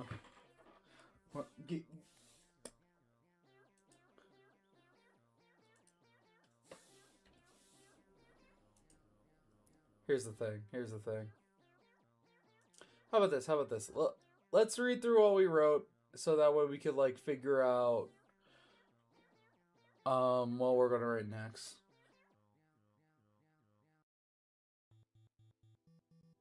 Sweat beads pooled on the dark prince's forehead. Susie was still unconscious, and Noelle was fast asleep in her crater. She looked so peaceful that Ralsei felt a little guilty that he would have to wake her up soon. Drip. The sound was faint, yet it still echoed in the vast empty halls of the hospital. Ralsei, however, felt a slight panic at that sound. He turned his head frantically to try to identify the noise. Then, he looked up as he saw the backside of the staircase above him begin to warp into a tear-like drop until it fell and splashed on Susie's face, waking her up. Oh, what the hell? Susie said in a groggy state. This, of course, concerned Ralsei. Susie needed rest. She had just been through hell. Ralsei, did you just fucking throw a rock at me? What the hell, man?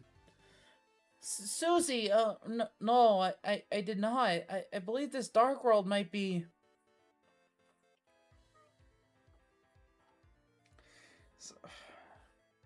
I hate when your hair gets like caught in your glasses hinges and then you like take off your glasses to clean them and then you just feel your hair getting ripped out. I hate that fucking feeling.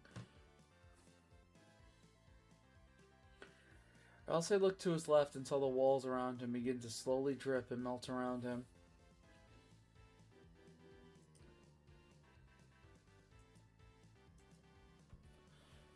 Oh no! Ralsei exclaimed. What's wrong? Susie asked. Susie asked. Ugh. This is why we proofread, people.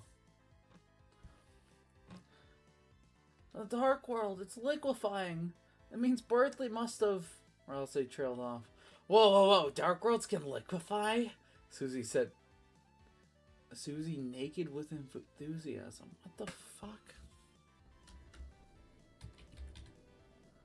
Said with enthusiasm. Yes, when the creator of a dark world dies, so too does their determination. The world itself starts to die. Ralsei looks over to Susie, who was scooping up heaps of rocky goop and shoveling it in her mouth. Ralsei sat there dumbfounded. Susie, what the heck are you doing? Ralsei spat out. Look, dude, how often do you get to eat a dark world? Susie, this means that the doctor is dead. Ralsei states in a tone that implies a lot of sass.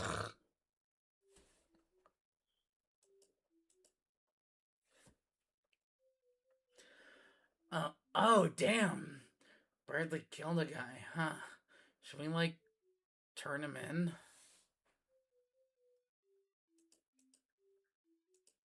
Susie asked, genuinely confused. More than just that, Susie. I don't know what this means for Noelle's father, Ralsei explained. Dude, chillax. Whenever a dark world has closed up before, everyone reappears in the light world. God damn it. God damn it. I hate this fucking song.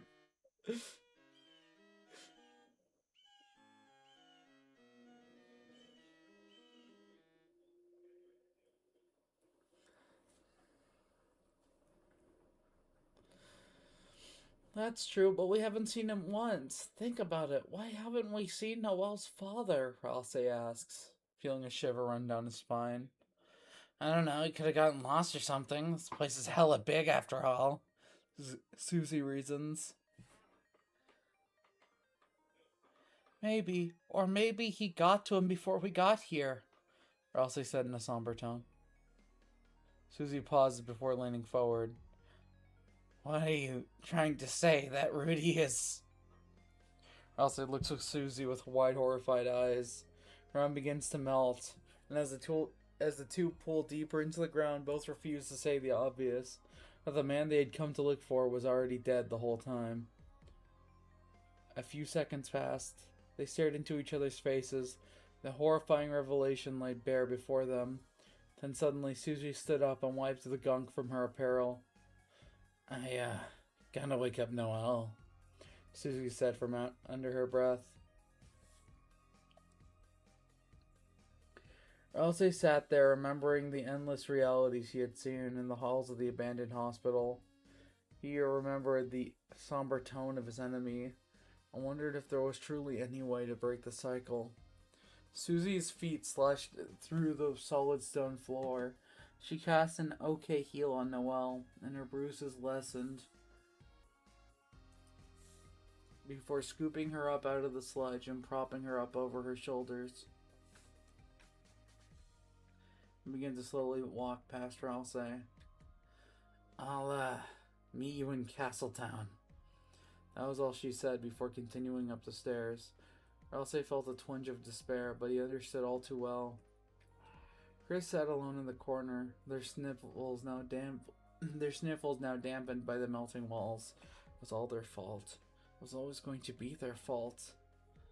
That mad bastard had doomed them. Chris could not die. He was a slave to their soul.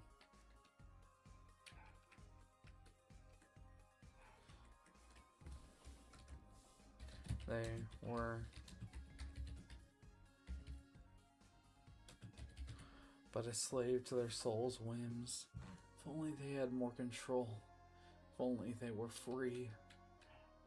They remembered how much easier things were back before, when Des was here. They remembered exploring the woods with Azriel, Noelle and her. Why? Why did there have to be a man behind the tree? Why did there have to be a roaring night? Why did their mom have to destroy their home? It was so easy to feel alone. Bradley's father seeped into the deep sludge. Was he a murderer? Why did the doctor tell him about the shelter?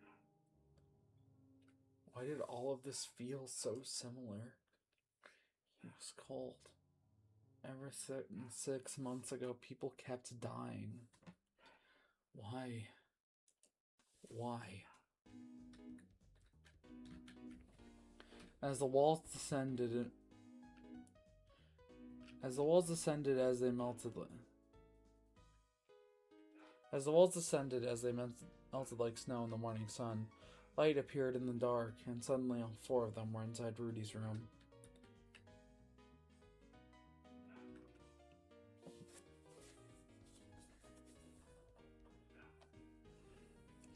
Bradley noticed that the ground was solid again.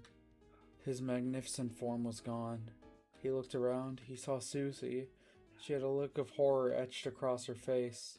She gave Noel a piggyback ride, and the dear girl laid her sleeping head on Susie's shoulder. Bradley got up to hear the quiet snipples and whimpers from Chris. That's not where Susie was looking. Bradley got up from the floor and looked onto the vacant hospital bed. All that remained was a bloody scalpel and dark red stains on the white sheets.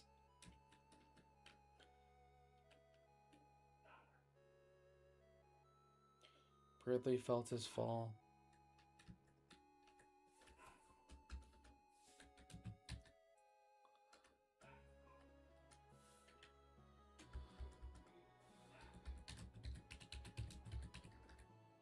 In one day, he had witnessed 2 murders.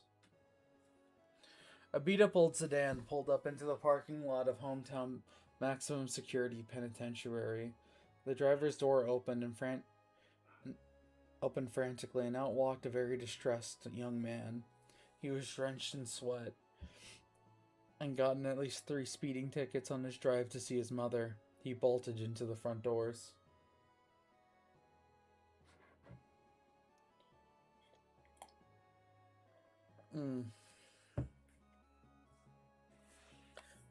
After waiting and doing some paperwork, he was ushered into an empty room by a prison guard.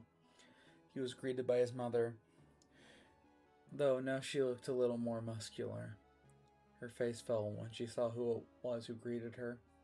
It was her son. Alright. Mom, what the hell, man? Azriel said, flabbergasted. Toriel felt immense shame wash over her again. Her son looked at her with a face of anguish and horror.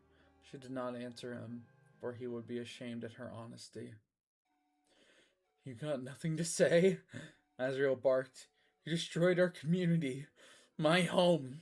Is it true you hurt Chris? Azriel, please. You already know the answer. Of course, the happy music plays. That you know seem like fantasy.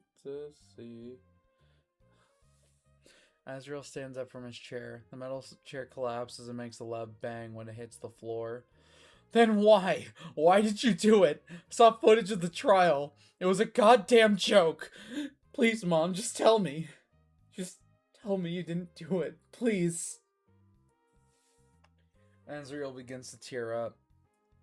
Look, Mom, I've been talking to Mrs. C, and she says that. Azriel gets cut off. What? The room became silent. You know, Mrs. C. She's really worried about you. She knows you just have a lot to deal with. She's trying to prove you innocent. She told me the footage was faked, Azriel explains. Toriel was flabbergasted. She didn't know how to feel. Why was Carol covering for her? Why? Is it really just for old time's sake? Why did she go that far to risk her trial? Why was she lying? Why was she lying to her son? Toriel stayed silent. She was confined to her fate a few days ago. Yet the trial, despite the fact had failed, gave her hope. The truth was, she knew how horrible those things were, the crimes she had committed. But it was so freeing.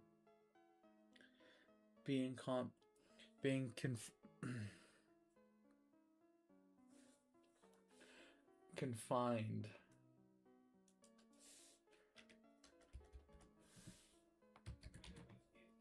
To societal expectations for decades. Watching your husband murder exactly 6.5 children and get away with it purely because he had connections. I'm just going to say children. Children and get away with it. Because he had connections to the police. The grating monotony of normal everyday life. Having to settle for a convenience store owner over anyone else. The truth was, Toriel liked it. She liked leaving it all behind and burning it to ash. It scared her at the moment.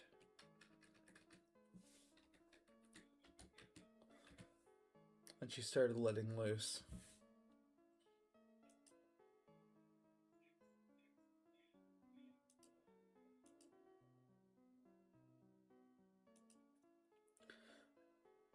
And beating Birdley to a pulp, but in hindsight,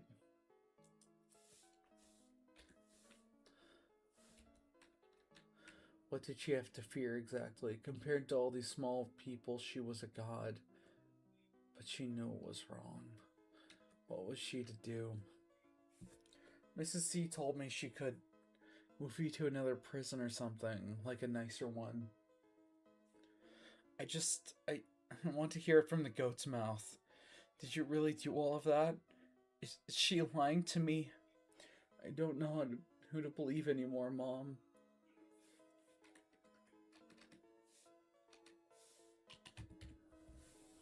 You and Chris, you're my world, man.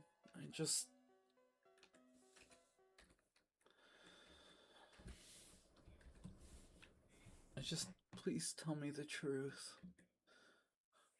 Fine, I'll tell you. Carol's lying to you. I did those things. And in my folly, I believed I was achieving some twisted enlightenment. My child, I am not to be forgiven. I do not know why Carol Holiday has told you otherwise.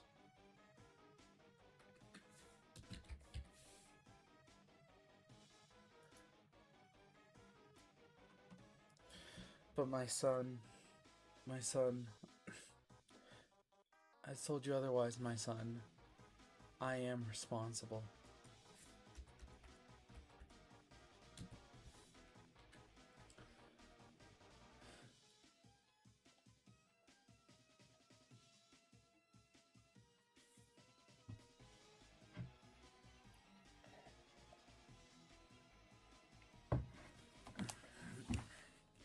You hurt Chris and Dad? Yes, I won't lie to you, my child. Chris rightfully hates me. I do not know about Asgore. Tell Carol that if she wishes to convince me to leave, she should do it herself. Toriel looked up at the anguish-ridden face of her son. He was staring at the floor, tears were running down his face. I knew she was lying deep down. I did. But I just don't want to believe it. It's been so hard to move forward since Das vanished, and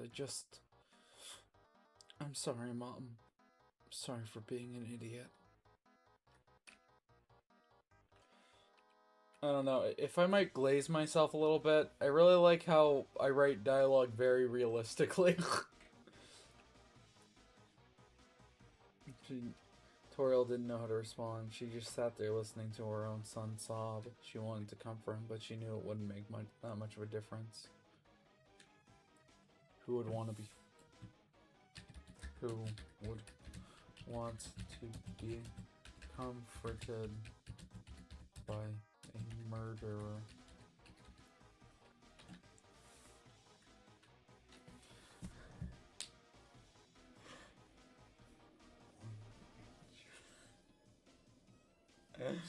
Oh my god.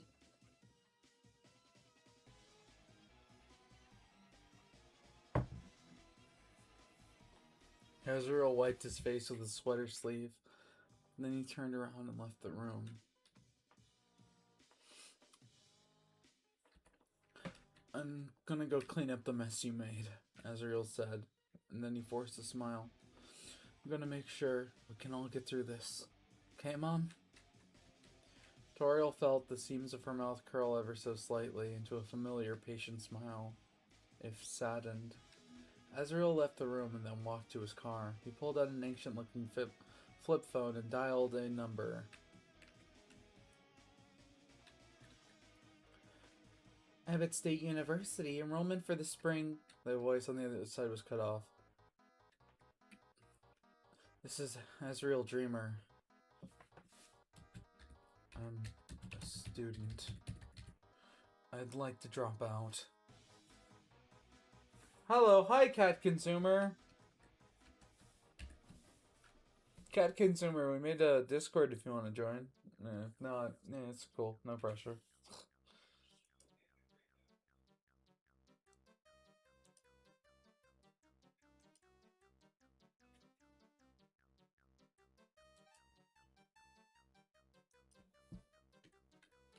Alright, one final scene for all the marbles.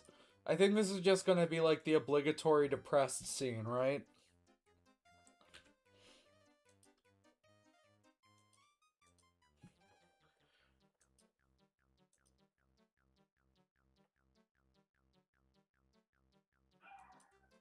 Yeah, fuck it.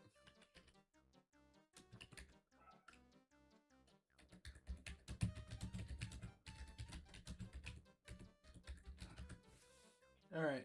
Alright, let's fucking do this. Let's fucking do this.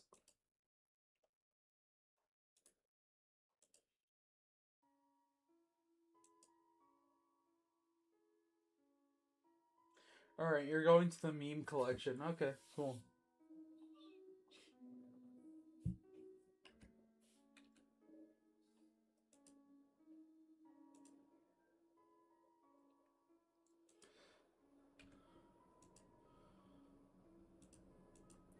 Alright. Everyone's DMing me. We gotta make this quick. Okay. Okay. Okay. Okay. Okay. Okay. Okay. Where the hell are Chris and Birdley? Actually, yeah.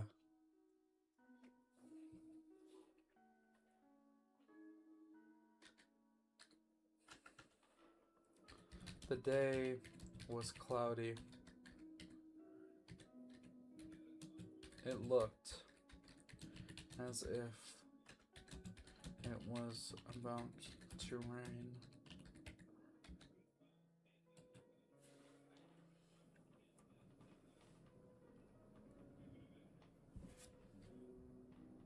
Birdley looked on to the vast emptiness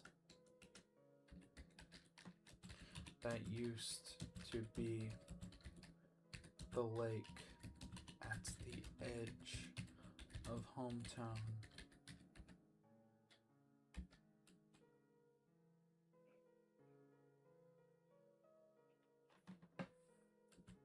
He relived it.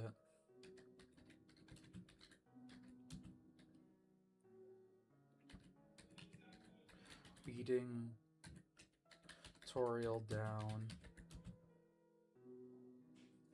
with his bare hands, feeling the twisted satisfaction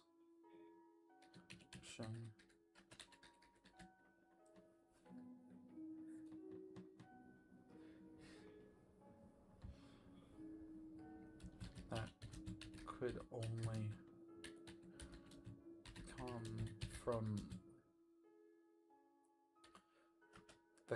come from Mortal Kombat.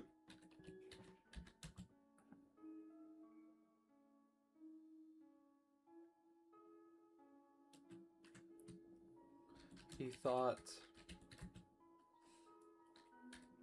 to his training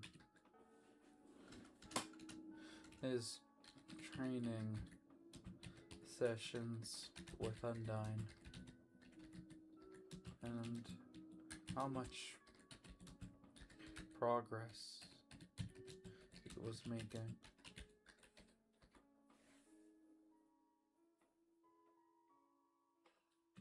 It was bizarre. Birdley had never been much of a warrior.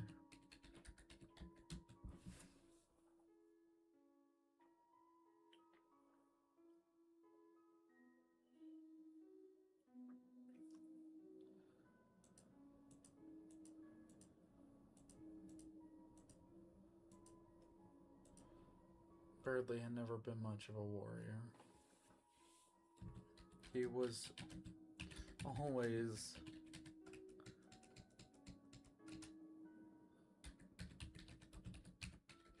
getting beaten.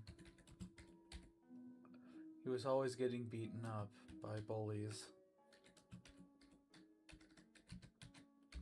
And for the longest time, he was too afraid to stand up to them.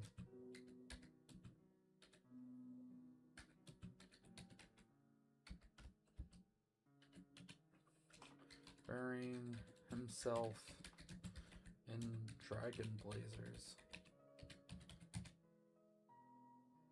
Burying himself and other such games, so he could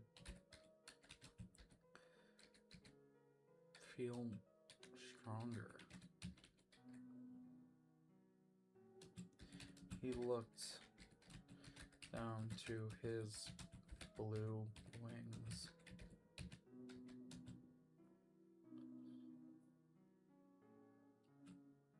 They were clean,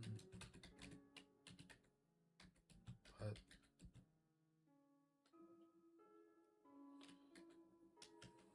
they were clean.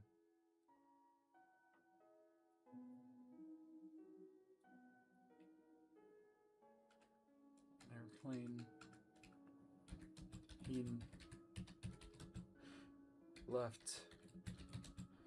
He never left the house with dirty wings.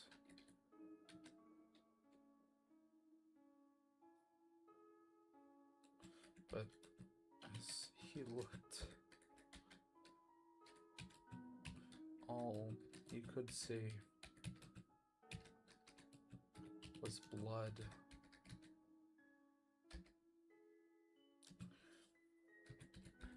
Dripping off his fingers, pooling in his palms.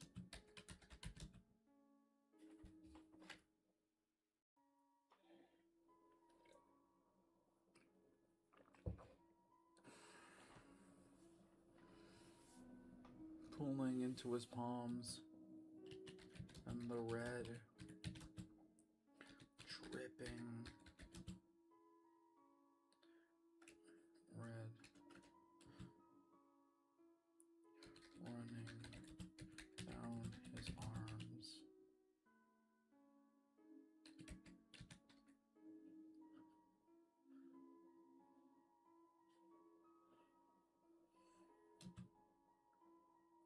He closed his eyes.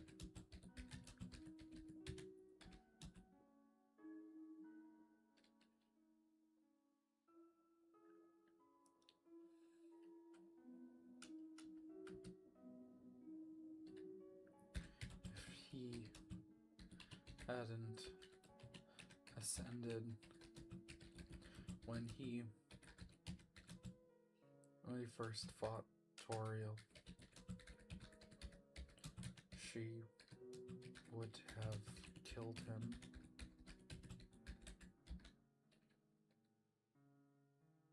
But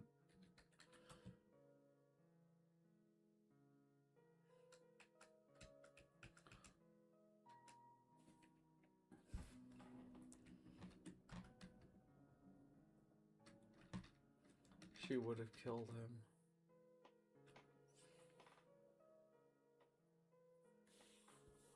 But was living that much better. This is really dark.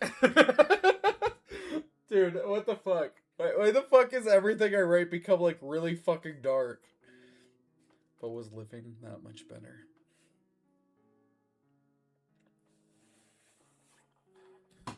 He thought onward.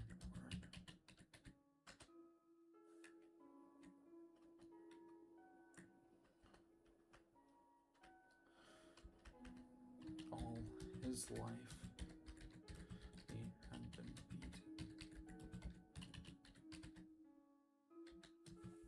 beaten. Even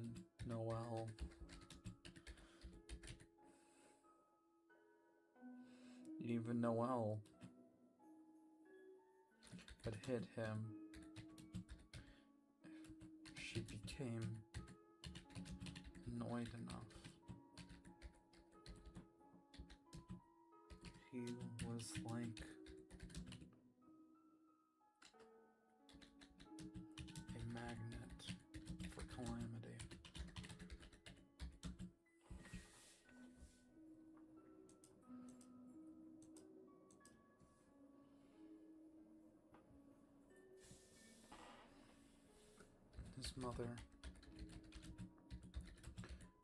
His mother hit him all the time.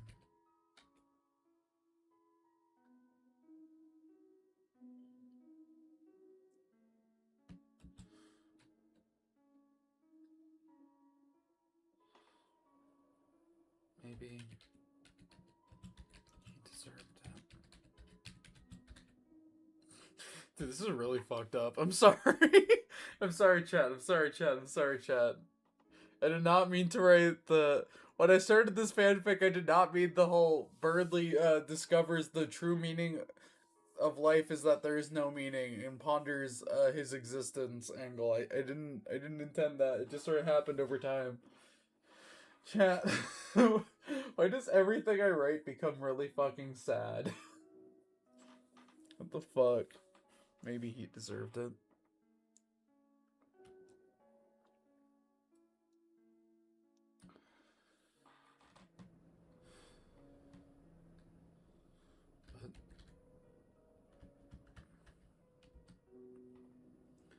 Alright. Dude, what the fuck? Where do we go from here?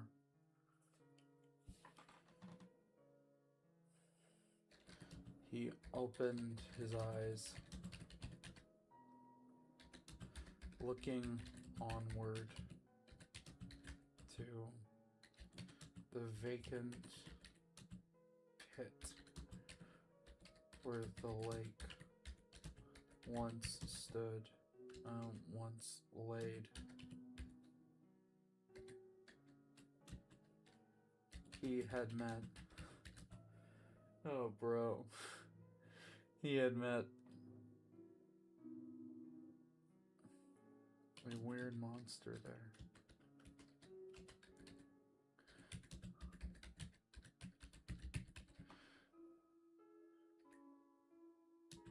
Onion-san.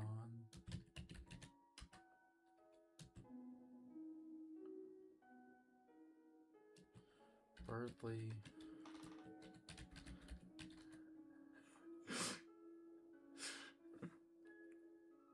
Remembered how off-putting and lonely they were.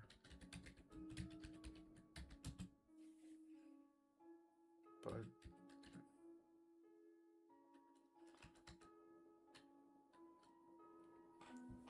when he saw Onion-san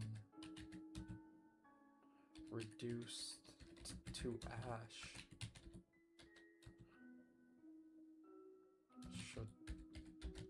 should that have disturbed him?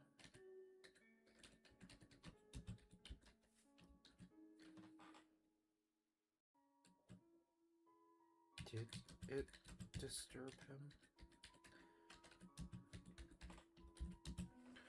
Did it? He didn't know.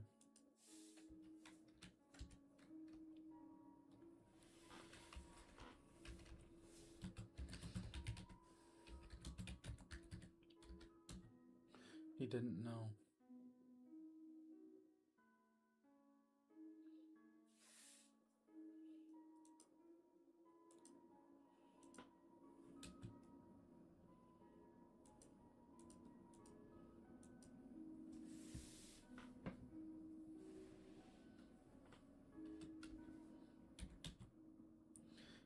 He didn't know.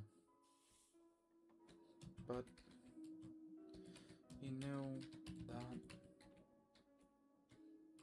when, but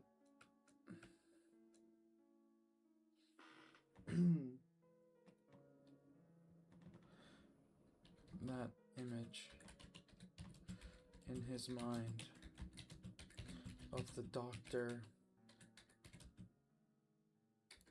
piercing his own skull with a bone attack.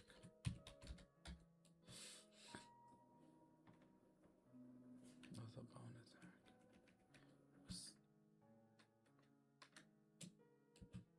It haunted him. The way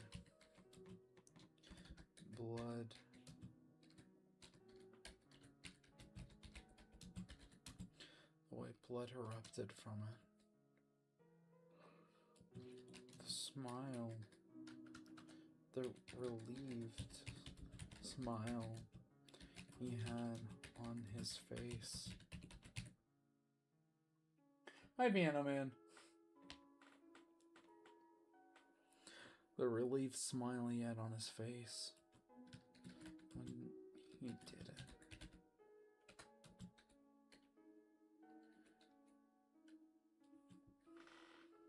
He didn't know.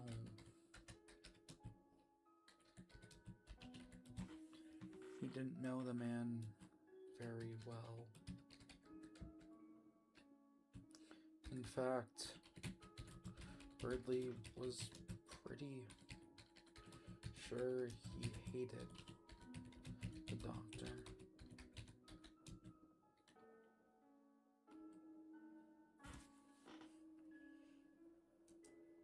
But what did I miss? Okay, you missed the prison scene with Azrael and Toriel, where Azrael is like questioning if his mom really went through with it. Azrael's heading to hometown. You saw the hospital world start to melt. Everyone's pretty bummed out about what they learned in there. Mainly that Rudy was dead the whole time. That it was all for nothing. Dude, what the fuck? I'm on like, how did this fucking fanfic start out like this? Quote: "It was a cold and brisk night. Birdley sat alone in his elegant gamer pad as he sat in a swivel chair. He thought to himself while scrolling through Instagram reels. What the fuck is this? What the fuck is this? What is this? How do we go from Instagram reels? How do we go from Chris being a SoundCloud rapper to Birdley wondering the weight of his own mortality? How? How do we go from there? What the fuck? What the fuck? Sophia, what is the word count? Oh, I'm so glad you asked, Cat Consumer. We're rapidly approaching novel length. That's the fucking intro! I need to do a fucking read-through stream. We need to spend 12 fucking hours reading through this entire thing. When we're done with this, this'll be the fucking length of every fucking One Piece volume, okay, man? Or I got a lot of catching up to do. Yes, you can. There are a collection of VODs I made on my channel, although some of them got clipped off because the streams are longer than 12 hours, and I didn't know VODs could only be 12 hours. Fuck you, YouTube, but yeah. Please do a read-through stream. I will. Instagram Reels and Chris's SoundCloud raps for super serious fanfic pipeline is real. Post an audiobook to the I will, dude. I'll fucking do it. These reels are ass. Him being the new caster is fucking crazy. What the fuck? So wait, if Birdley is like the new Gaster, does that mean that like Chris is like the new Carol? Because that's like pretty fucked up. Oh my god. How did this go from like it was a SoundCloud notification, which is a surprise. Birdley had only downloaded SoundCloud on his precious mobile gaming device for a certain someone. He tapped the notification, confusion bubbling under his blue feathered head. It was sung by Moss Eater in 1987, named Gamer's Delight. What the fuck? How do we go from this to that? I like how we went from Noel beats Birdley with the steel chair, tee-hee, to Birdley pondered the meaning of war. How many people he had lost, the blood coursing through his veins, and what it all meant. What the fuck? Have we lost the plot? Probably. You know what? I kind of want to see how fucking insane this gets. I want to like go back to the beginning. And then, like, see, like, the very end where we get, like, Birdley, like, sacrificing his friends to become a god, Griffith style. I want to go back to this and go all the way there to that. Then, like, some fucking scholar is going to analyze that this is, like, actually, like, peak. We didn't lose a plot, we fucking found it! Dude, what the fuck? This is certainly my Deltarune. What the fuck? What the fuck is this? This shit is ass. Okay. Oh my god. Birdley was impressed. He knew Chris had a talent for music, but this is something else. Filled with inspiration, no deter. I like how this foreshadows Birdley becoming a fucking god. I like how this one fucking line does that. Birdley decided to find some peak aura edits sent to Chris. And that's when he saw the best magic abatement Sigma edit he had ever seen. What the fuck is that? He was sending to Chris to show how much aura the rat was given him. With one tap of his feathered finger. He sent it. This shit is ass. You said it, Christmas. The reply had immediately been sent. This was a massive shock to Birdley. He thought that since Chris was a gamer, they'd understand being an alpha, but clearly hanging out with Susie had turned them into a beta cock. Okay, not such a good rapper to understand that being an alpha. No, being a sigma was all that mattered. Birdley gripped his phone tightly and wrote, "Dear Chris Kirkle, you clearly do not understand the importance of being an alpha." Birdley huffed and said it was the best response he had ever written, and yet...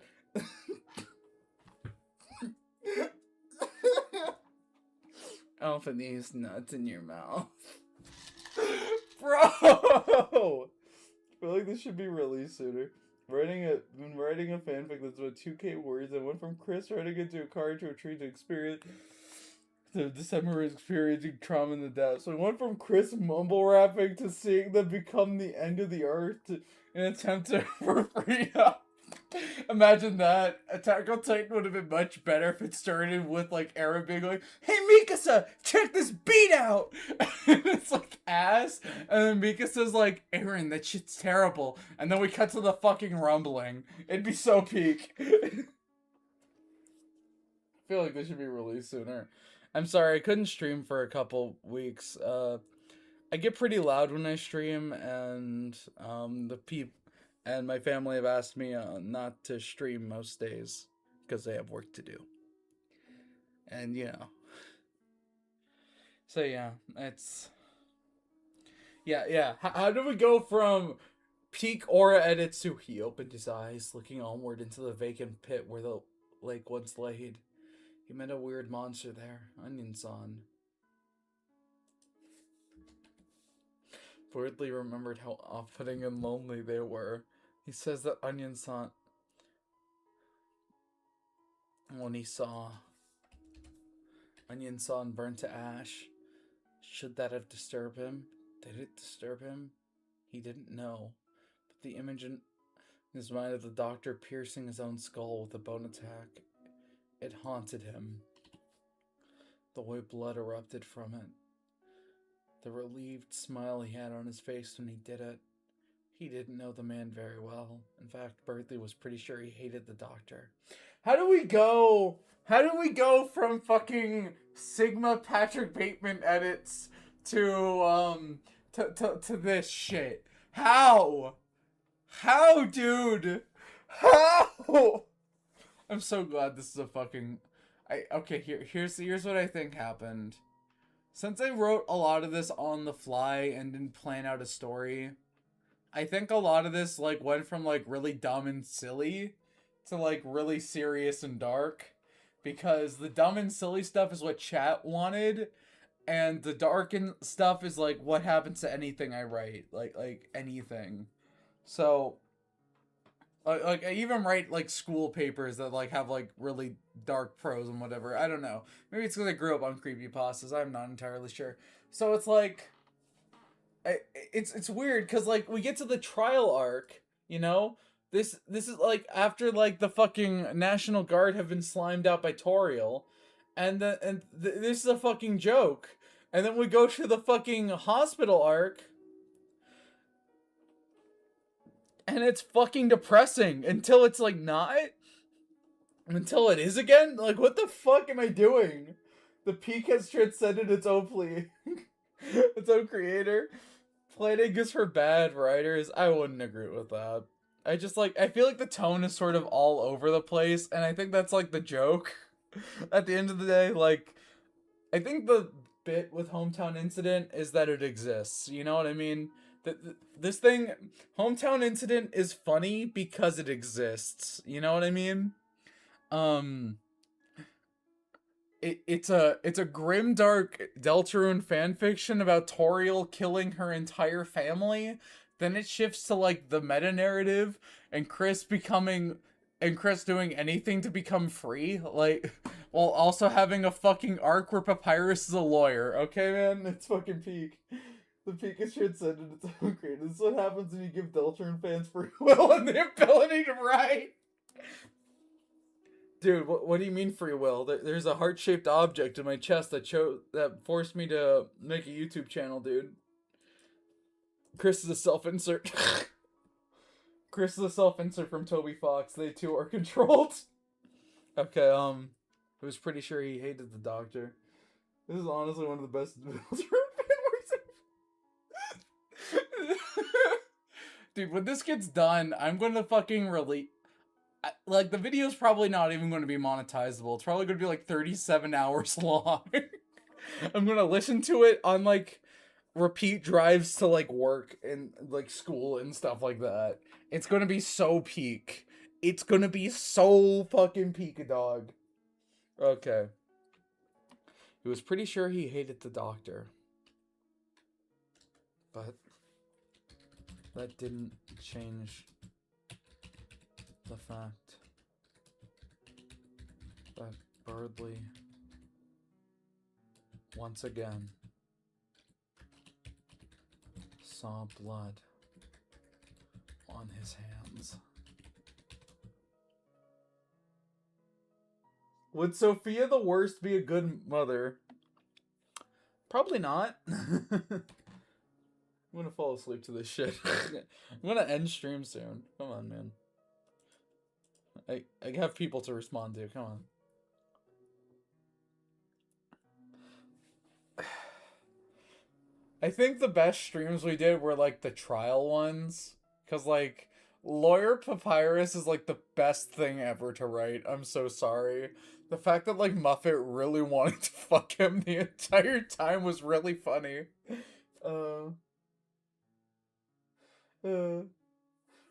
Hometown Incident.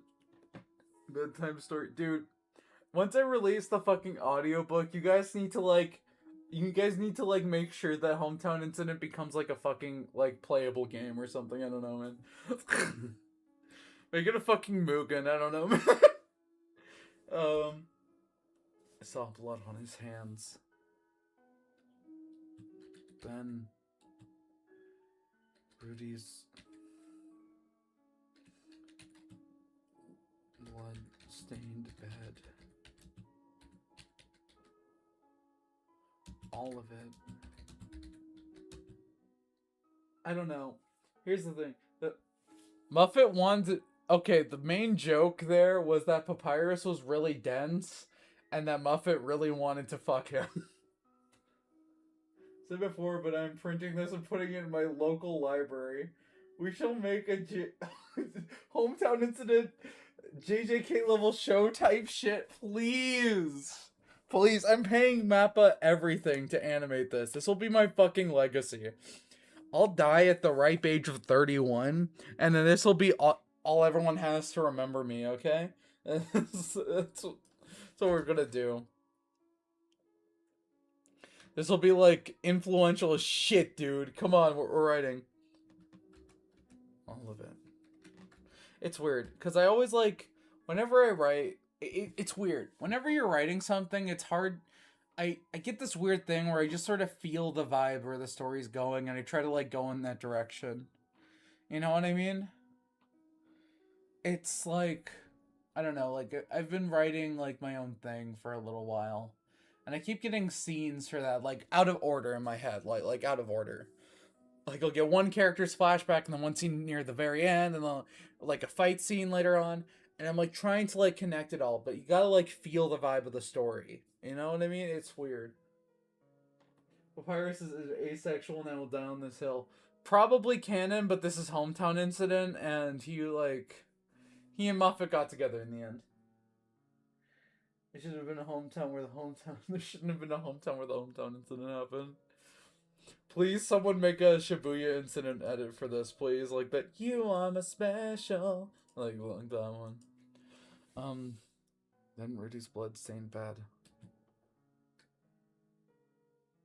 All felt so hopeless.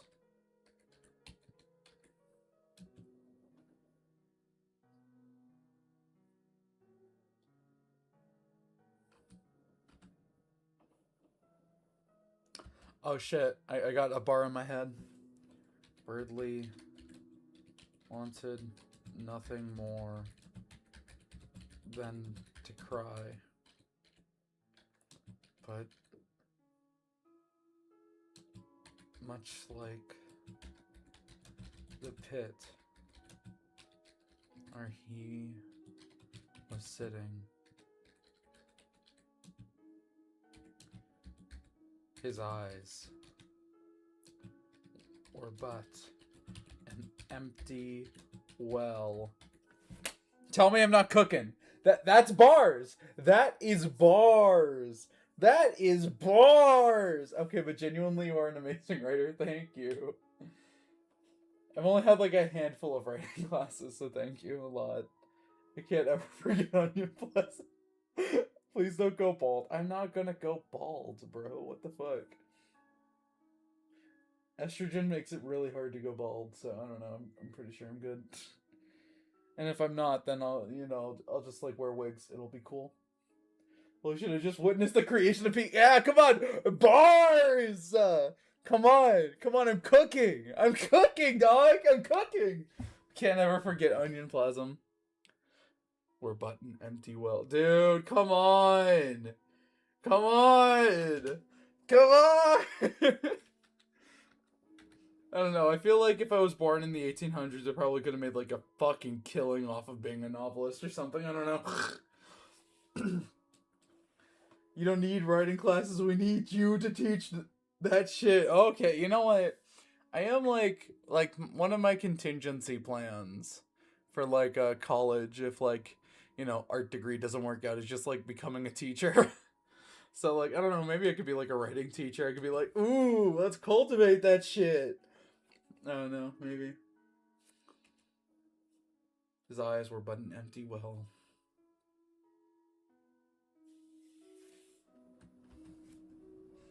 The wind picked up. It was cold.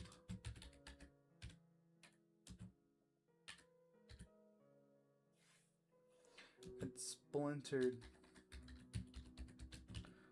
It was cold and fast. Across skin. Hometown incident will be taught in schools. Imagine showing up to class and your teacher showing everyone her Deltarune fan.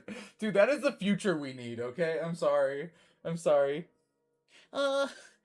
Sophia, what the fuck? Why's your rating peak? Watch, it's gonna be like in 2052. People aren't gonna know what Patrick Bateman's Sigma edits are. Like, it's gonna be horrible.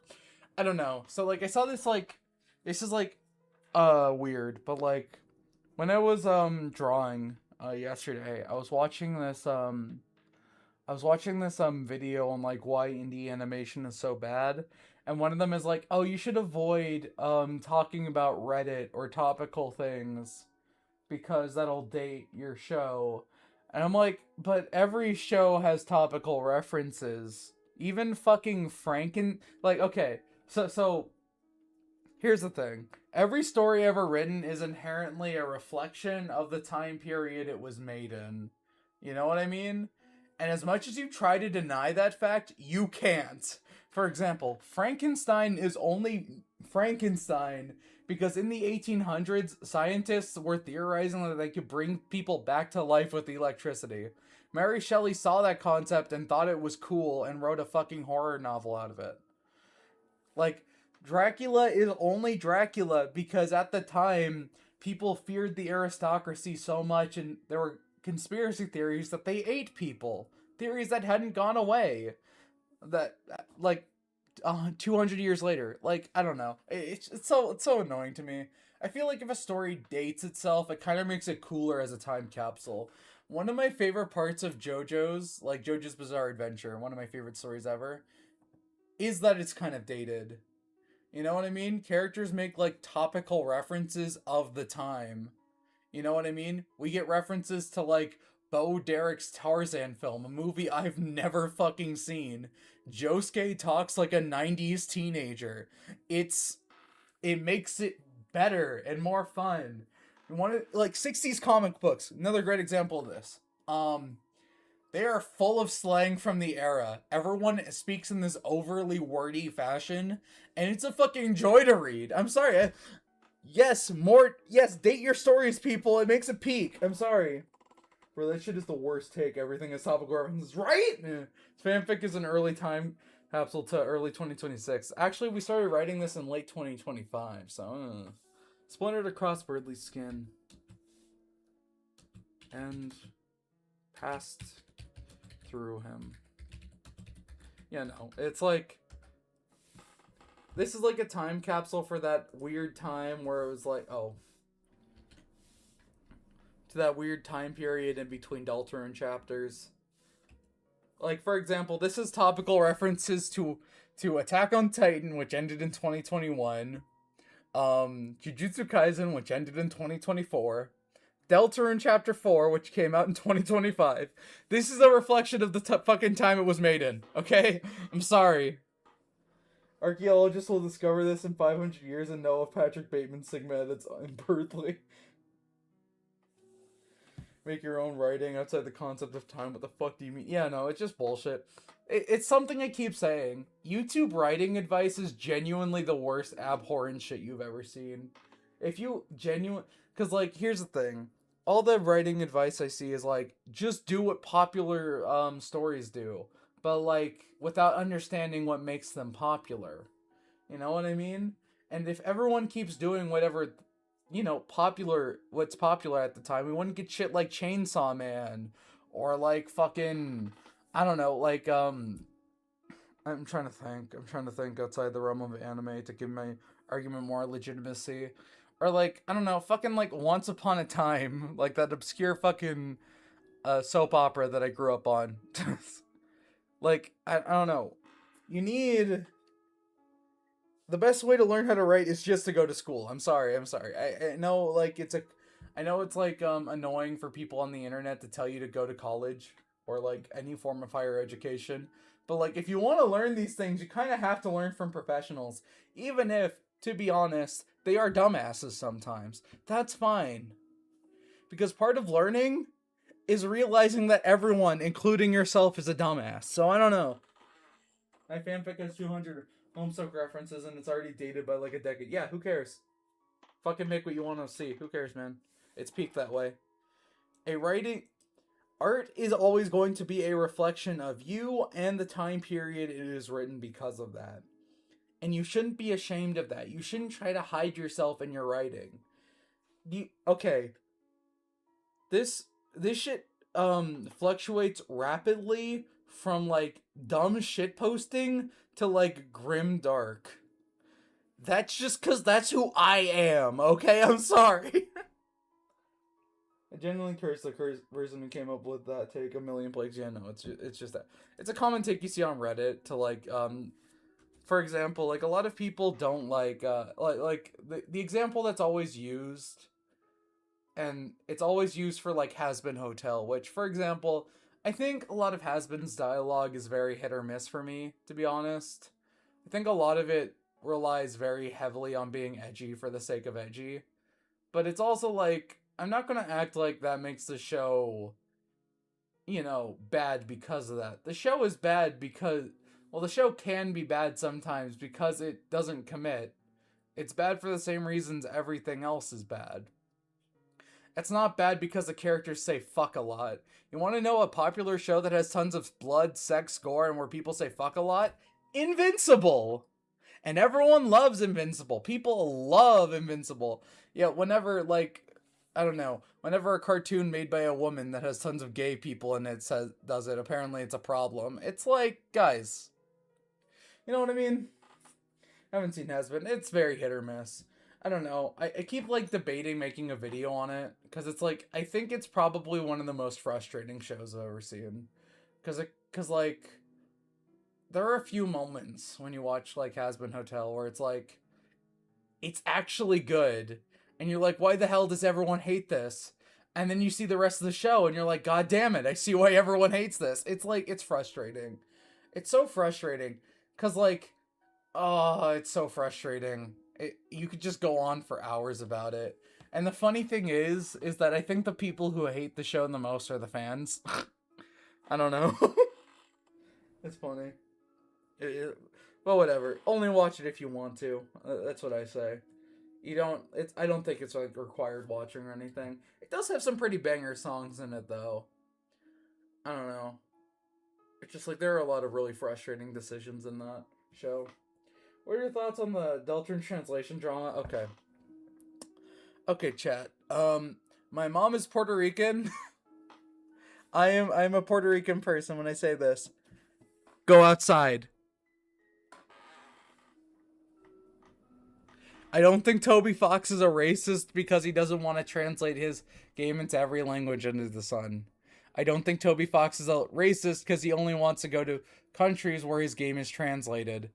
People are literally just finding reasons to crucify a man who has given them peak fiction time and time again. Okay? I don't think Toby is racist. If he was, why would he deliberately learn one of the hardest languages in the world to translate his fucking game into that? I don't know. I agree, they do need to go. It's like literally only like, you only see the argument on like Reddit and Twitter and stuff. Like, I don't know, like I still pop into like Reddit every once in a while, just like check memes and shit. And like I see it and I'm just like, guys, it reminds me of like the moral panic in like late 2022. Like, okay, so everyone remember like the Noel trans debate? A debate that pissed me off specifically because, you know, trans women here. It's like, the thing that was so frustrating about it was that people were getting... Okay, so like, the original post was like a headcanon about Noelle being trans because she had antlers all year round, which is typically something only male reindeer have. I think that Noelle has antlers because it's a cartoon reindeer, dude. Like, I think that's just why. Also, it's very likely that Deltarune does take place in, like, the winter or December. But whatever.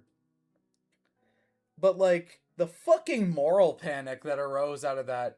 Oh, Noelle can't be trans. Noelle, stop inserting your shitty headcanon. And it's like, guys, what fucking community are we? Like, it's weird because it's like, it's weird because it's like, everyone in the Deltarune community, I feel like nowadays, is like this, like, misunderstood, like, weird gay teenager that no one, like, really, or, like, spiritually they're that. But, like, I don't know, it was like when it was my turn to be a teenager in, like, the early 2020s, everyone was, like, so fucking shitty. I was, like, crazy, man. I just, like, I really hate that so much. And then, like, became, like, a massive shitpost to, like, Photoshop antlers onto female characters and say, like, guys, are they trans? And it just, like, it felt really disrespectful, because that's just some person's headcanon. And you're dragging them through the fucking mud for that, okay? By the way, Noelle is, like, canonically into women.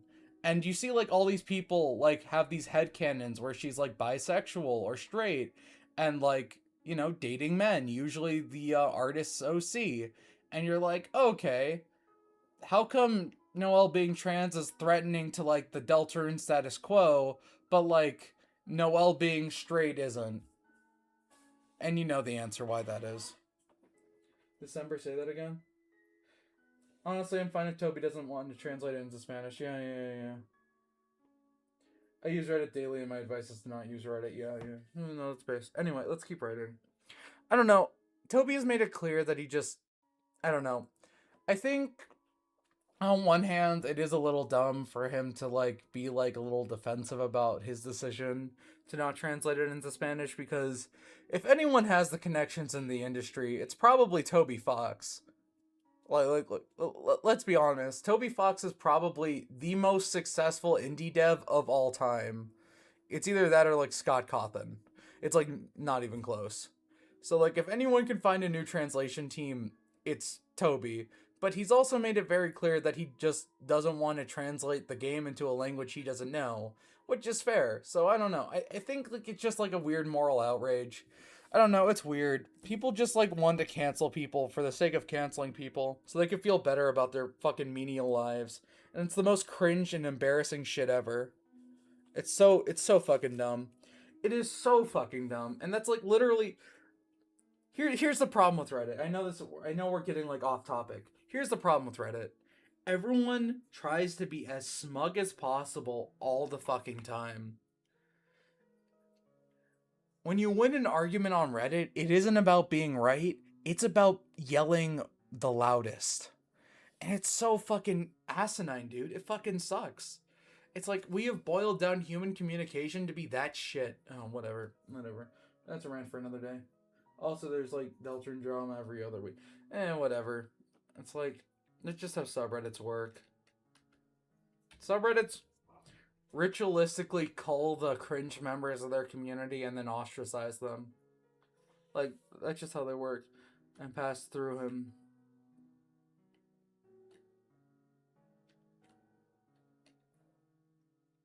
Littered across Birdly skin and passed through him.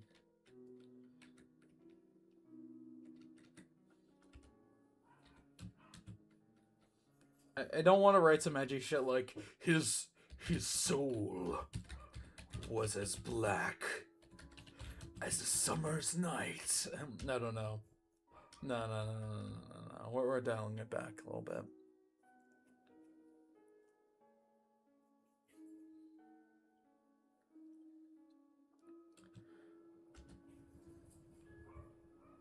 He wondered.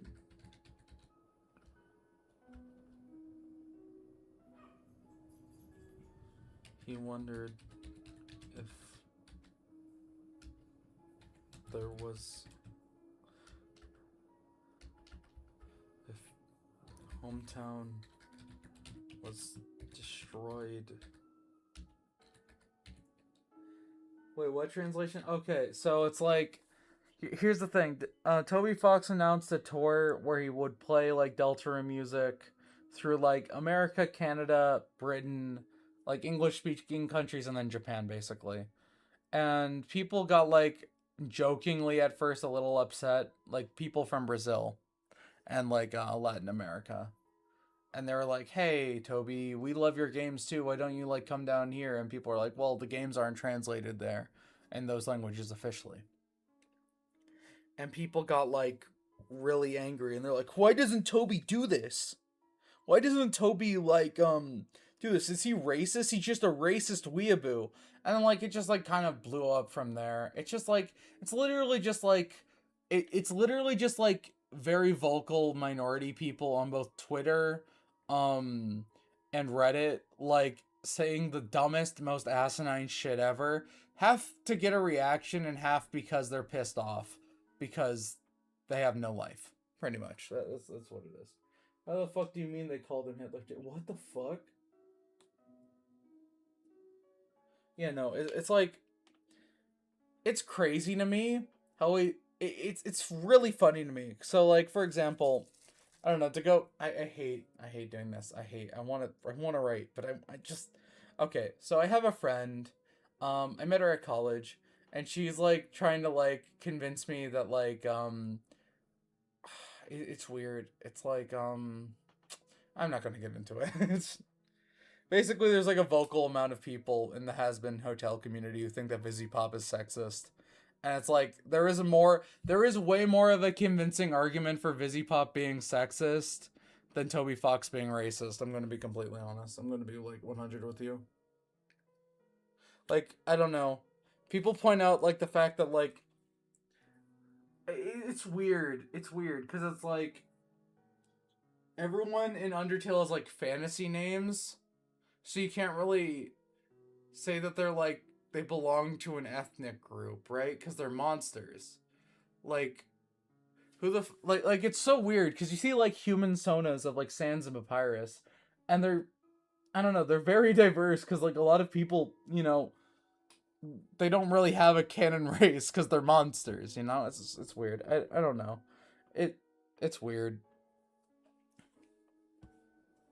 Like as a joke, are they serious? Yeah, no, they're serious. People are like actually like fucking delusional. I don't know. It's crazy. In past room, he wondered if hometown was destroyed because of him. Was it his fault? Toriel snapped that day. Did the doctor die because of... He heard footsteps behind him. They were soft and recognizable.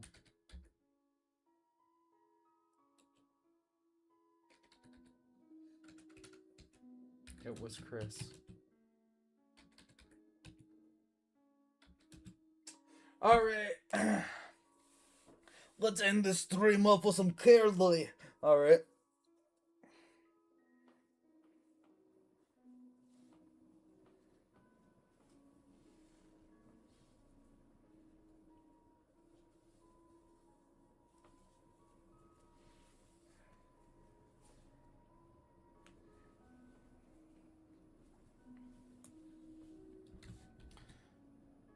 They looked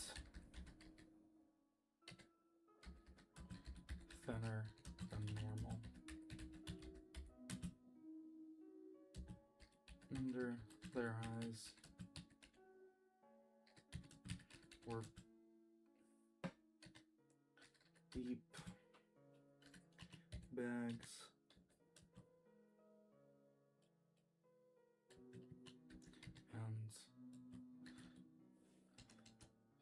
And it looked like they were walking with a limp.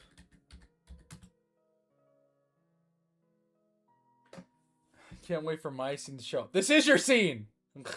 Oh, you mean like the one you wrote out? It'll probably arrive when like... Okay, here's the thing.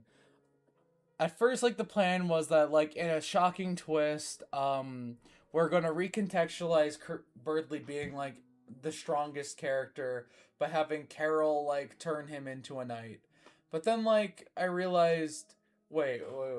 What if we're doing the Chris Yeager plot and like the whole Chris and Birdley become free through like Gaster's research, probably at the end of part 2. I should just name these the parts at this point. Then like Birdley should knight himself or something. I don't know. I feel like that would also be like really tragic because like in order to like stop the one he loves from destroying everything, he must also give up his not humanity, I guess like sentience, basically humanity. I mean, he's a fucking bird, but you know what I mean. I should start reading fanfiction. You really should. I don't know, like a lot of people have this like stigma in their brains that fanfiction is cringe because it's like read by primarily young women, like, and it's like gross and weird and fetishy because it's primarily read by young women. But it's also like, guys, come on, man. Like, who fucking gives a shit? I don't know. It's weird because like I grew up on like fan comics. You know what I mean? I grew up on like Undertale and Dragon Ball Z fan comics. And if I had not grown up with those, I would not be as interested in storytelling.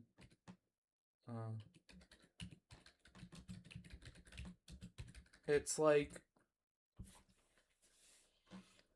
fanfictions cover everything under the sun, and that's like the thing. Personally, I prefer the ones that stay more accurate to canon. Like, I don't know. Like, there are like a lot. Okay, I'm gonna be honest. Every single Suzel fic I've read is either out of character for Susie, Noelle, or both. but that's fine. Because, I don't know, when you read more, you learn more. This feels a little too hopeful, but, you know.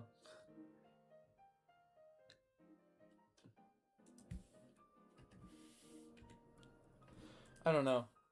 Although, it is weird, because it's like every single Curdly fanfic I've read is like very good characterization for both of them. It's weird. It's weird, because it's like, Curdly fanfics are either the lowest effort shitposts you can imagine. Like, for example, there's like one called Birdly Explains to Chris what a half A press is. And that's just like canon. You could put that into Deltarune and nothing would change. And then there's like obscure shit where it's like where it's like Chris teaches Birdly the piano, and it's like it still feels like they're acting in character. It's weird, dude. It's weird. I don't know. It's weird. I have yet to read a single fanfiction where Susie acts in character. It wouldn't be fanfiction without out of character moments. I think my favorite one is Chris teaches Birdly how to aura farm, because that one is is really funny. Birdly wave dashing. There's like also this one I read. It was the least out of character Susie has ever been in a fanfic. It was like this entire like Suzelle novel. I forget the name of it. But it was like way before the trans Noelle controversy stuff. But like I say that because it features trans Noelle, and it's like, I don't know. This is like chapter 1 fanfic. And it's weird how accurate the characters are, given like how the chapter 1 fandom was. So I don't know. They were walking with a limp. But when their eyes... obviously you should read Election Trucking. It is probably the best thing ever written. I forget I have... Oh yeah, I have an A03 account. I don't. I need to make one. Chris and Birdly are just easier characters to write, but that's the thing. Chris has like 5 fucking scenes of characterization, and Birdly is a fucking shit poster.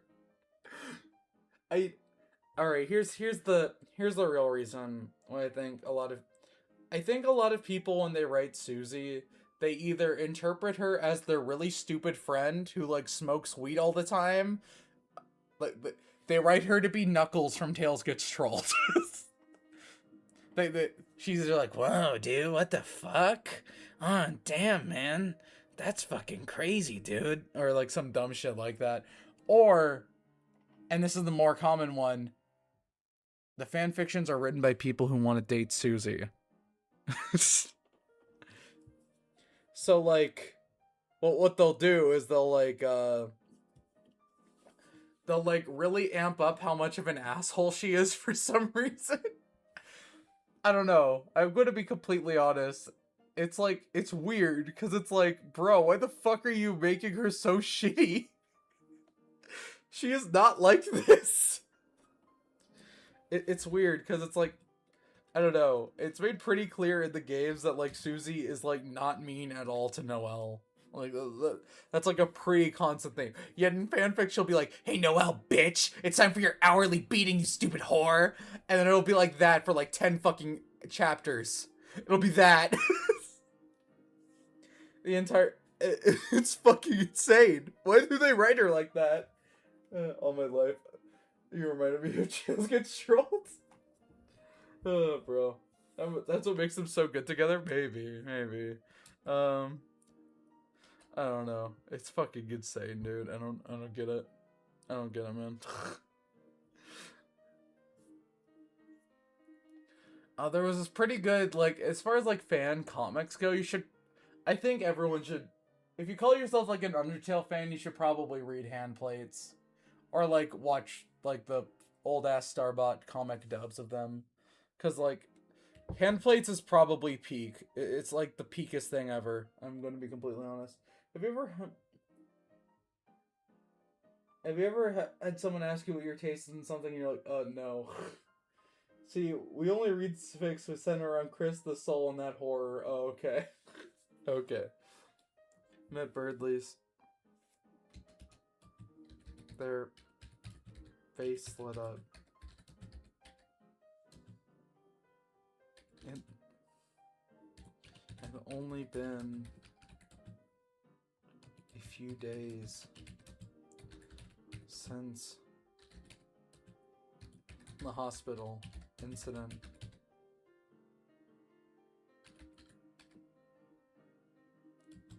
But just looks like they had, I don't know, I think Curdly is like so funny because it's like literally any way you write it works within the characters. Do they hate each other? Sure, you could write about that. Is Chris guilty about killing Birdley in the Weird Room? Yes. Do Chris and Birdley genuinely like each other? Yes. It like literally always works. It's weird because it's like, because Chris has like very limited characterization, pretty much every interpretation works flawlessly. It's funny. I don't know. No, I forget the name of this one. This one was really fucking funny. It was like, okay, here was the setup. Noelle and Susie are meeting up for a date at some place. Noelle's nervous as shit, so she calls like Birdley, and Birdley's like, "Yo, sis, I got you. I've been reading alpha male dating tips." And is like hiding out in a bush with Chris, and they fucking give her play-by-play commentary on what to do, and the entirety of the fic is literally Birdley saying, "Okay, you got the rhythm with the tithm," and then Chris saying, "Sigma balls," and it's like, it's the funniest fucking thing I've ever fucking read, and it's so good. It's so good. I forget what it's called. It's so good. It's so peak. Togor is peak. Curdly is the best ship because however it's written, it's always good. Yeah, it's true. I don't know. Oh, I've seen the hand plate stuff. It's actually peak. Yeah, no, like, it's weird because it's like, I feel like Susie is kind of like the new Sans, where it's like, back in the day, no one in fanworks presented Sans like lore accurate. You know what I mean? Sans was like always this kind of, Sans is always either this weird sad boy or this complete chuckle nuts who didn't give a single fuck. And it's like, when like reality, he's like more in the center. He's like more in the center. I've definitely written him in here like more like a chuckle fuck who doesn't give a shit. But it's also like, I don't know. It's like, that's kind of like how Susie's written nowadays. Because she's either a complete chuckle fuck or like an angsty sad girl who like has like a really depressing life. And it's like, the middle, it's in the middle, guys. I don't know. Also, like, I don't know, it's weird. It's weird. Sophia, you have to find that pic. I will, dude. It's so good. I'll, like, post it in the Discord, dude. I'll post it, and trust me. I'll find the sauce. It really looked like they had missed him. He couldn't help but smile back. He patted the asphalt next to him. And Chris, sped up a little. I don't know. I feel like all the Curdly scenes in this are, like, really fucking cute for no reason. They're always, like, the most adorable scenes I write in this. Like the whole, like, eat moss with Birdley thing. Like, that was pretty funny.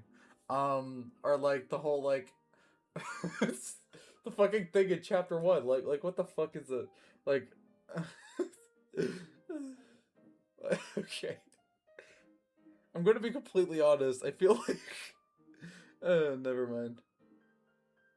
Chris smiled with delight and put on an oversized apron. They took 4 slices of bread and put Elmer's glue on each slice. Then with a fresh slice of toilet paper in the middle, voila, 2 glue sandwiches. Like, this is so fucking dumb. Oh, dude, I completely forgot about Birdley's alpha characterization. If Chris can do it, I can too. I'm an alpha. Dude, that's awful. I believe you mean acquired taste. Dude, this is fucking adorable! Oh my god. As I recall, I believe... Dude, this is like adorable as shit, dude. I don't know why. Why is this like the shining light of this fucking fanfic? It's gonna suck when I have to like kill them both. I've written this like 7 times in my fanfic. Thank you, my friend. It's so cute, like we got the band back together. Sped up. It's so weird. I don't know. It's weird because it's like I feel like the Suzelle scenes in this fic are like very like, I don't want to die alone. And then she's like, I don't either. And they like make out. And that's pretty much it. And then like the curdly scenes are always like Chris like, you want to like get high off of marker fumes? And then Birdley's like, what the fuck? That's the difference. Like, bro, what the fuck? I need more music. Here. There we go. Dude. I haven't even gotten... Oh, dude. What the fuck is this fucking fanfic? This is the most cursed fucking thing I think I've ever written. Chris sped up a little. And... sat down next to their boyfriend. Curdley's inherently really cute though, right? Just add the lyrics of a song at one point. One from To the Alpha to the Deltarune. Yeah, no, it's like, I don't know. It's weird because it's like, even like the canon scenes where it's like Birdley's like hitting on Chris. It's like really fucking dumb. I don't know. I feel like it's like one of the most realistic things ever for like the weird emo kid who doesn't talk much to have like a weird autistic boyfriend who like talks too much about anime and Minecraft. Like it just seems like realistic, right? That's like average Gen Z experience. Like we've all had friends like that, right? I'm not insane.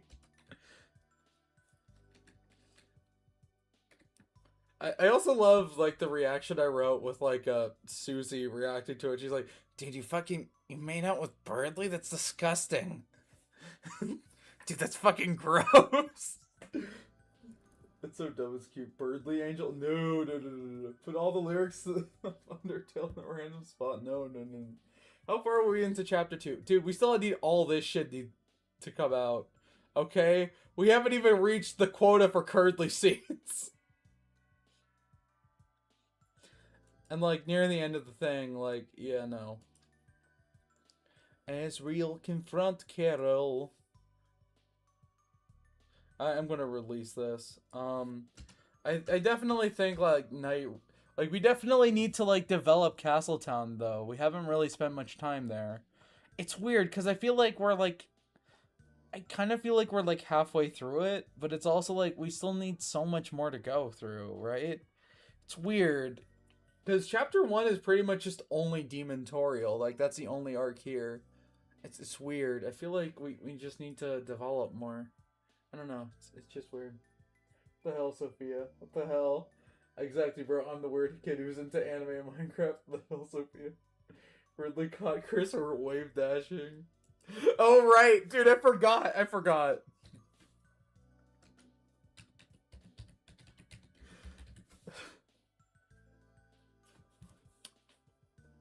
Wave dashing, not a technique I thought I'd ever use.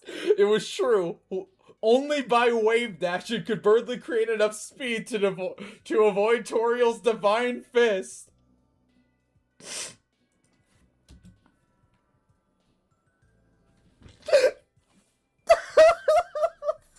What the fuck am I writing? What is this? Please release this. No, I need to release it all in one go. You don't understand, cat consumer. I need to release this all in one go. What's the point of life? Hometown incident. Bro!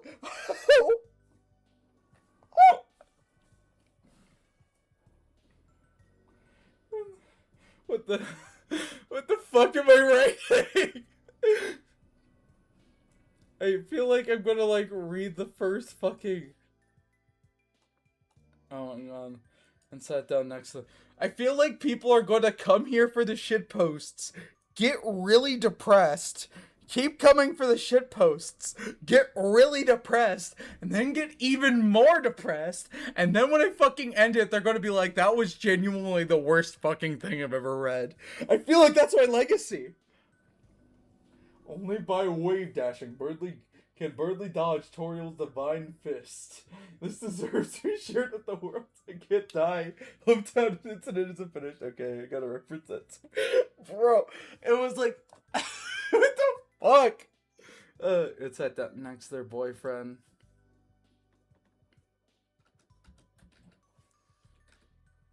You doing okay? Chris sheepishly asked.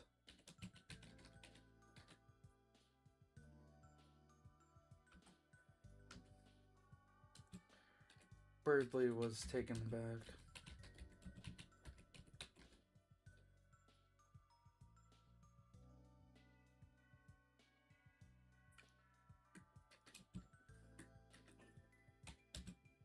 Chris looked. I feel like the point of this scene is that like they're still like, it's weird because I feel like after this we need to like have them like my brother who like came on stream for like one of the Zelda not Zelda Deltarune VODs. He was like, Sophia, you need to do a scene where they're eating pizza and it's the One Piece, this pie is terrible, this is the best pie I've ever had. Hang on, what the fuck? Hope it gets animated like the new Baki anime? Fuck you. No. We're better than gay at this point. No! I feel like Axe would also be a more fitting name. Okay. Let's name them then. But like, wait a minute. They're Deltarune chapters. I feel like I have to name them chapters. I'm naming them chapters. Chris looks way worse than them. Oh wait. Way worse. He did. Or they really.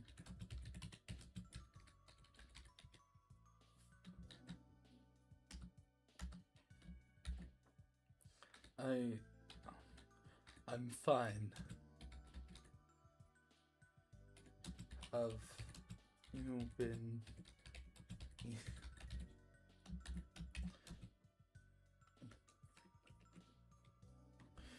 I don't like the implications of this line, to be completely honest. I don't like the implications. Fuck, are we like going like really fucking depressing? Are we like going Chris has an eating disorder? I don't want to do that. I don't want to do that. That seems like really cruel. Ah, fuck, I don't want to do that. Like, cause that's the implication that this line leaves. Like, right? Like Chris has an eating disorder. Which is like a very common fan theory.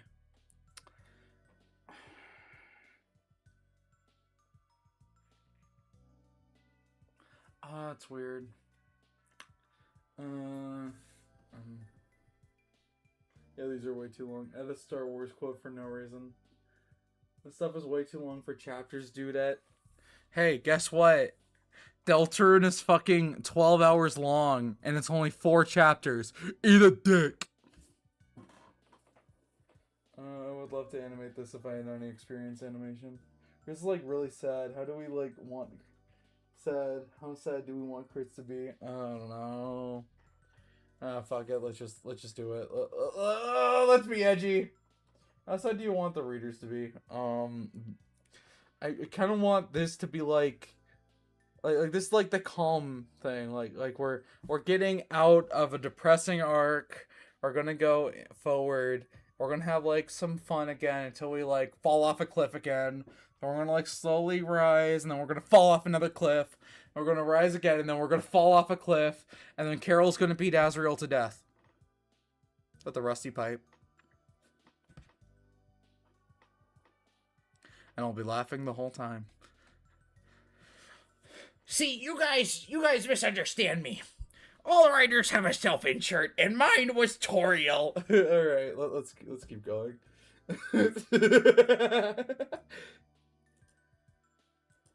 Are you doing okay?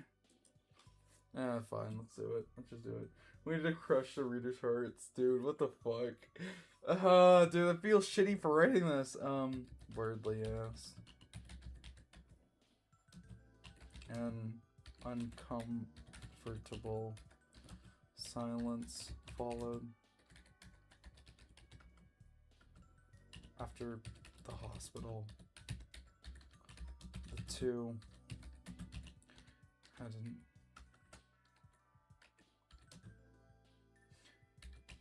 talked at all.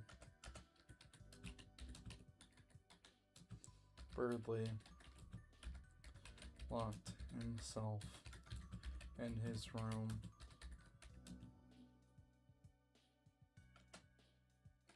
Chris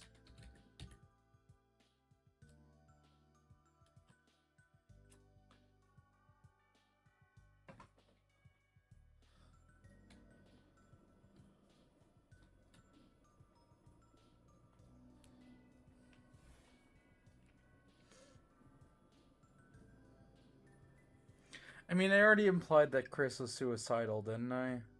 Fuck, dude. This is like... It's weird, because this isn't out of character. Oh, wait, could you repeat that part about Carol and Azrael? Do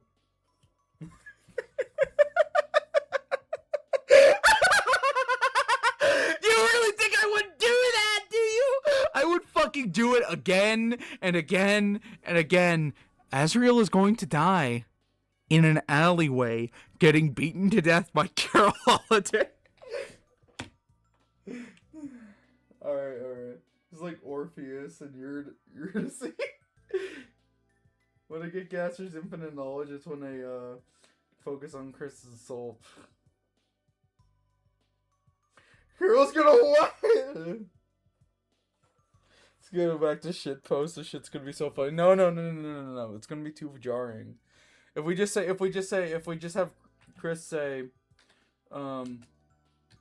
banging depression. My man, you know it, baby. They epically made out and had 78 children. Goodbye. If we did that, if we did that, that would feel like an insult, right? After like all the shit we wrote. Come on, man. Come on. Why is Sophia the fucking Joker? I just laugh like that. Come on, man. This is too funny. I need to go to sleep. He's asking you to repeat that. You became the Joker. Chris.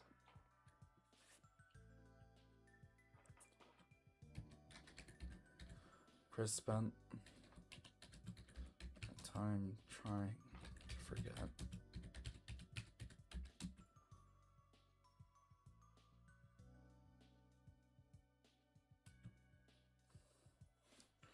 In truth,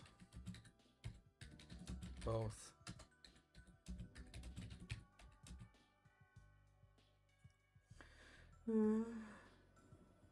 Yeah.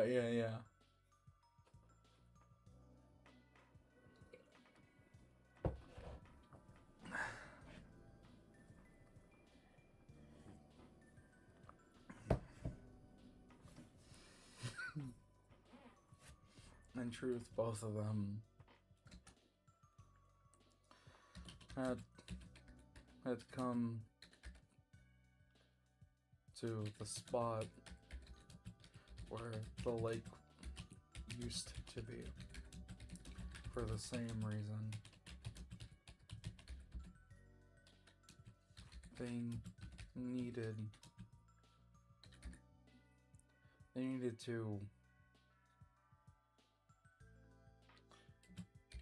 get some fresh air.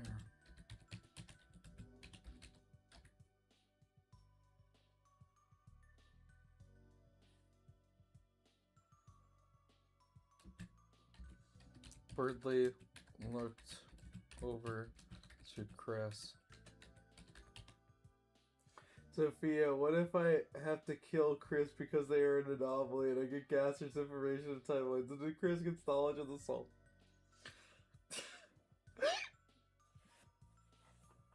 You can't see it, but I have like the widest fucking smile on my face right now, dude. I'm smiling like Diana Fritz, dude.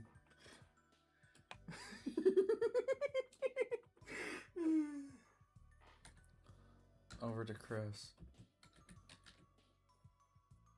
They were hugging their knees to their chest.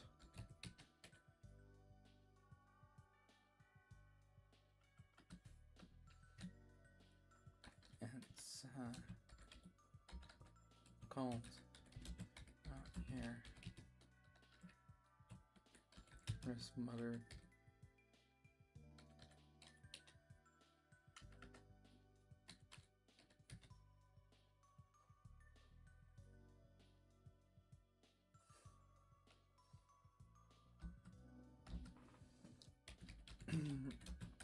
Looked to the pit.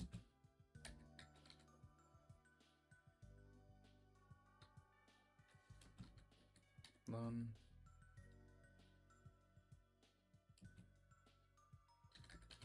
tore his eyes away. Why is your laugh like that in a good way? I'm not entirely sure. I think, I'm not entirely sure. I guess I've always laughed like that. And then, like, when I was, like, 17 or 18 or something, it just started, I don't know. I don't know if I should admit this on the internet, because then people are gonna be, like, really, weird about it. I don't know. I guess I just started finding stuff funny. I don't know.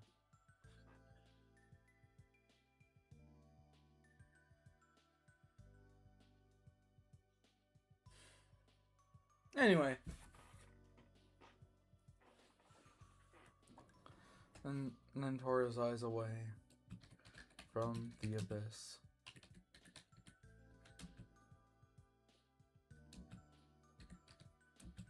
He pulled into a tight hug.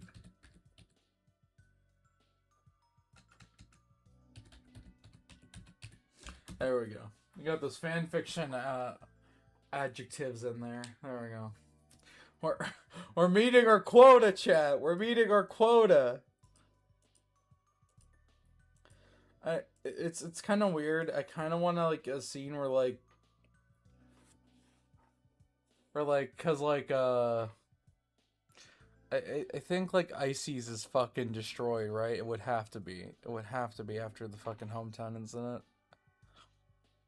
I don't know, like maybe like Birdley comes over to like Azriel and Chris's apartment and just like makes them like dinner or something. I don't know.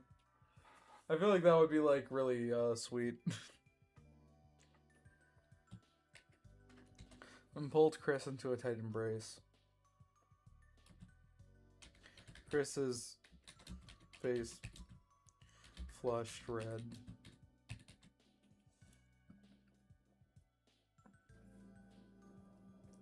So Chris is a bit more lenient to them being able to talk. What do you mean? Birdley can talk too. You mean unable to talk? But like, it is clear throughout the game that Chris does talk. You just can't hear it. It's probably for the same reason you can't hear like Earthbound protagonists talk. Deltarune Chapter 5 released today, by the way. Yeah, right, buddy. I'm not falling for that shit. Chris's face flushed red.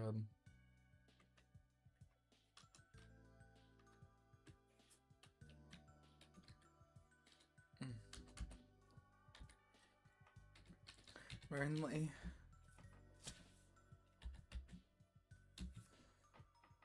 Chris asked.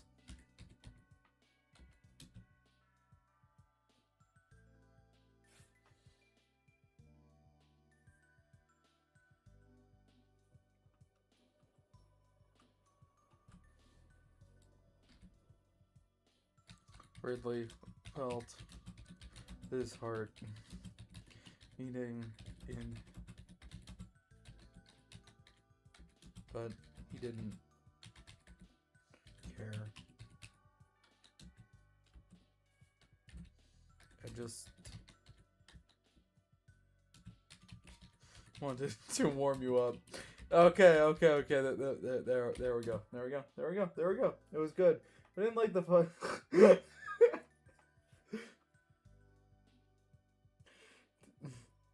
Deltarune Chapter 5 released today, by the way. It was good, but I didn't like the unskippable 5-hour makeout scene. It felt a bit too long. That was too short. Oh my god. 6 hours. Anyway.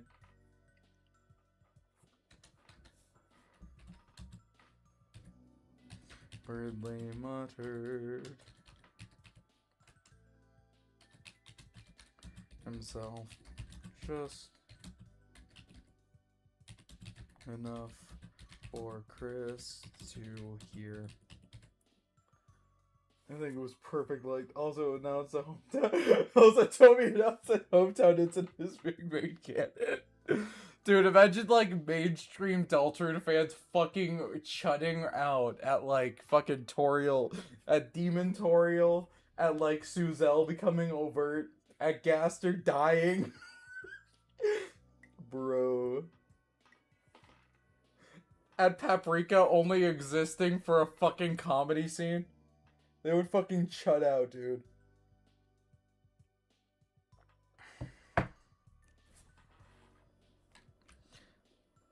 Just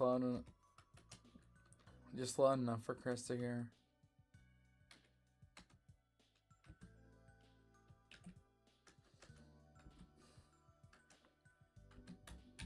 I'm gonna say something kind of cringe.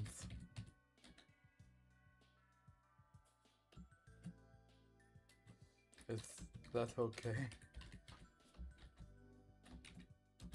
Birdly asked with a sad sort of half chuckle. Wasn't Andrew Cunningham in chat once? Yes, he was, and I fucking freaked the fuck out. That was a goddamn jump scare, dude. I'm sorry. That scared the shit out of me. What do you mean the 5-hour one or the 3-hour one? Because the 3-hour one was too short, but the 5-hour one was too long. I can't wait for Deltarune Chapter 5 to release, and we don't even explore any Dark Worlds. It's just Chris ripping us out of their chests to go make out with Birdly for like 10 hours. And then Susie's like, oh, Chris, I found this. Oh, what the fuck? That's how it ends.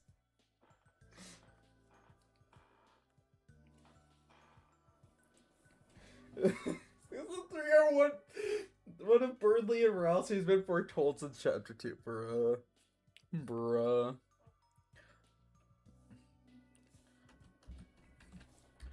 It's never okay to be cringe.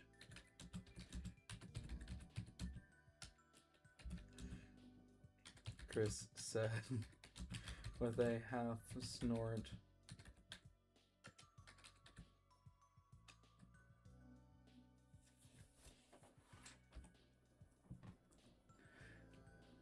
It's never okay.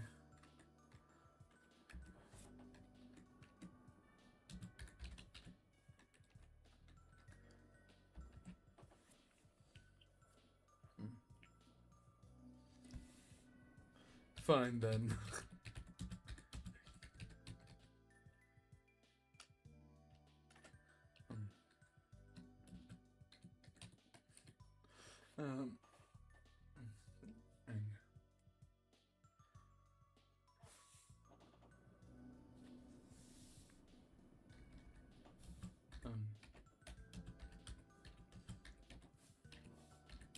Does that work?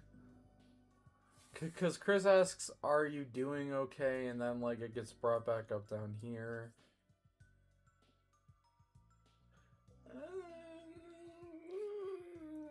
I don't know about that. And then I guess.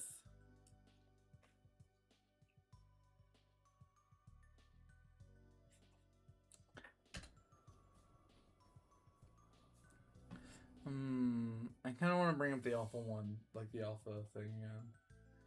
I really should have made the rules in King one long. You know, it's really funny because like everyone like started shipping rules card in King, and then like chapter 3 came out or no, it's chapter 2, which like kind of implied that like rules kind of viewed King as like a rival. I don't know, maybe it's like a rivals to lovers thing. I don't know. Fine then.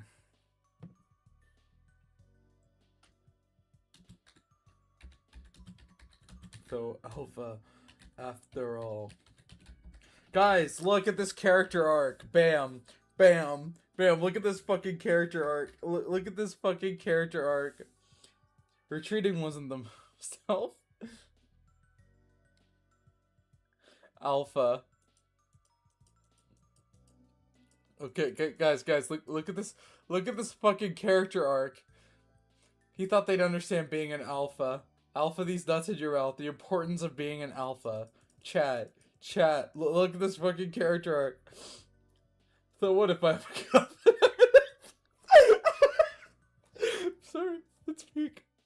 It's peak. I can too. I'm an alpha. It was a real alpha move.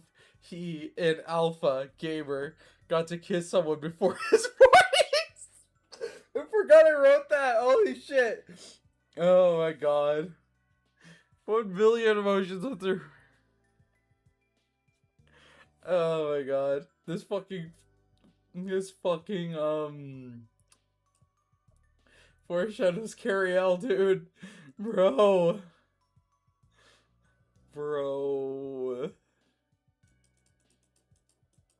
what is this?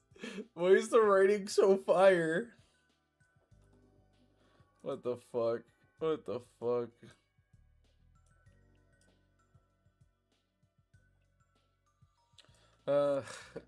Alpha after all. Guess I'm not so alpha after all. Peak character arc. Absolute literature. Oh my god. My favorite chips are Spam 10 or Rules X every villain, Sans X Chris's whole family tree except for Chris, and the Titanic. Guess I'm not so alpha after all. Guys, guys, this is the best fucking character arc in fiction. Chat, I am... Who fucking said Shakespeare died, okay? Oh my god.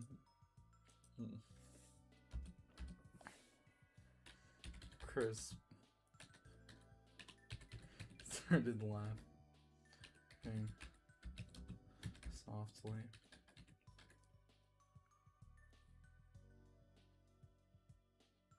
I'm giggling. I love popping back in this tree. I always laugh. This fills me with... Okay, I'm glad to know that, like, this is still shitpost quality. Again, I think the main joke with Hometown Incident is that it exists. Incident got me giggling and kicking my feet. Hey, yo, I'm not a text from your crush. What the fuck? We found Shakespeare's ghostwriter, y'all. Chris started laughing softly.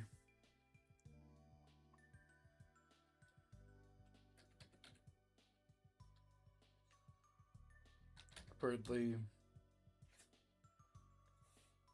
sighed before starting.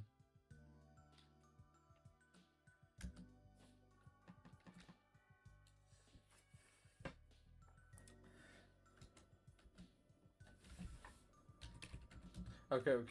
We're gonna have like Birdly do like a big spiel. It's gonna be like the meme where it's like tiny ass text, and then Chris like, damn, you were right.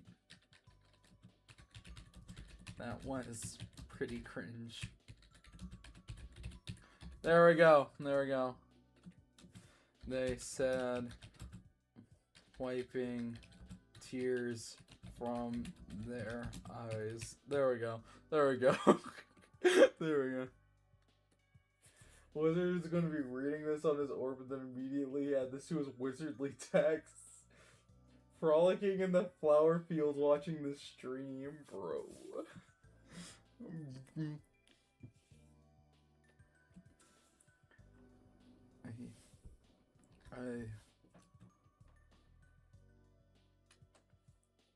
Ugh.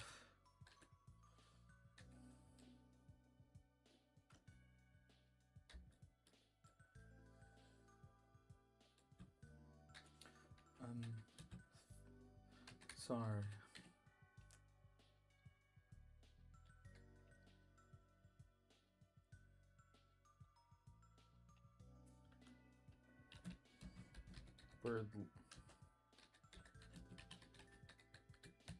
Weirdly admitted.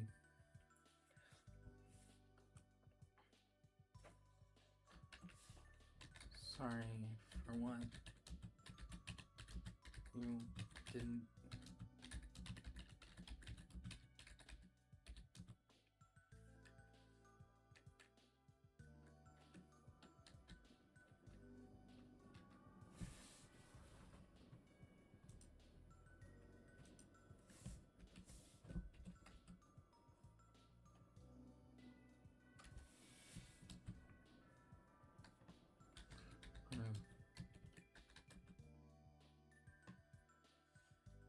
This shit needs to be read in church. This shit needs to be put on shelves, bro. And taught in school, dude. Fanfiction 101 in like 50 years.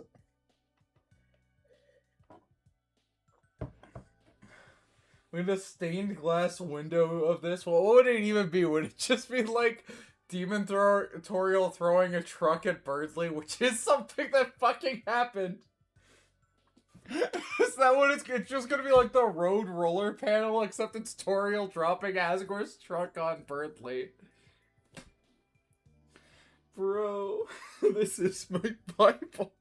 I didn't do anything wrong, Chris said.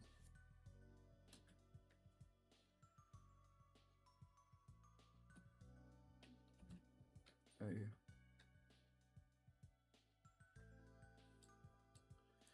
After that world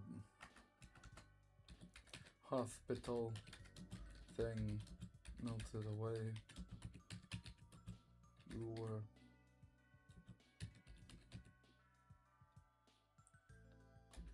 crying and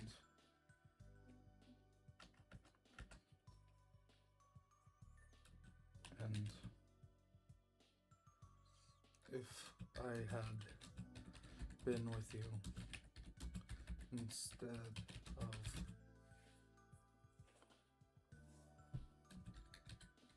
fighting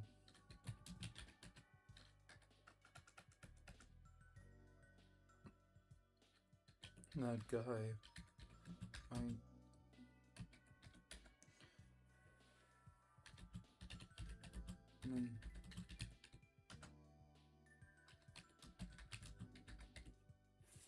someone start writing poems. We need poems. This is Bible too.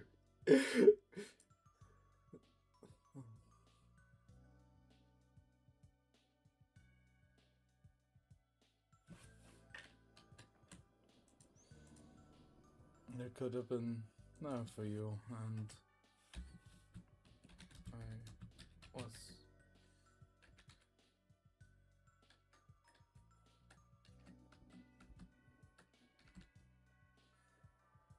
no. If you didn't help see, and I'll say, what the fuck? Trying to reconnect. Oh fuck. Oh okay. Okay, that fucking scared me. That fucking scared me.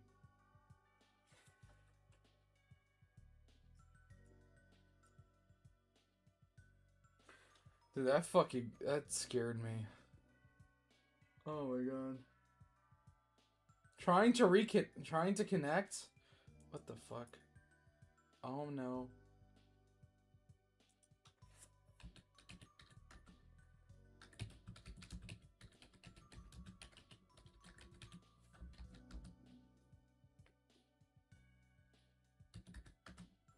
Guys, could you fucking... Okay. No, no, no, no, no, no, no, no. Oh no! No lag. Wait, did the stream fucking crash? Chat. What the fuck? My... Oh no, no, no, no, no, no, no, no, no. Lemon cloner. Okay. It just like, I keep getting Google Docs notifications that say it's like trying to connect. And I'm terrified. I'm terrified. If you didn't help Susie and Ralph say. Yeah, I can't write anything. Chat. I have a 26 stream delay though. Oh, okay. I think my internet is crashing. Okay, so here's what we're gonna do. Here's what we're gonna do. Okay, we're going to,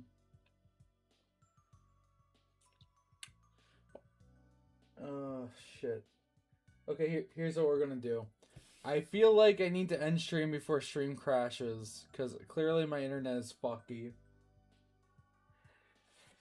Fic was so peak that docs couldn't handle it. This is why you use offline docs. I'm sorry. Well, I need to be online to fucking stream, cat consumer.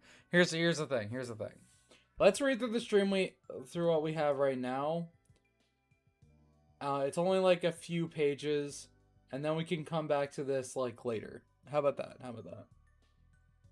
Copy it. Also doesn't delete itself or something like that. That's a good idea. Control C. Okay, I got it. Here we go. Alright.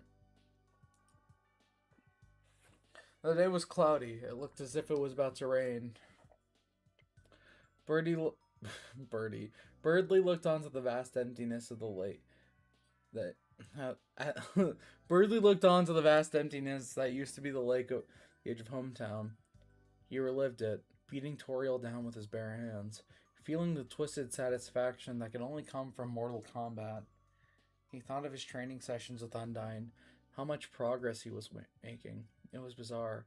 Birdly had never been much of a warrior. He was always getting beaten up by bullies, and for the longest time he was too afraid to stand up to them. It's a lot of pages on my... Yeah. It's fine. We'll survive. Burying himself in Dragon Blazers and other such games so he could feel stronger. He looked down to his blue wings. They were clean. He never left the house with dirty wings. But as he looked, all he could see was blood dripping off his fingers, pooling in his palms, and the red running down his arms. He closed his eyes. If he hadn't ascended when he first fought Toriel, she would have killed him. But was living that much better? All his life he had been beaten. Even Noelle hit him when she became too annoyed. When she became annoyed enough, he was like a magnet for calamity. His mother hit him all the time. Maybe he deserved it. He opened his eyes, looking onward to the vacant pit where the lake once laid. I keep remembering that in the fucking trial arc, I did like a fucking Vince McMahon Stone Cold Steve Austin reference where it's like, or Vince is like, I kicked Stone Cold's ass or something. I did that with like Birdly, and it was like really dumb, and no one got the joke. I don't know. I don't know why I got reminded of that. I feel like we need more wrestling references. He opened his eyes, looking onward to the pit. Where the pit once laid. He had met a weird monster there. Onion-san. Birdly remembered how off-putting and lonely they were. when he saw onion sawn reduced to ash. Should that have disturbed him? Did it disturb him? He didn't know. But that image in his mind, the doctor piercing his own skull with a bone attack, it haunted him. The way the blood erupted from it. What do you mean Birdley's mother hit him? We wrote her to be hella abusive. What the fuck do you mean? This is basic law, people! Basic law! What do you mean you're out down into the face? You don't even know the law! Alright. The relief smiling out on his face when he did it. He didn't know the man very well. In fact, Birdley was pretty sure he hated the doctor. But that didn't change the fact that Birdley saw blood on his hands. And then Rudy's blood-stained bed. We all felt so hopeless. Birdley wanted nothing more than to cry, but much like the pit where he was sitting, his eyes were but an empty well. The wind picked up. It was cold and fast. It splintered across Birdley's skin and passed through him. He wondered if his hometown was destroyed because of him. Was it his fault Toriel snapped that day? Did the doctor die because of... He heard footsteps behind them. They were soft and recognizable. It was Chris. They looked thinner than normal. Under their eyes were deep bags. It looked like they were walking with a limp. Their eyes met. Birdley's face lit up. It had only been a few days since the hospital incident, but Chris had looked like they really missed him. I wish I could fucking edit this. He couldn't help but smile back. He patted the asphalt next to him. Chris sped up a little and sat down next to their boyfriend. Are you doing okay? Chris sheepishly asked. Birdley was taken aback. I wish I could fucking edit. Chris looked way worse than he did. Were they really that worried? I'm fine. Have you been eating? Birdley asked. An uncomfortable silence followed.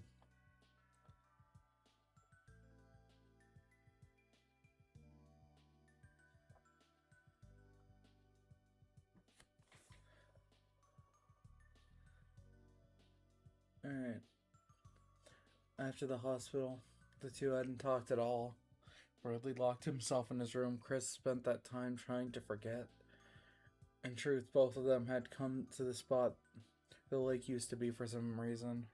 For the same reason. They needed some fresh air. Birdley looked over to Chris. They were hugging their knees to their chest. It's cold out here, Chris muttered. Birdley looked down to the pit, then tore his eyes away from the abyss.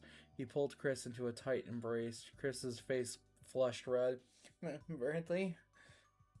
Birdley felt his heart beating in his chest, but he didn't care. I just wanted to warm you up. Birdley muttered to himself, just loud enough for Chris to hear. I'm gonna say something cringe, is that okay? Birdley said with a sad sort of half chuckle. It's never okay to be cringe. Chris said with a half snort. Fine then. I guess I'm not so alpha after all. Chris started laughing softly. Birdley sighed before starting.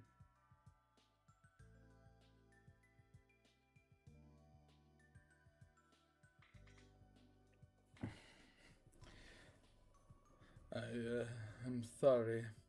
Sorry for what? You didn't do anything wrong. After that hospital thing melted away, you were crying. And if I had been with you instead of fighting that guy, I could have been there for you, and I wasn't. No, if you didn't help Susie and Ross say they would have died, that's what I was gonna write. Anyway, yeah, no.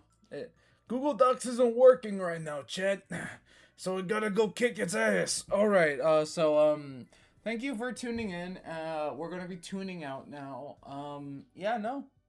This has been a pretty epic stream. This has been so epic. But yeah, no. Bye, everyone. Thanks for, joining the Discord.